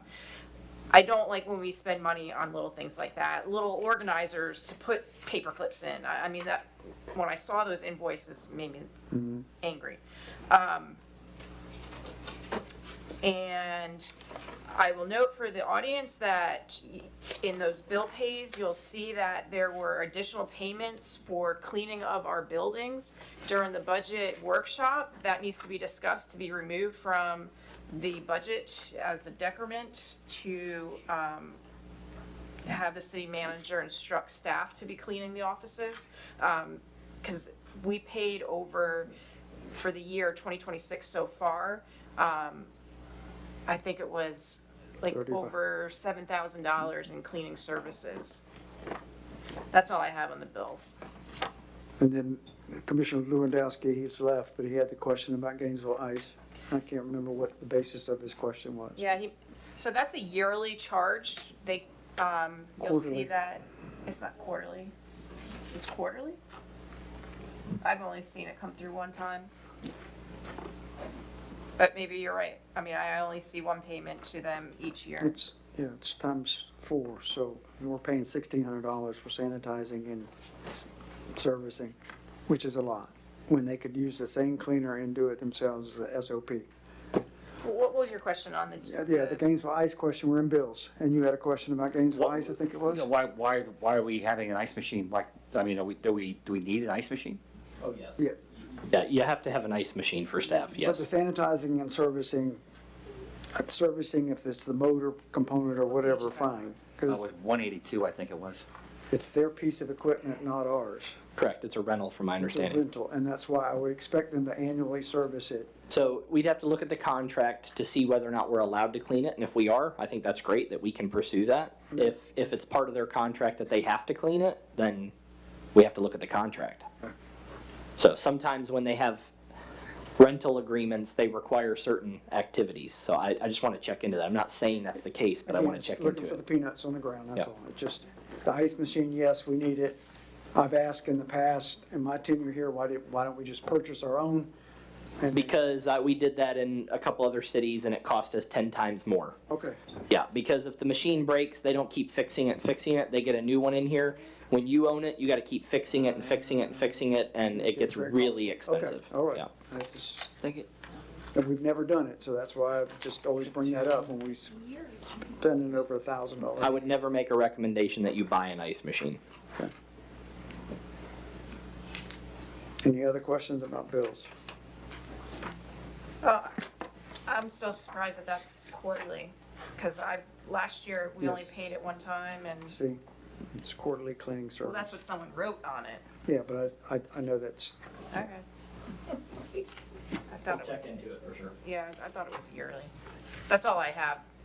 and Yeah, I'm yeah, proud to breathing see quarterly, yeah. some of my initials and check number written Yeah, someone wrote it there, yeah. as a copy for the commission, but some of the bills that I wrote checks for don't have that, so they must have been submitted prior to me as the check writer. Yes, to the point that was mentioned about organization, we will make an attempt in September to compile it in a way that is more palatable to go through for the average person. So I'll take that to heart. And the one last thing, you're still not seeing any credit card statement invoices, and we haven't seen them for a few months now. I will check into that as well. Again, John just received a credit card for the first time Thursday or Wednesday of last week. I just activated. So there's only one credit card now in the city. I have not used it yet. So, and I don't have it either yet, so. But we'll check into that. Okay. Anyone else with questions about bills? Any constituency in the audience with questions about bills other than what's already been shared and duly noted? I think y'all trying to be quick, you know. Oh, excuse me. Oh, I'm sorry. Not rude, just timely, that's all, and efficient. What a concept. See if I got that. Yes, sir. All right, first thing I forgot to mention was the document itself that was sent out with the 309 pages was a Word document. It'd be much easier for iPhones and such if it was a PDF. Next thing, Emerald Data. When you look at that, it looks like there's a bunch of add-ons that are on that. It starts out with a base of like $1,900, and then it's just a series of, I don't know if they're necessary or not, but it builds it up. It seems excessive. CPSS, there's one from 5.1, and then the next one is 8.1. So I don't know what happened in between or how we missed that, but I think there's a pattern there. Archer Automotive, I saw where we fixed up or did the oil change or did something on a 2006 Chevy Silverado. Just didn't know we owned something that's 20 years old. It's the older truck, yeah. Okay.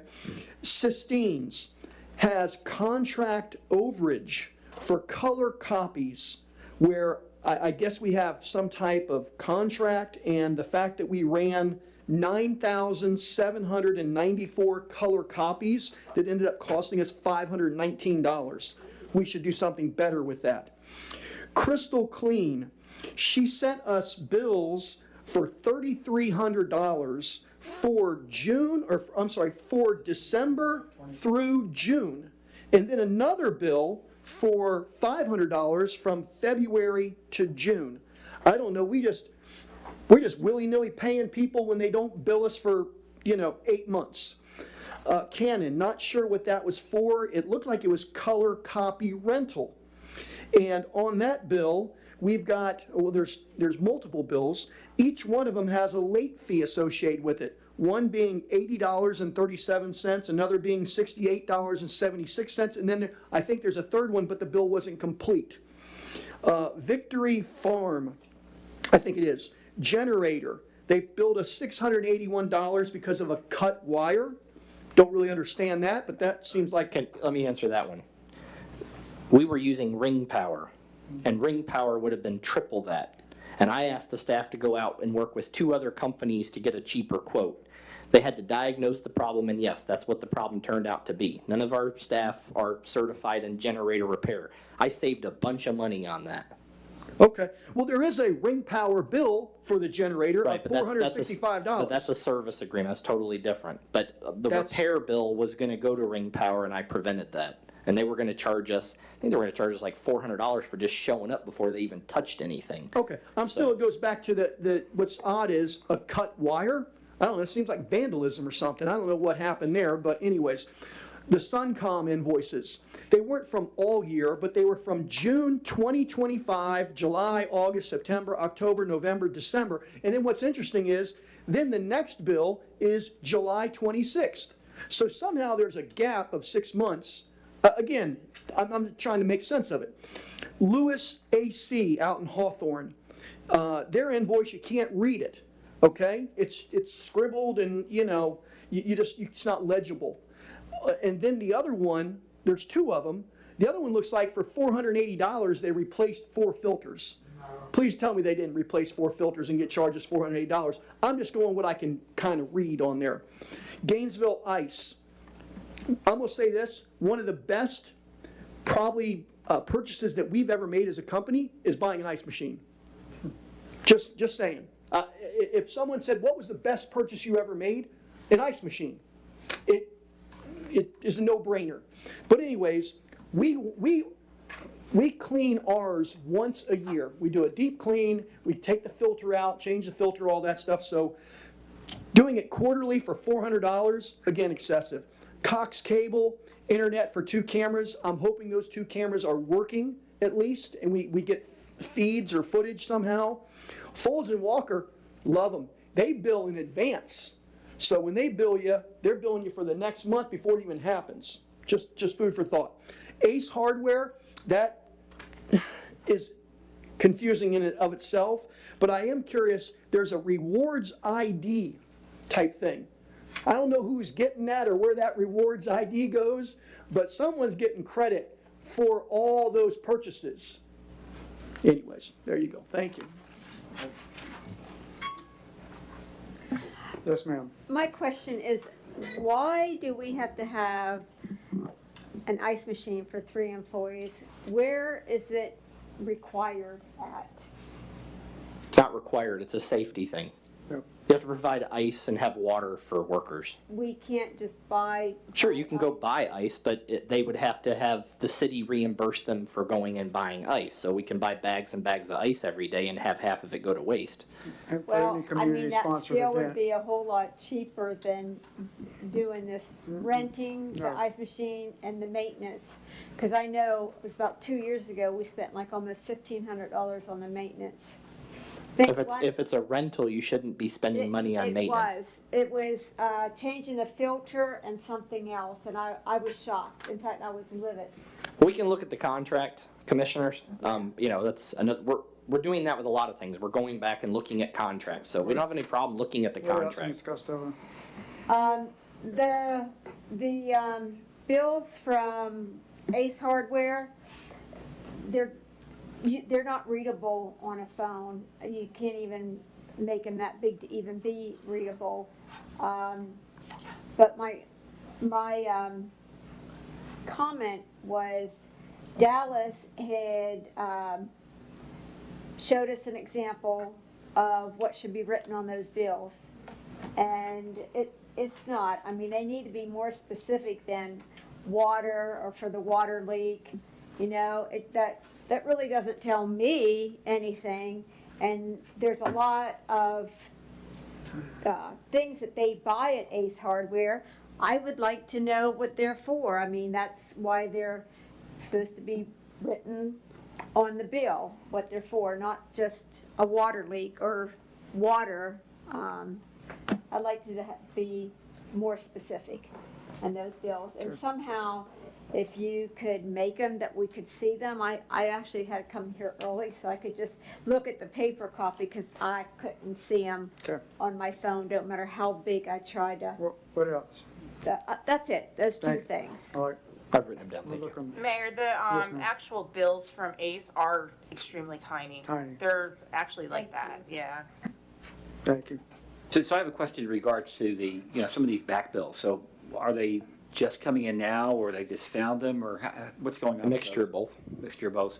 And some of the stuff, remember when I first got here, I stopped paying a lot of things because I wanted to make sure that we weren't spending ourselves into a deficit. I was very honest about that. Now, we're not doing that anymore, but I put a total stop to spending for a short period of time, and so yeah, some things got behind. But what we've been working on the last 2 weeks, and we talked about this with Commissioner Fiore on the budget discussions, we are trying to have Emerald set up a generic email, and then we want to start contacting every vendor, and anytime we engage in anything, we want that one email address which multiple people will receive. The deputy city clerk, deputy city manager, myself, the accountant, like a bunch of us would receive, and that they all have to send it to that address. It would be dispersed and sent to ours. And so there's a check and balance, as if somebody doesn't see a bill because it only goes to one email, that there's other people there that see it, print it out, put it in a pile, and make sure the thing is processed properly. So currently, so it sounds like currently multiple bills are going to multiple places. Each bill is going to different things. Some of them were bills that were going to email addresses for staff members that weren't here. Okay, yeah. And this is why, another reason why, is we're trying to get rid of names. Like, for example, Commissioner Rossi and Commissioner Lewandowski, you guys' emails were set up as seat 4 and seat 5. Mine is city.manager. We're trying to get rid of the names, and so someday when you tell me to go away, or I die, or whatever, Or both. or both, the next city manager just takes over that email. There's not a loss of information. So that's another correction that we're making. But you can get one email set up, and we're having Emerald in the process of doing that, that when it's emailed to that, they also will send it to a specific list to go beyond that Yeah, but that makes sense. automatically. Yeah. So if you send it to accounts payable at cityofarcher.com, it automatically goes there, but it also goes to his, to mine, to the accountants, to Commissioner Fiore's, and then somebody else's. So how do you feel, what's your assessment right now in terms of where we're at in terms of these old bills that are laying around? Do you think we found most of them? I think or- my goal is by October 1 to have the new GL codes, to have the new budget, have everything caught up. Of course, that's hoping that if everything's been found, right? So I can't guarantee that, but my goal would be to have it closed out and we walk into October 1 not having past dues and not having things out for more than about 45 days. That's the goal in accounts payable, that you have that 45-day window. There's exceptions to that, like sometimes vendors legitimately don't send us a bill when they should. I mean, that you can't prevent. I'm not gonna prepay something I can't. No. Those things happen. I'm just in terms of, your general assessment of where we're at in finding all these old The bills. goal has been October 1 to be caught up and everybody receive a financial statement that makes sense. That's Okay. our goal. Good. Suncom is the only one that I'm unsure of as well. Which one? The notation Suncom invoices that go back to 25. Got it written down. It's city, and it says City Hall / that's either well, phone lines. Is that something that's by statute we required to have phone lines at the wells to monitor something? So you have your SCADA system at your wells. So SCADA notifies if there's an issue at the well and tells the staff. That's what that SCADA, Suncom invoice Yes. is probably paying most likely. for the two active But wells. again, we can look at the contract and we can see if there's a cell signal or something else that's cheaper, so we can Or look are they into it. invoicing that late? I mean, they can create an invoice. I won't know that until I find out which email it went to and who saw it, and I will do Just that. asking, because it just, No, I absolutely. hate that, we get a pile of these and it's like, I don't ever remember a Suncom, I'm sorry, so. I mean, I guess my question for the city attorney is how long can someone delay a bill and you legally still have to pay it? Forever. There's no hard and fast deadline. So there's affirmative defenses, things like estoppel, latches for taking too much time, where could you have reasonably believed that you actually weren't gonna have to pay at this point because it had been so long? But that's a defense that you would have to make if they were to come after you for not paying it. I'm sorry, just one other notation, whether it's January before it gets completed or not. We have Ms. Costello said something about the email that's Tangy that somebody else, I use Tangy.com or whatever to get to her. I don't know if you do or not. I've never heard that, so I'll check into it. But that's not a caveat. The caveat I'm concerned about is we still have accounts that are with John Hammond's name on them. Yes. And we have John Glenn, I mean, we've Yes. had, welcome And to the Cindy club. and a bunch of them, yes. Before John Hammond, we had accounts going back, well, since John Glancer, and that's been 10 years ago? I don't know. John Glancer was from Newberry, but anyway, if we can at least earmark those and whoever's the account distributor. Well, again, I mean, if they're sending it there and we no longer have access to those emails, I don't know how I find that. No, it's not emails, it's just attention with the name. I'd be Oh, you mean proud as to far have- as the bills and whatnot that come in? Yeah. Yeah, okay. The account administrator should be either you or Mr. Martin. That's the two names I want to see, not John Glancer, not going back to certainly Mr. Hammond or, that's an omen. I don't want to see those. So if we just work that in. There's only two or three. And I'm the primary check writer but it's an irritant every time I see that. There's only two or three, so. And when I talked to Deanna about it, she just said, yeah, we need to look into that. So I'm just not throwing her under the bus. I'm just saying, if you'd note that, I appreciate it. Okay. Anything else? All right, moving on. Item C, Planning and Zoning Board application, appointments and possible actions, page 180 through 220 in your packet. All right, so there is one application that was sent to me today that I believe I'm missing. It was by, Joe Tinney. yes. So you guys will be sent an email tomorrow with her application. I believe that takes our total up to 6? 7. 7. Yeah. Well, there were two more that I sent you by email. They should be in the packet. Are they because they weren't in the packet that I downloaded, unless it changed. I had downloaded the packet a couple of days ago, so I don't know when you updated it. No, I didn't update it. Okay. Which two are missing? 'Cause It I knew Jill's was, but who's the other one? was, hold on a second, let me look at my email. I'll tell you which two. Okay, I sent you and John an email on it. Yeah, let me look at sent. Yeah, I forwarded that. Let me see here. Gator, the gentleman that Yeah, owns. so one was Ryan Murphy. I didn't get that one. Oops, my email went away. And I'll tell you the other one is Mike. I'm gonna boot back up here.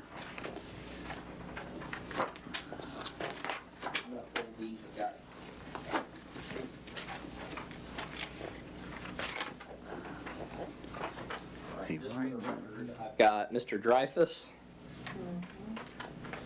I've got Mrs. Costello. Yep. Sean Willis. Miss Green. Mm-hmm.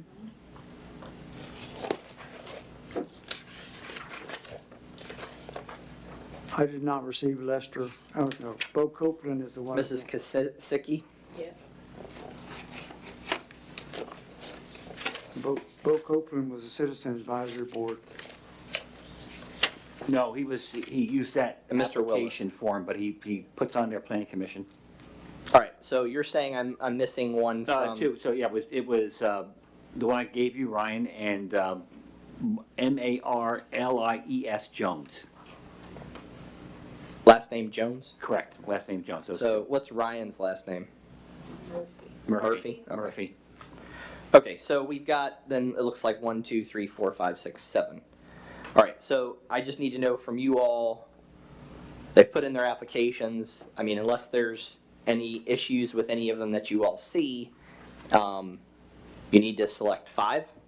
Is it a 5-member board? Yes. I believe it's a Yes. 5-member board. It's a 5-member board, and my count is 9. You have Willis, Kasicki, Green, Dreyfus, Costello, Copeland, Oh, I didn't see Copeland. Tenney, Murphy, and Jones. I didn't get Tenney, Yeah. and I didn't get Jones. Yeah, that's correct. All right, did y'all get Tenney or Jones? We don't have Tenney, Murphy, or Jones. Oh, I did find Copeland. Yep. It's on the back. It's on the that very end. It's listed as Citizen Advisory, but Commissioner Lewis. Yes, they just put in a different one. That's correct. They didn't put in But the we did not receive Ryan Murphy, Tenney, or Jones, so. Tenney. I did not know. Okay. So again, I really would like to get this board at least scheduled to train. Now, here's the thing that I would recommend on this. You have a 5-member board, but you all might want to seriously consider appointing some alternates. And what happens with an alternate is they can't vote if there's a full quorum, but if there's an absence and they show up and they hear the case, they can vote as a alternate. Yes, thank you. I don't know why the word just popped in my head when I said it. It's 10:30. But anyway, so that's up to you guys. It's never a bad idea to have alternates so that your board business doesn't stop when you don't have a quorum. And they hear the case and they're trained the same way and all of that. I would ask the attorney, I don't think we have to change rules. It's under the commission's purview, I believe, if you'd want to assign an alternate. There's 2 alternates that can be appointed. Perfect, yeah. Okay, So so I'll entertain, I would say you get down to a list of 7 if you guys want to make nominations and I'll entertain a motion to select the 5 with an alternate, at least one alternate. 2. 2? Yeah. But we don't have the applications of Ryan Murphy, Tenney, and Jones in front of us. I can email them to you tomorrow. If you want to delay this, we can put it on the budget workshop and you guys can appoint them there. But I'd at least like to have a discussion about if there's anyone on here you want me to remove from the list that you did receive an application from. Other than that, So I'll entertain a motion to table this until we receive all of the no. information. I'd like you to only, if you may, only table the final decision. But I'd like you to move forward on as much as you can. So you've established, you have to do it. Establish that you're going to appoint 5 members and 2 alternate. And then the other thing I'd like you to determine if there's anybody currently that you have an application from that you don't want the staff to include in the vote. Okay, so let's knock one thing out at a time. So I'm going to make a motion to appoint 5 board members and 2 alternates. Thank you. I have a motion, do I have a second? Second. I have a second from Vice Mayor Bailey. and a first from Commissioner Lewandowski. Any further discussion on that motion? Hearing none, let's go to a vote. Any constituency with questions or comments? Yes, ma'am. I would like to make a statement. Yes, ma'am, Ms. Green. And Green citizen. I think that a person who has sued the city and gotten money should not serve on a board or a committee of the city. Okay, thank you. Can we be told who that is?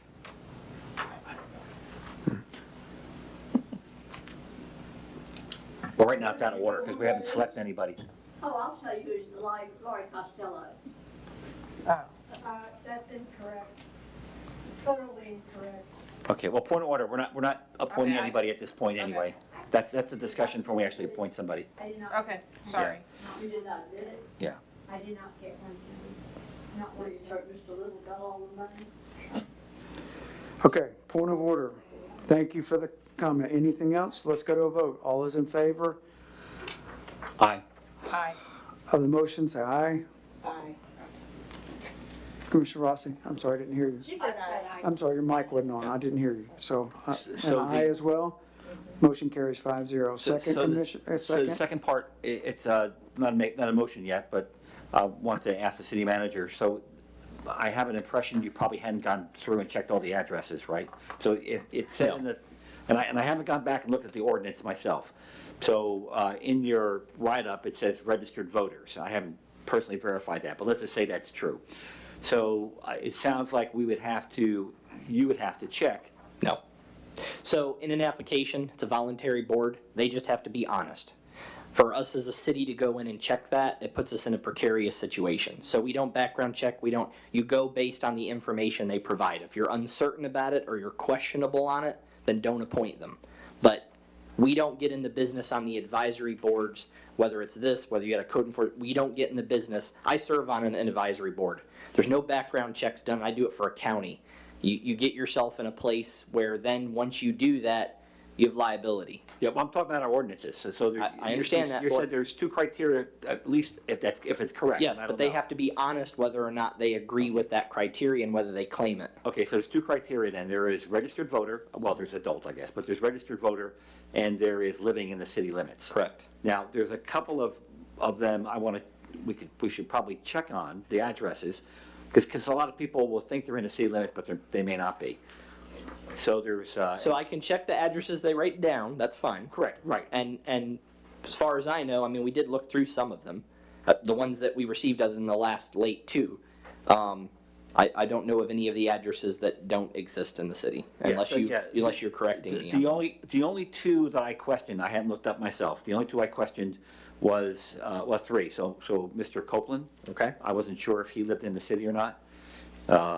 And the other ones would be Marlis, Marlis Jones. I apologize to her if she's listening. I don't know if she lives in the city or not, because it was a county address. Yeah, that's the one that came in today. Yeah. Yeah. And Mr.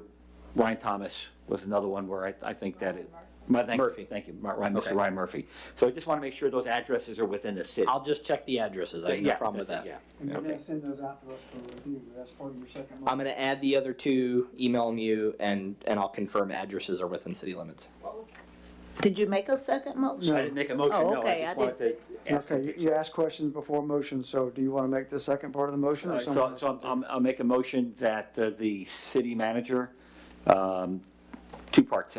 Make a motion, the city manager check the addresses as shown on the application to make sure that they're within the city limits, and that we then vote and appoint at the August 20, what's the date of it? August 20th. August 20th meeting. Contingent on the receipt of Ryan, Murphy, Tinney, and Jones, because I don't have those. Yes, Yes, that's what he said. yeah, No, he didn't say that component of it. but- okay.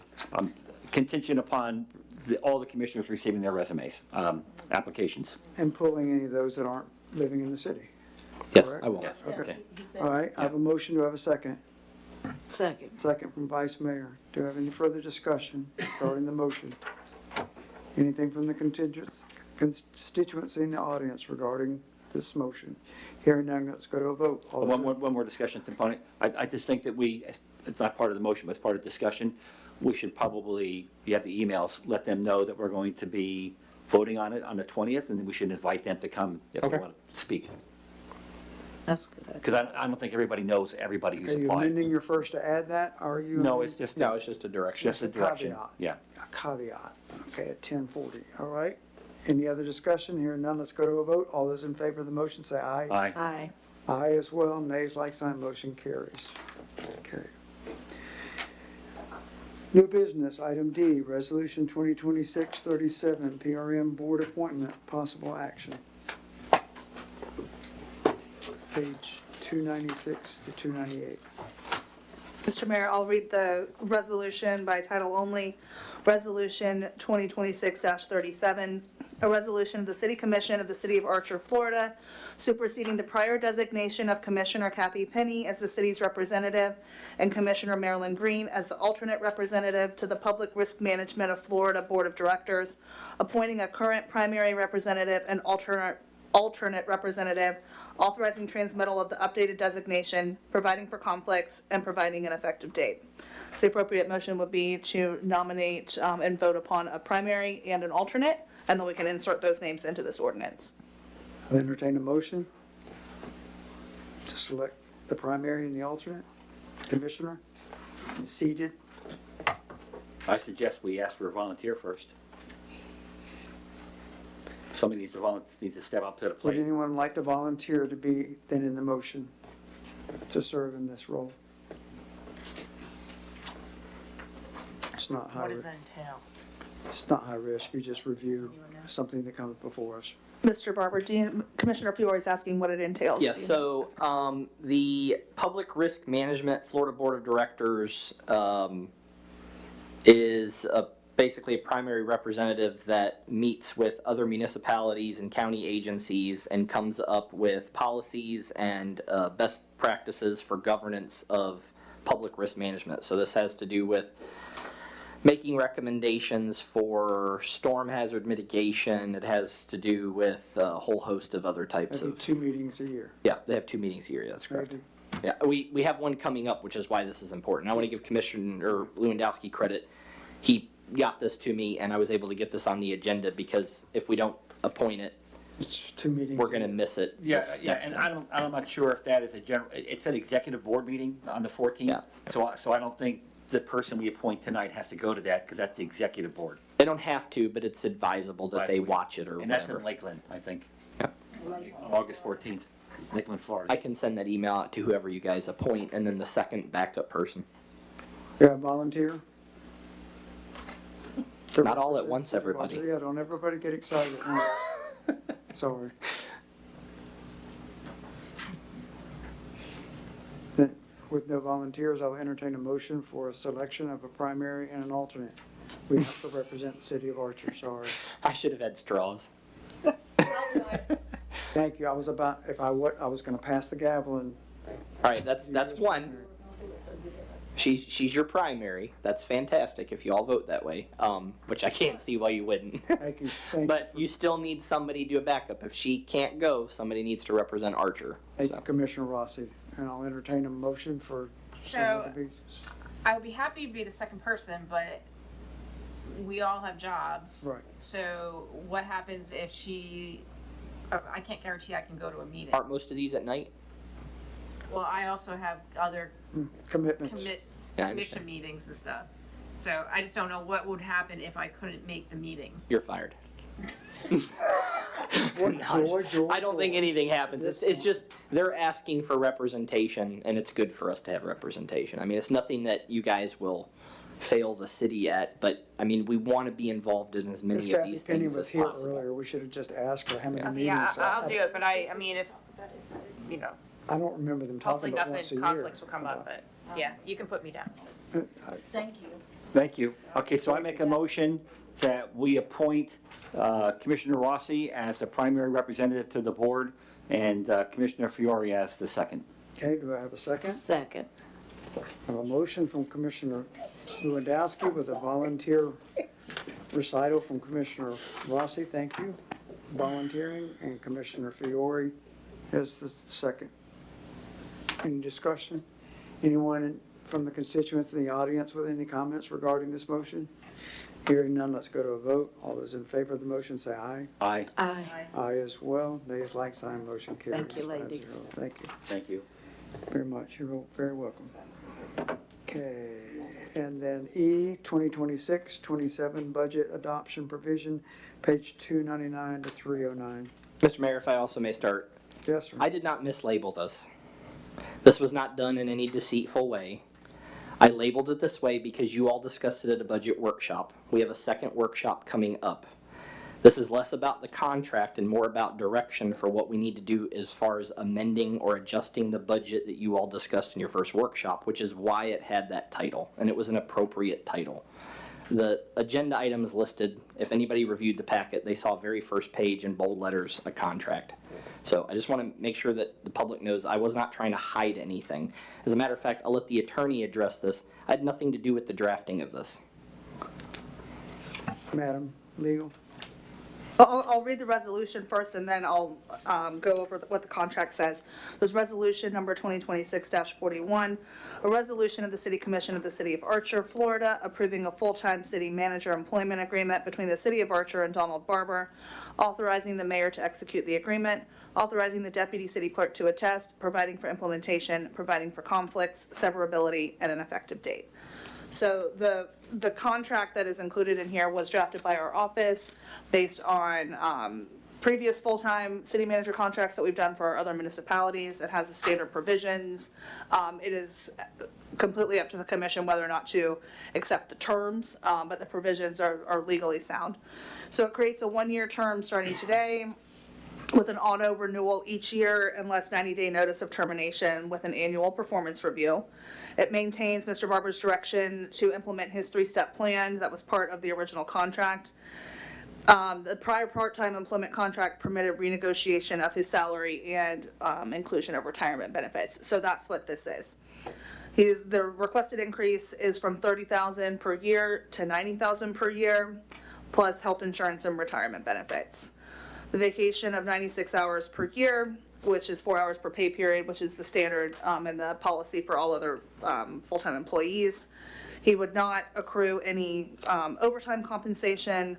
The work hours would be 40 hours per week, which would be 2 days here, which would be 20 hours, and then also 2 days remotely for 20 hours.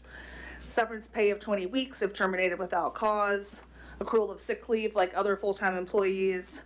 And also permission to remain employed at JB Pro so long as there's no conflict of interest or interference with his duties as the city manager. So those are the terms that differ from the part-time employment contract that was approved back in January, February. I'll entertain a motion for discussion. I'll move for discussion purposes. Okay, I have a motion. Do I have a second for discussion? Second for discussion. And I have a second for discussion from Commissioner Fiore. Discussion? So I have some suggested changes to the employment agreement. Okay, start going over those. So in section 2 of the employment agreement, I would like to have a section added, a sentence added that says, and to perform all of the duties and functions described and defined in the ordinances of the City of Archer. So the issue I have is that the under section 2, duties and authority, it talks about the charter, but there's other duties and some significant duties that are in the other ordinances. So just to clarify that and to make it just clear that it's to perform all the duties and functions described and defined in the ordinances of the City of Archer. So it's just making sure everything's covered. Also, in regards to, is in section 2. Let me find out where it says it's here. I think it's down in section 3.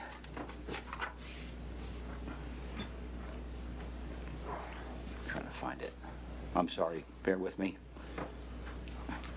It's the Mr. section. Mayor, while sorry not to interrupt. Yes, ma'am. I think we do need another motion to extend the meeting. The prior one was until 10:50. I'll entertain a motion to extend the meeting in the middle of this motion and second for the meeting to continue for 30 more minutes.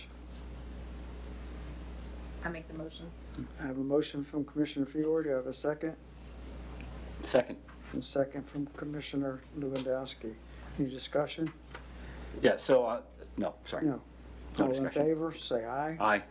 Aye as well. Okay, so I found the section I'm looking for. It's section 3, subsection 2. No, so 4. I'm sorry. I'm sorry, let me complete the. I'm sorry, I 4 to apologize. 1. No, you were fine. He was, Did you say no as well, or did you say? said fine. Fine, fine. Fine, okay. All right, 4-1. Okay. Okay. So this is going down into, it's in regards to the evaluation. So it says that 2, the first year of the agreement shall evaluate the city manager's performance no later than June 1st, 2027.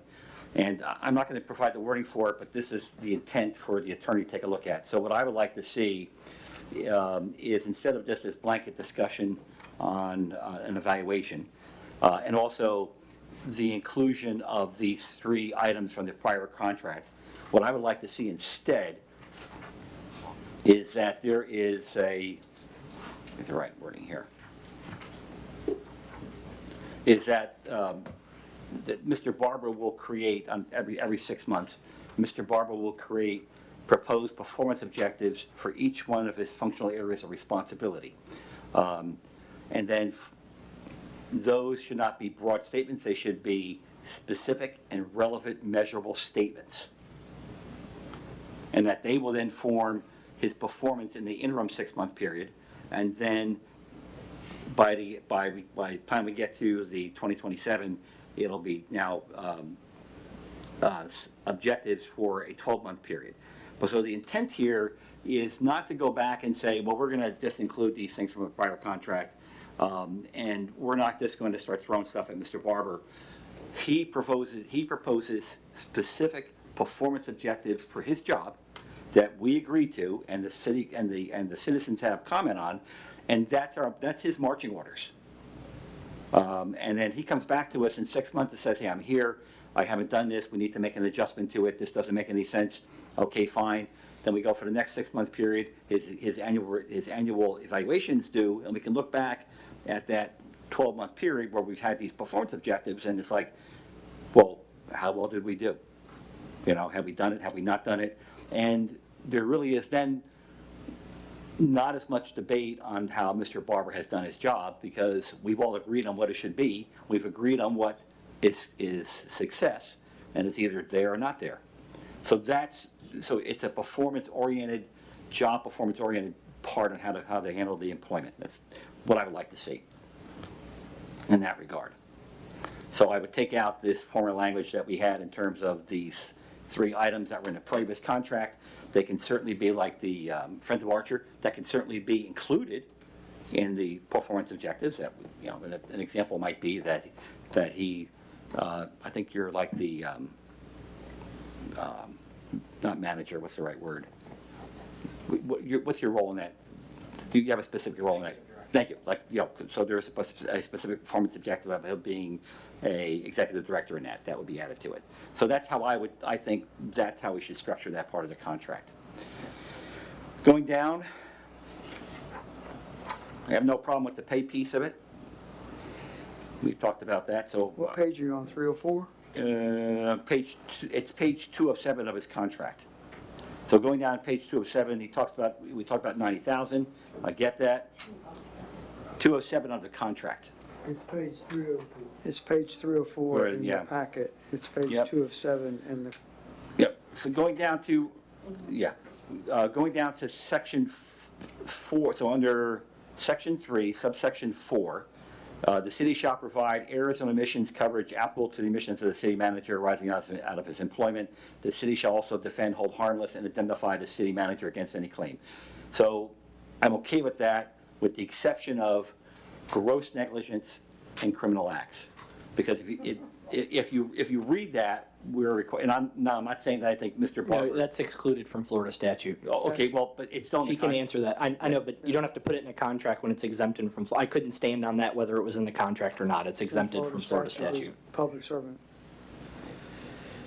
Agree with Mr. Barber, and it's errors and omissions, which would not be, I mean, a criminal act is an overt act, not an omission of something.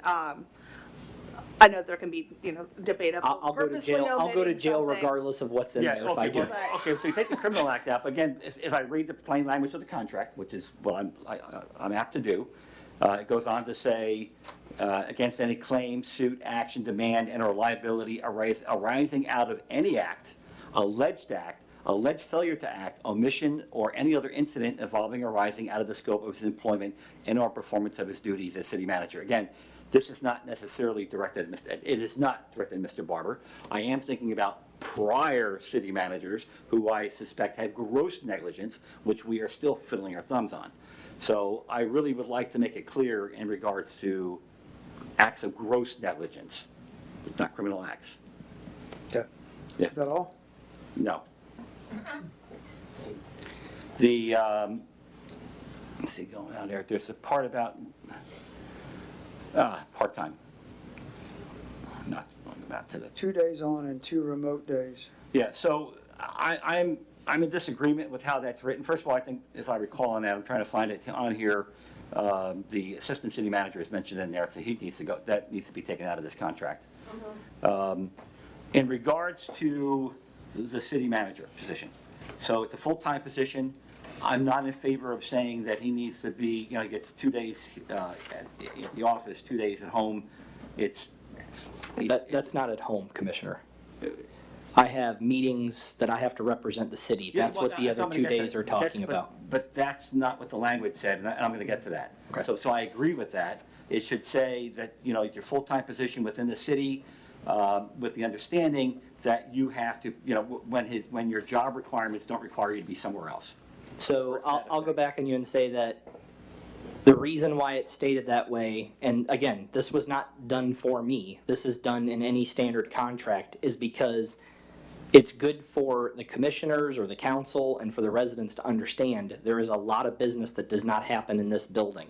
And it can be up to 50%. It's easily up to 50% of all time is, for example, if I'm meeting a resident at their house, I'm not in this office. I mean, there is well over 50% of the time that a city manager will not be sitting in an office. That's why the contract states it that way. And again, this has nothing to do with me.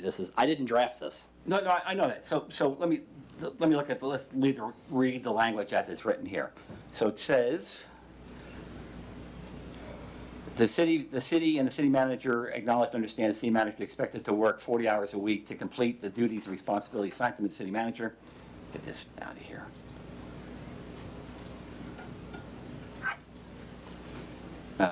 City manager of the city of Archer, the city manager shall be allowed to establish an appropriate work schedule, I'm okay with that requires the city manager's presence in City Hall 2 days per week, 20 hours, and to work remotely 2 days per week, 20 hours, and the deputy city manager's presence in City Hall 2 days per week, 20 hours. Okay, so that's, again, as far as I'm concerned, the way that's written is inappropriate. The thing is that the city manager is supposed to establish a schedule so that he accomplishes what he has to accomplish, whether it's here or the remote work site or words to that effect. I'm good with that. But this thing where, 2 days here and 2 days work remotely, no, I'm not in favor of that. And of course, the thing about the deputy city manager, I'm also not in favor of. So I completely agree that you don't have to be here in the office to do your job. It requires you to be other places. Great. But this 2 days rework stuff, I think that's probably a copy over from the original contract. That's my suspicion. If I may, for the remotely part, it's a purposeful word to mean anywhere but here. So to make it more specific would lock Mr. Barber into, okay, this is only if he's at his house or he's at a resident's house or he's somewhere else. I would say most of the time that we have our biweekly meetings, he's not here, he's not at JB Pro, he's parked on the side of the road going from one thing to the next, maybe in the town, maybe not, but he does a lot of work on the phone by talking to these people, talking with residents, talking with our office, and so that's what it's meant to be by. I'll give you another remote. example. I worked while I had COVID and I did city business. Technically, if you want to go by that and change that language, you can't call me, you can't talk to me. If I'm out sick, don't call me. I mean, you have to apply it all the ways. Well, that would work whether you're a remote worker or not. So, it's your full, if you're, again, if you're a full-time manager, you're expected to be, again, that's all part of this performance objective thing. You're expected to do your functional hours, you're a full-time manager. This parceling off of 2 days per week here and 2 days per week remotely, at least from my perspective, is unacceptable. You have your job you have to do, you work full-time. I don't think it needs to be any more specific than that, at least in my opinion. May I make a comment on that, Mayor? Sure. So that, I know you have more I do. items, but since you're talking about this one, I have issues with the wording on this one as well. I understand that you do a ton remotely. I'm hung up on very specific for 2 days in, 2 days out time. And that, But that, I understand though how you function a lot remotely, but I don't want to put ourselves in a situation where we're like, no, these are my 2 days, I'm remote. It's, Well, let me be clear for the commission. I've been 20 hours technically here, and I've been in this building other than being sick, way more than 20 hours. So, I mean, we haven't abided by it in your favor either. can I ask you a specific question? Sure. What is your schedule going to be for JP Pro? I don't know. I have to, folks, I can't go to a company that I work for and have a discussion with them until I know what's going on What here. is it? You're asking me a question that I can't answer. I'm sorry, it's at month 7, but I've never asked, what is your normal schedule at JP Pro? It's flexible. I work remotely. Completely with the. Yes, I went to the office one time this month. I'm just asking Yeah, because I'm I've answering the never question. entered into your private Oh, no, that's fine. secondary employment, that's as primary as this one. But now we're going from 30,000 to 90,000. Oh, I get it. And I don't think that you guys shouldn't have the expectation that role could change. I just, before I go down that road, I need to know what this is. That's not what I'm asking, I didn't mean to Yeah, jump over. Do you have other things, Commissioner? well, he Fields? still had some, and I do have more Yeah. too. Okay. Yeah, so, continue. and so, I think this needs to be tabled to the workshop to discuss further. I really do. you want to just table it, or you want to just hear the rest of the comments? I can't do anything. I'm just saying, we're going deep in the weeds here, and I'd like to do it in the format of a workshop, because right now, I've got a budgetary concern of and not your choice, we picked the number. $90,000 plus 35% benefit package with FRS alone is over $130,000 All in your budget. in a budget that we can't pay the bills with right Hello. now. That's what Plus, I'm talking about. And I'm sorry, I'm jumping it, but on page 304. Okay, well, I have the floor, sir.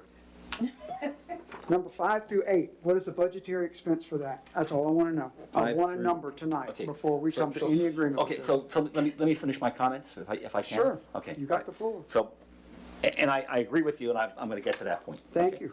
So at this point, just to be clear, I'm just talking about the contractual language. And it's not a reflection of what you've done before or after. It is me as an experienced manager looking at this and saying, I would not have an employee that I would sign for with this particular language of this 20 hours here, 20 hours there. Understood.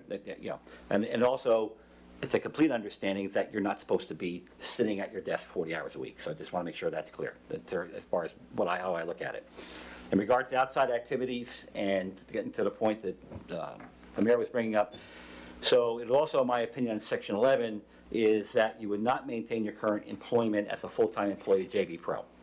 So Which section 11? Section 11, outside activities. The city understands and permits Barber to maintain his current employment at JV Pro, provided such employment does not constitute interference with nor conflict of interest with his responsibilities under this agreement. So, from my perspective, you would be the. I disagree with the wording on that. If the wording should be something to the effect of the city manager shall be able to incur additional or alternative employment opportunities with the approval of the city commission. I would leave it at that. So, again, from my perspective, and I would do this with any employee, if you work for me as a full-time employee, you work for me as a full-time employee. If you want to have an outside gig somewhere, you come talk to me about it, and either I agree with it or I don't agree with it. Not just me, obviously, but the commission. So that would be my perspective. You can't have two masters. Again, my perspective on it. Other folks may have a different opinion of it, but that's my perspective on it. So my purpose of me bringing up where I think the language needs to be looked at is, I think we should provide comments to the attorney because we're not going to make a decision on it tonight. Right, yeah. And I also think that in regards to the budget, I think we need to have at least a number, as the mayor said. So there's 90,000 plus benefits. It's all in your budget that you already saw. Yeah, well, but we. Yes, it is. Number 5 through 8 is not. Sir, that says, if you read it, it's budget contingent. So if there's no budget, it's zero. It does. It absolutely does. It says contingent On fund availability, that's It right. does not say on budgetary available. Well, but we still haven't, okay. We haven't even created the budget. Yes. Yeah, but we still, look, we have to have, okay, so I hear what you're saying, but we haven't passed the budget yet. So we have to have a number. So it's 90,000 plus. I don't know what the value of the rest of the items are. Maybe it's like 30,000. All in there. What's the value off the top of your head? Thank you. Okay. $134,835. Okay, so there's a budget at 134,000.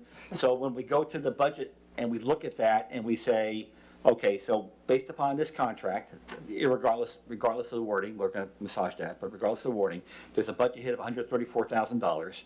So we're going to look at that budget, and there's $134,000 for the city manager. There's other employees, other things we need to make decisions on. So those numbers, we're going to have to massage when we sit down and look at it. So, And go through 5 through 8. That's not in your budget. okay, so it is in your budget at 90,000 salary, FRS at 0.326%, health insurance for employee only, and payroll taxes. That has already been plugged into the budget that you saw for your first draft that you saw the other week. Correct. That whole entire amount is already in there with a balanced budget. 5 through 8 is not on page 304. You do not have any entries for that. And right now, it's budgeted at zero, and there would be none of it that would be done. Can I read it? Yeah, I'm sorry. It's basically a question I asked you in the interview process. Basically, what is your subscription going to be for? Zero. Okay, so It was 0 initially, but this is saying we were gonna pay for it. No, So, sir, all right, it's saying contingent on fund availability on each So if you line. don't put it in your budget. I can't do it. You can't spend it on all of these items. Correct. I do have travel for $2,000 in here so far.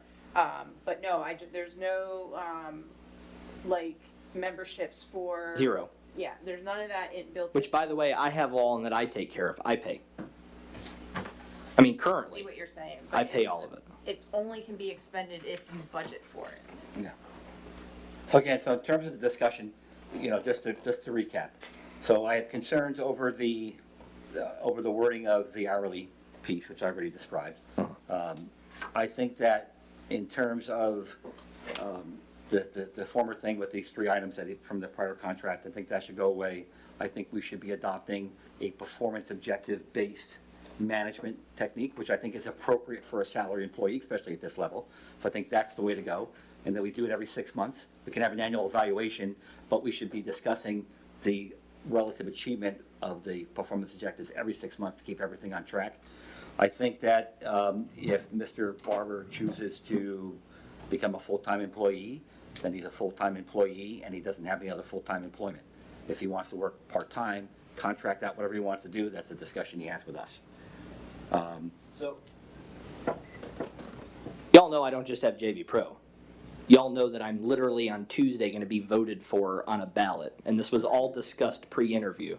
So I will tell you that that's not a contract that I can sign that doesn't allow me other things on the side. I'm also, let's say I switch the job roles, okay? Let's say I drop JV Pro. You guys aren't coming close to compensating me what my salary is there, and I don't expect you to. Not at all. On top of which, I own a car lot. I have a whole business with employees. You've never heard about it, it never interferes, it never conflicts. So to limit me in a contract to say that I can't have anything on the outside, it's not an agreement any city manager is going to agree to. I'm just being honest with you. So again, if you say, here's a contract and you have to meet, you've already changed, and I agree with the language at the beginning, you have to fulfill all your roles as the charter, then if I could find a way to time manage to do 6 different things, what does it matter if I'm fulfilling the duties that town expects, or anybody in this role, what does it have to do with that? Now, I can tell you what I won't do. I won't sell anything out of City Hall. I can tell you that I won't board anything out of City Hall, right? I mean, so, but in my personal time, I don't know how a commission can contractually, and this is a question for the attorney, can contractually obligate me to refuse certain things based on contracts. I don't see how that's feasible. It's very common in employment contracts for managers, especially for executives, to only have one full-time and you have one full-time employer. Or again, what's that defined as? Because if it's full-time, I'm okay with that wording. Yeah. I'm okay with that wording. For me, full-time, for me, Okay, I'm going full-time to call a employment. point of order because we're going into a full workshop discussion on something that should be in a workshop discussion. My biggest, I'm sorry, I'm interrupting you, but this could go on, like I said, That's fine. for 45 more minutes or an hour of discussion. My brain It- isn't right And I'm now. sorry, yeah, I'm Not not trying to, I'm No, trying I'm to just saying- facilitate and be a parliamentarian here as well as lead this to the finish line. I feel this should be continued at our workshop on the 20th. I'm still not satisfied that we can afford $90,000 plus a full benefit package. I don't know what the COLA, budgetary amount is on employees who have not seen any increase in 2 years. There are things that are relative to the August 20th budget that are going to affect whether we can afford $90,000 as a base salary. No insult to you. No, Mr. Mayor, I had no expectation. Presentation last month. I know that, but telling we you don't have a that- balanced budget. I appreciate all your hard work, Well, but we but- do not. So if Yeah, but that's I the did case, tell we you need about to, we can afford- employees, other employees are in there for a Yeah. COLA, yes. if you want to table it, we need to have a motion. We have a motion and a second on the table for discussion. So if you want to table it, which I'm okay with, then we need to have a motion to table it. So I move we table it to the next meeting. Sorry, almost. I have a motion to table further discussions in this. If So, it's wait, amicable did- to our city manager to continue employment until that time, out of contract, I'm concerned about that from a legal perspective. Is that acceptable, Madam Attorney? I think I missed the last part. His current contract is through February 9th of 2027. Yeah. So he's Good here. until the- Okay, So, that clarifies hold my on, other major concern. We got a because I didn't problem. want to insult you and go, you're going out of contract, and we decide whether we like you or not. I mean, I'm sorry, I'm talking straight up with you. Okay, so he's Okay. okay with that? So, we have a problem, I think. Yes, ma'am. Didn't you make a motion Yeah, but before? I Did believe, you rescind it? no, but correct me if I'm wrong, but I don't believe that a motion to table requires the previous motion to be rescinded. I could rescind it anyway. You if want. can't, well, I Yeah, don't so I- think so I we can think- have two Yeah. motions. Yeah, so, no, I think I think that the motion to table is a, you know, is a. Until the August 20th It's like workshop. it's a priority motion, but I'll tell you what, I'll make this That's- easy. I rescind my motion for discussion And we're gonna take. And table, enter the motion to table, table Correct. until the August 20th meeting correct. for our Yes. next budget Yes. workshop and Yes. full disclosure. Yes. Do I have a second? Second. And you amended your second of the original one? Okay. Any discussion? No. Anyone from the constituents in the audience to comment on what our process is? Yes, sir. The process or On the motion, what we're doing, to table To this. table it. And continue it. public comment, I guess. Okay. Hearing none, let's go to a vote. All those in favor of the motion? Aye. Aye. Aye as well. Nays like sign, motion carries. We'll continue this at the August 20th workshop. Thank you. Thank you for your patience, Mr. Barber. Public comment, you're up. Sir, thank you for your patience. Been waiting for this all night. Okay, All right, Vice Mayor, go ahead and hit that. Let me know when I get to that 3 minutes, okay? First thing, again, I don't know why the city's not open 5 days a week.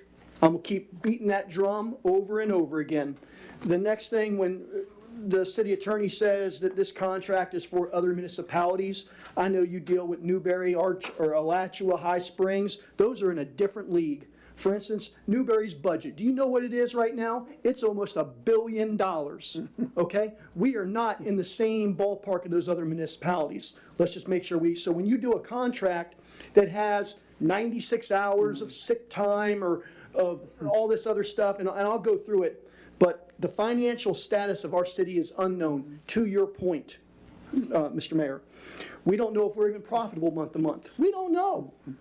When we hired in December, it was 20 hours for the city manager and 20 hours for the assistant city manager. To me, I don't remember any other conversation about another job for the city manager or a school board or any of that other stuff, but that's fine. It wasn't what I remember hearing anything about, but now we're gonna possibly go to 40 hours on the city manager and 30 hours on the assistant city manager. Can we afford it? I don't know if we can. As far as the employment agreement, it's got this 3-step plan. I don't know, maybe that's somewhere buried in there. I don't know what that is. Again, on page 304, it talks about the deputy city manager. I don't know why that's being brought up in here. It says the commission may increase the city manager's salary or decrease it. Why can't it be decreased? It should go both ways. The cost of the errors and omissions, I don't know how much that costs. Is that $1,000, $5,000? No idea. All the travel, if he goes on travel for conferences and stuff, does that is that vacation time or is that city business? Budget is 0, I was told tonight. Okay, all right, well, good. But and it should be 0, and it's no slight against Mr. Barber. It's because we don't have the money. All right, we got to get above water. But just to answer your question in regard to what you just said about if he traveled. Like 1 more minute. Okay, okay, good. I'll answer it then. The health insurance, again, what those costs are, the 96 hours of paid time off, whether that can be, the retirement benefits, the cost of that, the 20 weeks of severance pay, if that can be, the working remotely. It's a crazy day when myself and Uncle Bill agree on something, all right? So we need to really look at that close. The JD Pro, boy, you're wide open on that. It doesn't say he can't work 40 hours, and working remotely, 2 days here and then 2 days remotely, bad language. I mean, it all needs to be looked at on there. And again, it's I think in a lot of ways he's done excellent on the grants and some of that stuff, but if he's really evaluating, he's looking deep, he's failed in some things. Our financial picture is not any more clear in August than it was in January. That is a failure. I'm sorry, it's black or white, okay? But in the grants and a lot of other things, he's done very well. Thank you. Thank you for the time. Okay, so just one comment. So if somebody travels, then they're on company time or city time. If you're on salary, it's not a salary question. If you're talking about reimbursement, yes, it's standard with any job you get reimbursed. Right. To this day, I have never been reimbursed for a thing, including furniture that I use in this office. I have gone above and beyond for this city. It's not a debate. I'm not debating that. Point of order so that we get to the end of this meeting with some civility, please. I'll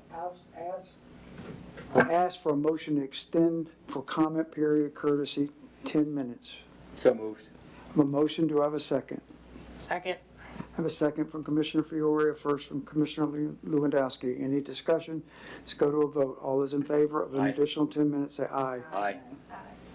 Aye as well. Motion carries 5-0. Yes, ma'am, Ms. Costello. Thank you for your patience. There was a little bit description on the water grant, and from what I think I heard was that they're not going to replace all our pipes, and that's extremely concerning since they're, 60 years old.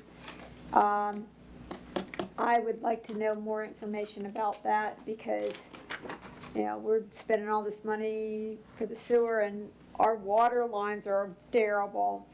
Can we be notified when the water notice is lifted? Okay, like through our text, through messaging or whatever. That used to happen also. Can the commission do anything to block a data center now? Can the staff put on our webpage the events that the library has for the public?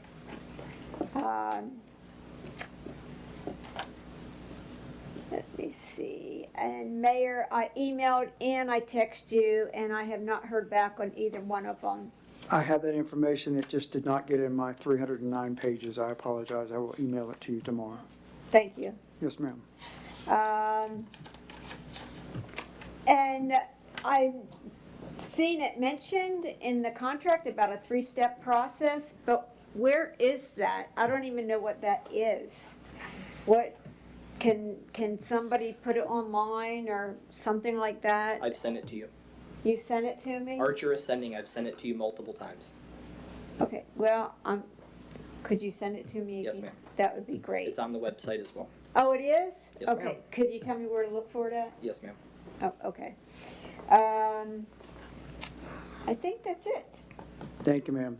Duly noted with the questions. Thank you. Anyone else? So, Mr. Mayor, am I correct that that data center, in order to even act on that, we have to have a planning commission first? Because it has to go through the planning commission? as a Absolutely. recommendation? And workshops, I'm sure. There's a whole myriad of things that will go on with that. Okay, that's So- what I thought, okay. And, Why I'm trying to get things done. yes, and opportunities to pay bills. Anyone else? Well, I was gonna tell, oh, she's here, never mind, Ms. Costello, Yeah. that, I still get the text after you did not, I still get the text for the, when the precautionary water boil is over. I received it, so I'm Through not, through Everbridge? my, yeah, Everbridge. yeah. Are you connected to Everbridge? I am, but I haven't received any that they're lifted, so I don't know what the problem is. Okay, duly noted. We'll look into that. Any announcements that were skipped earlier? Commissioner comments. Collectively, anyone would like to speak for the good of the country? Not going to go through each commissioner. Anything else for closure? Okay. Mayor comments. I have nothing. I've already acted out tonight. This meeting's adjourned at 11:20 p.m. Thank you for your attendance. No, I was very quiet. Others did tonight. Your mayor was. Believe this. 4 o'clock is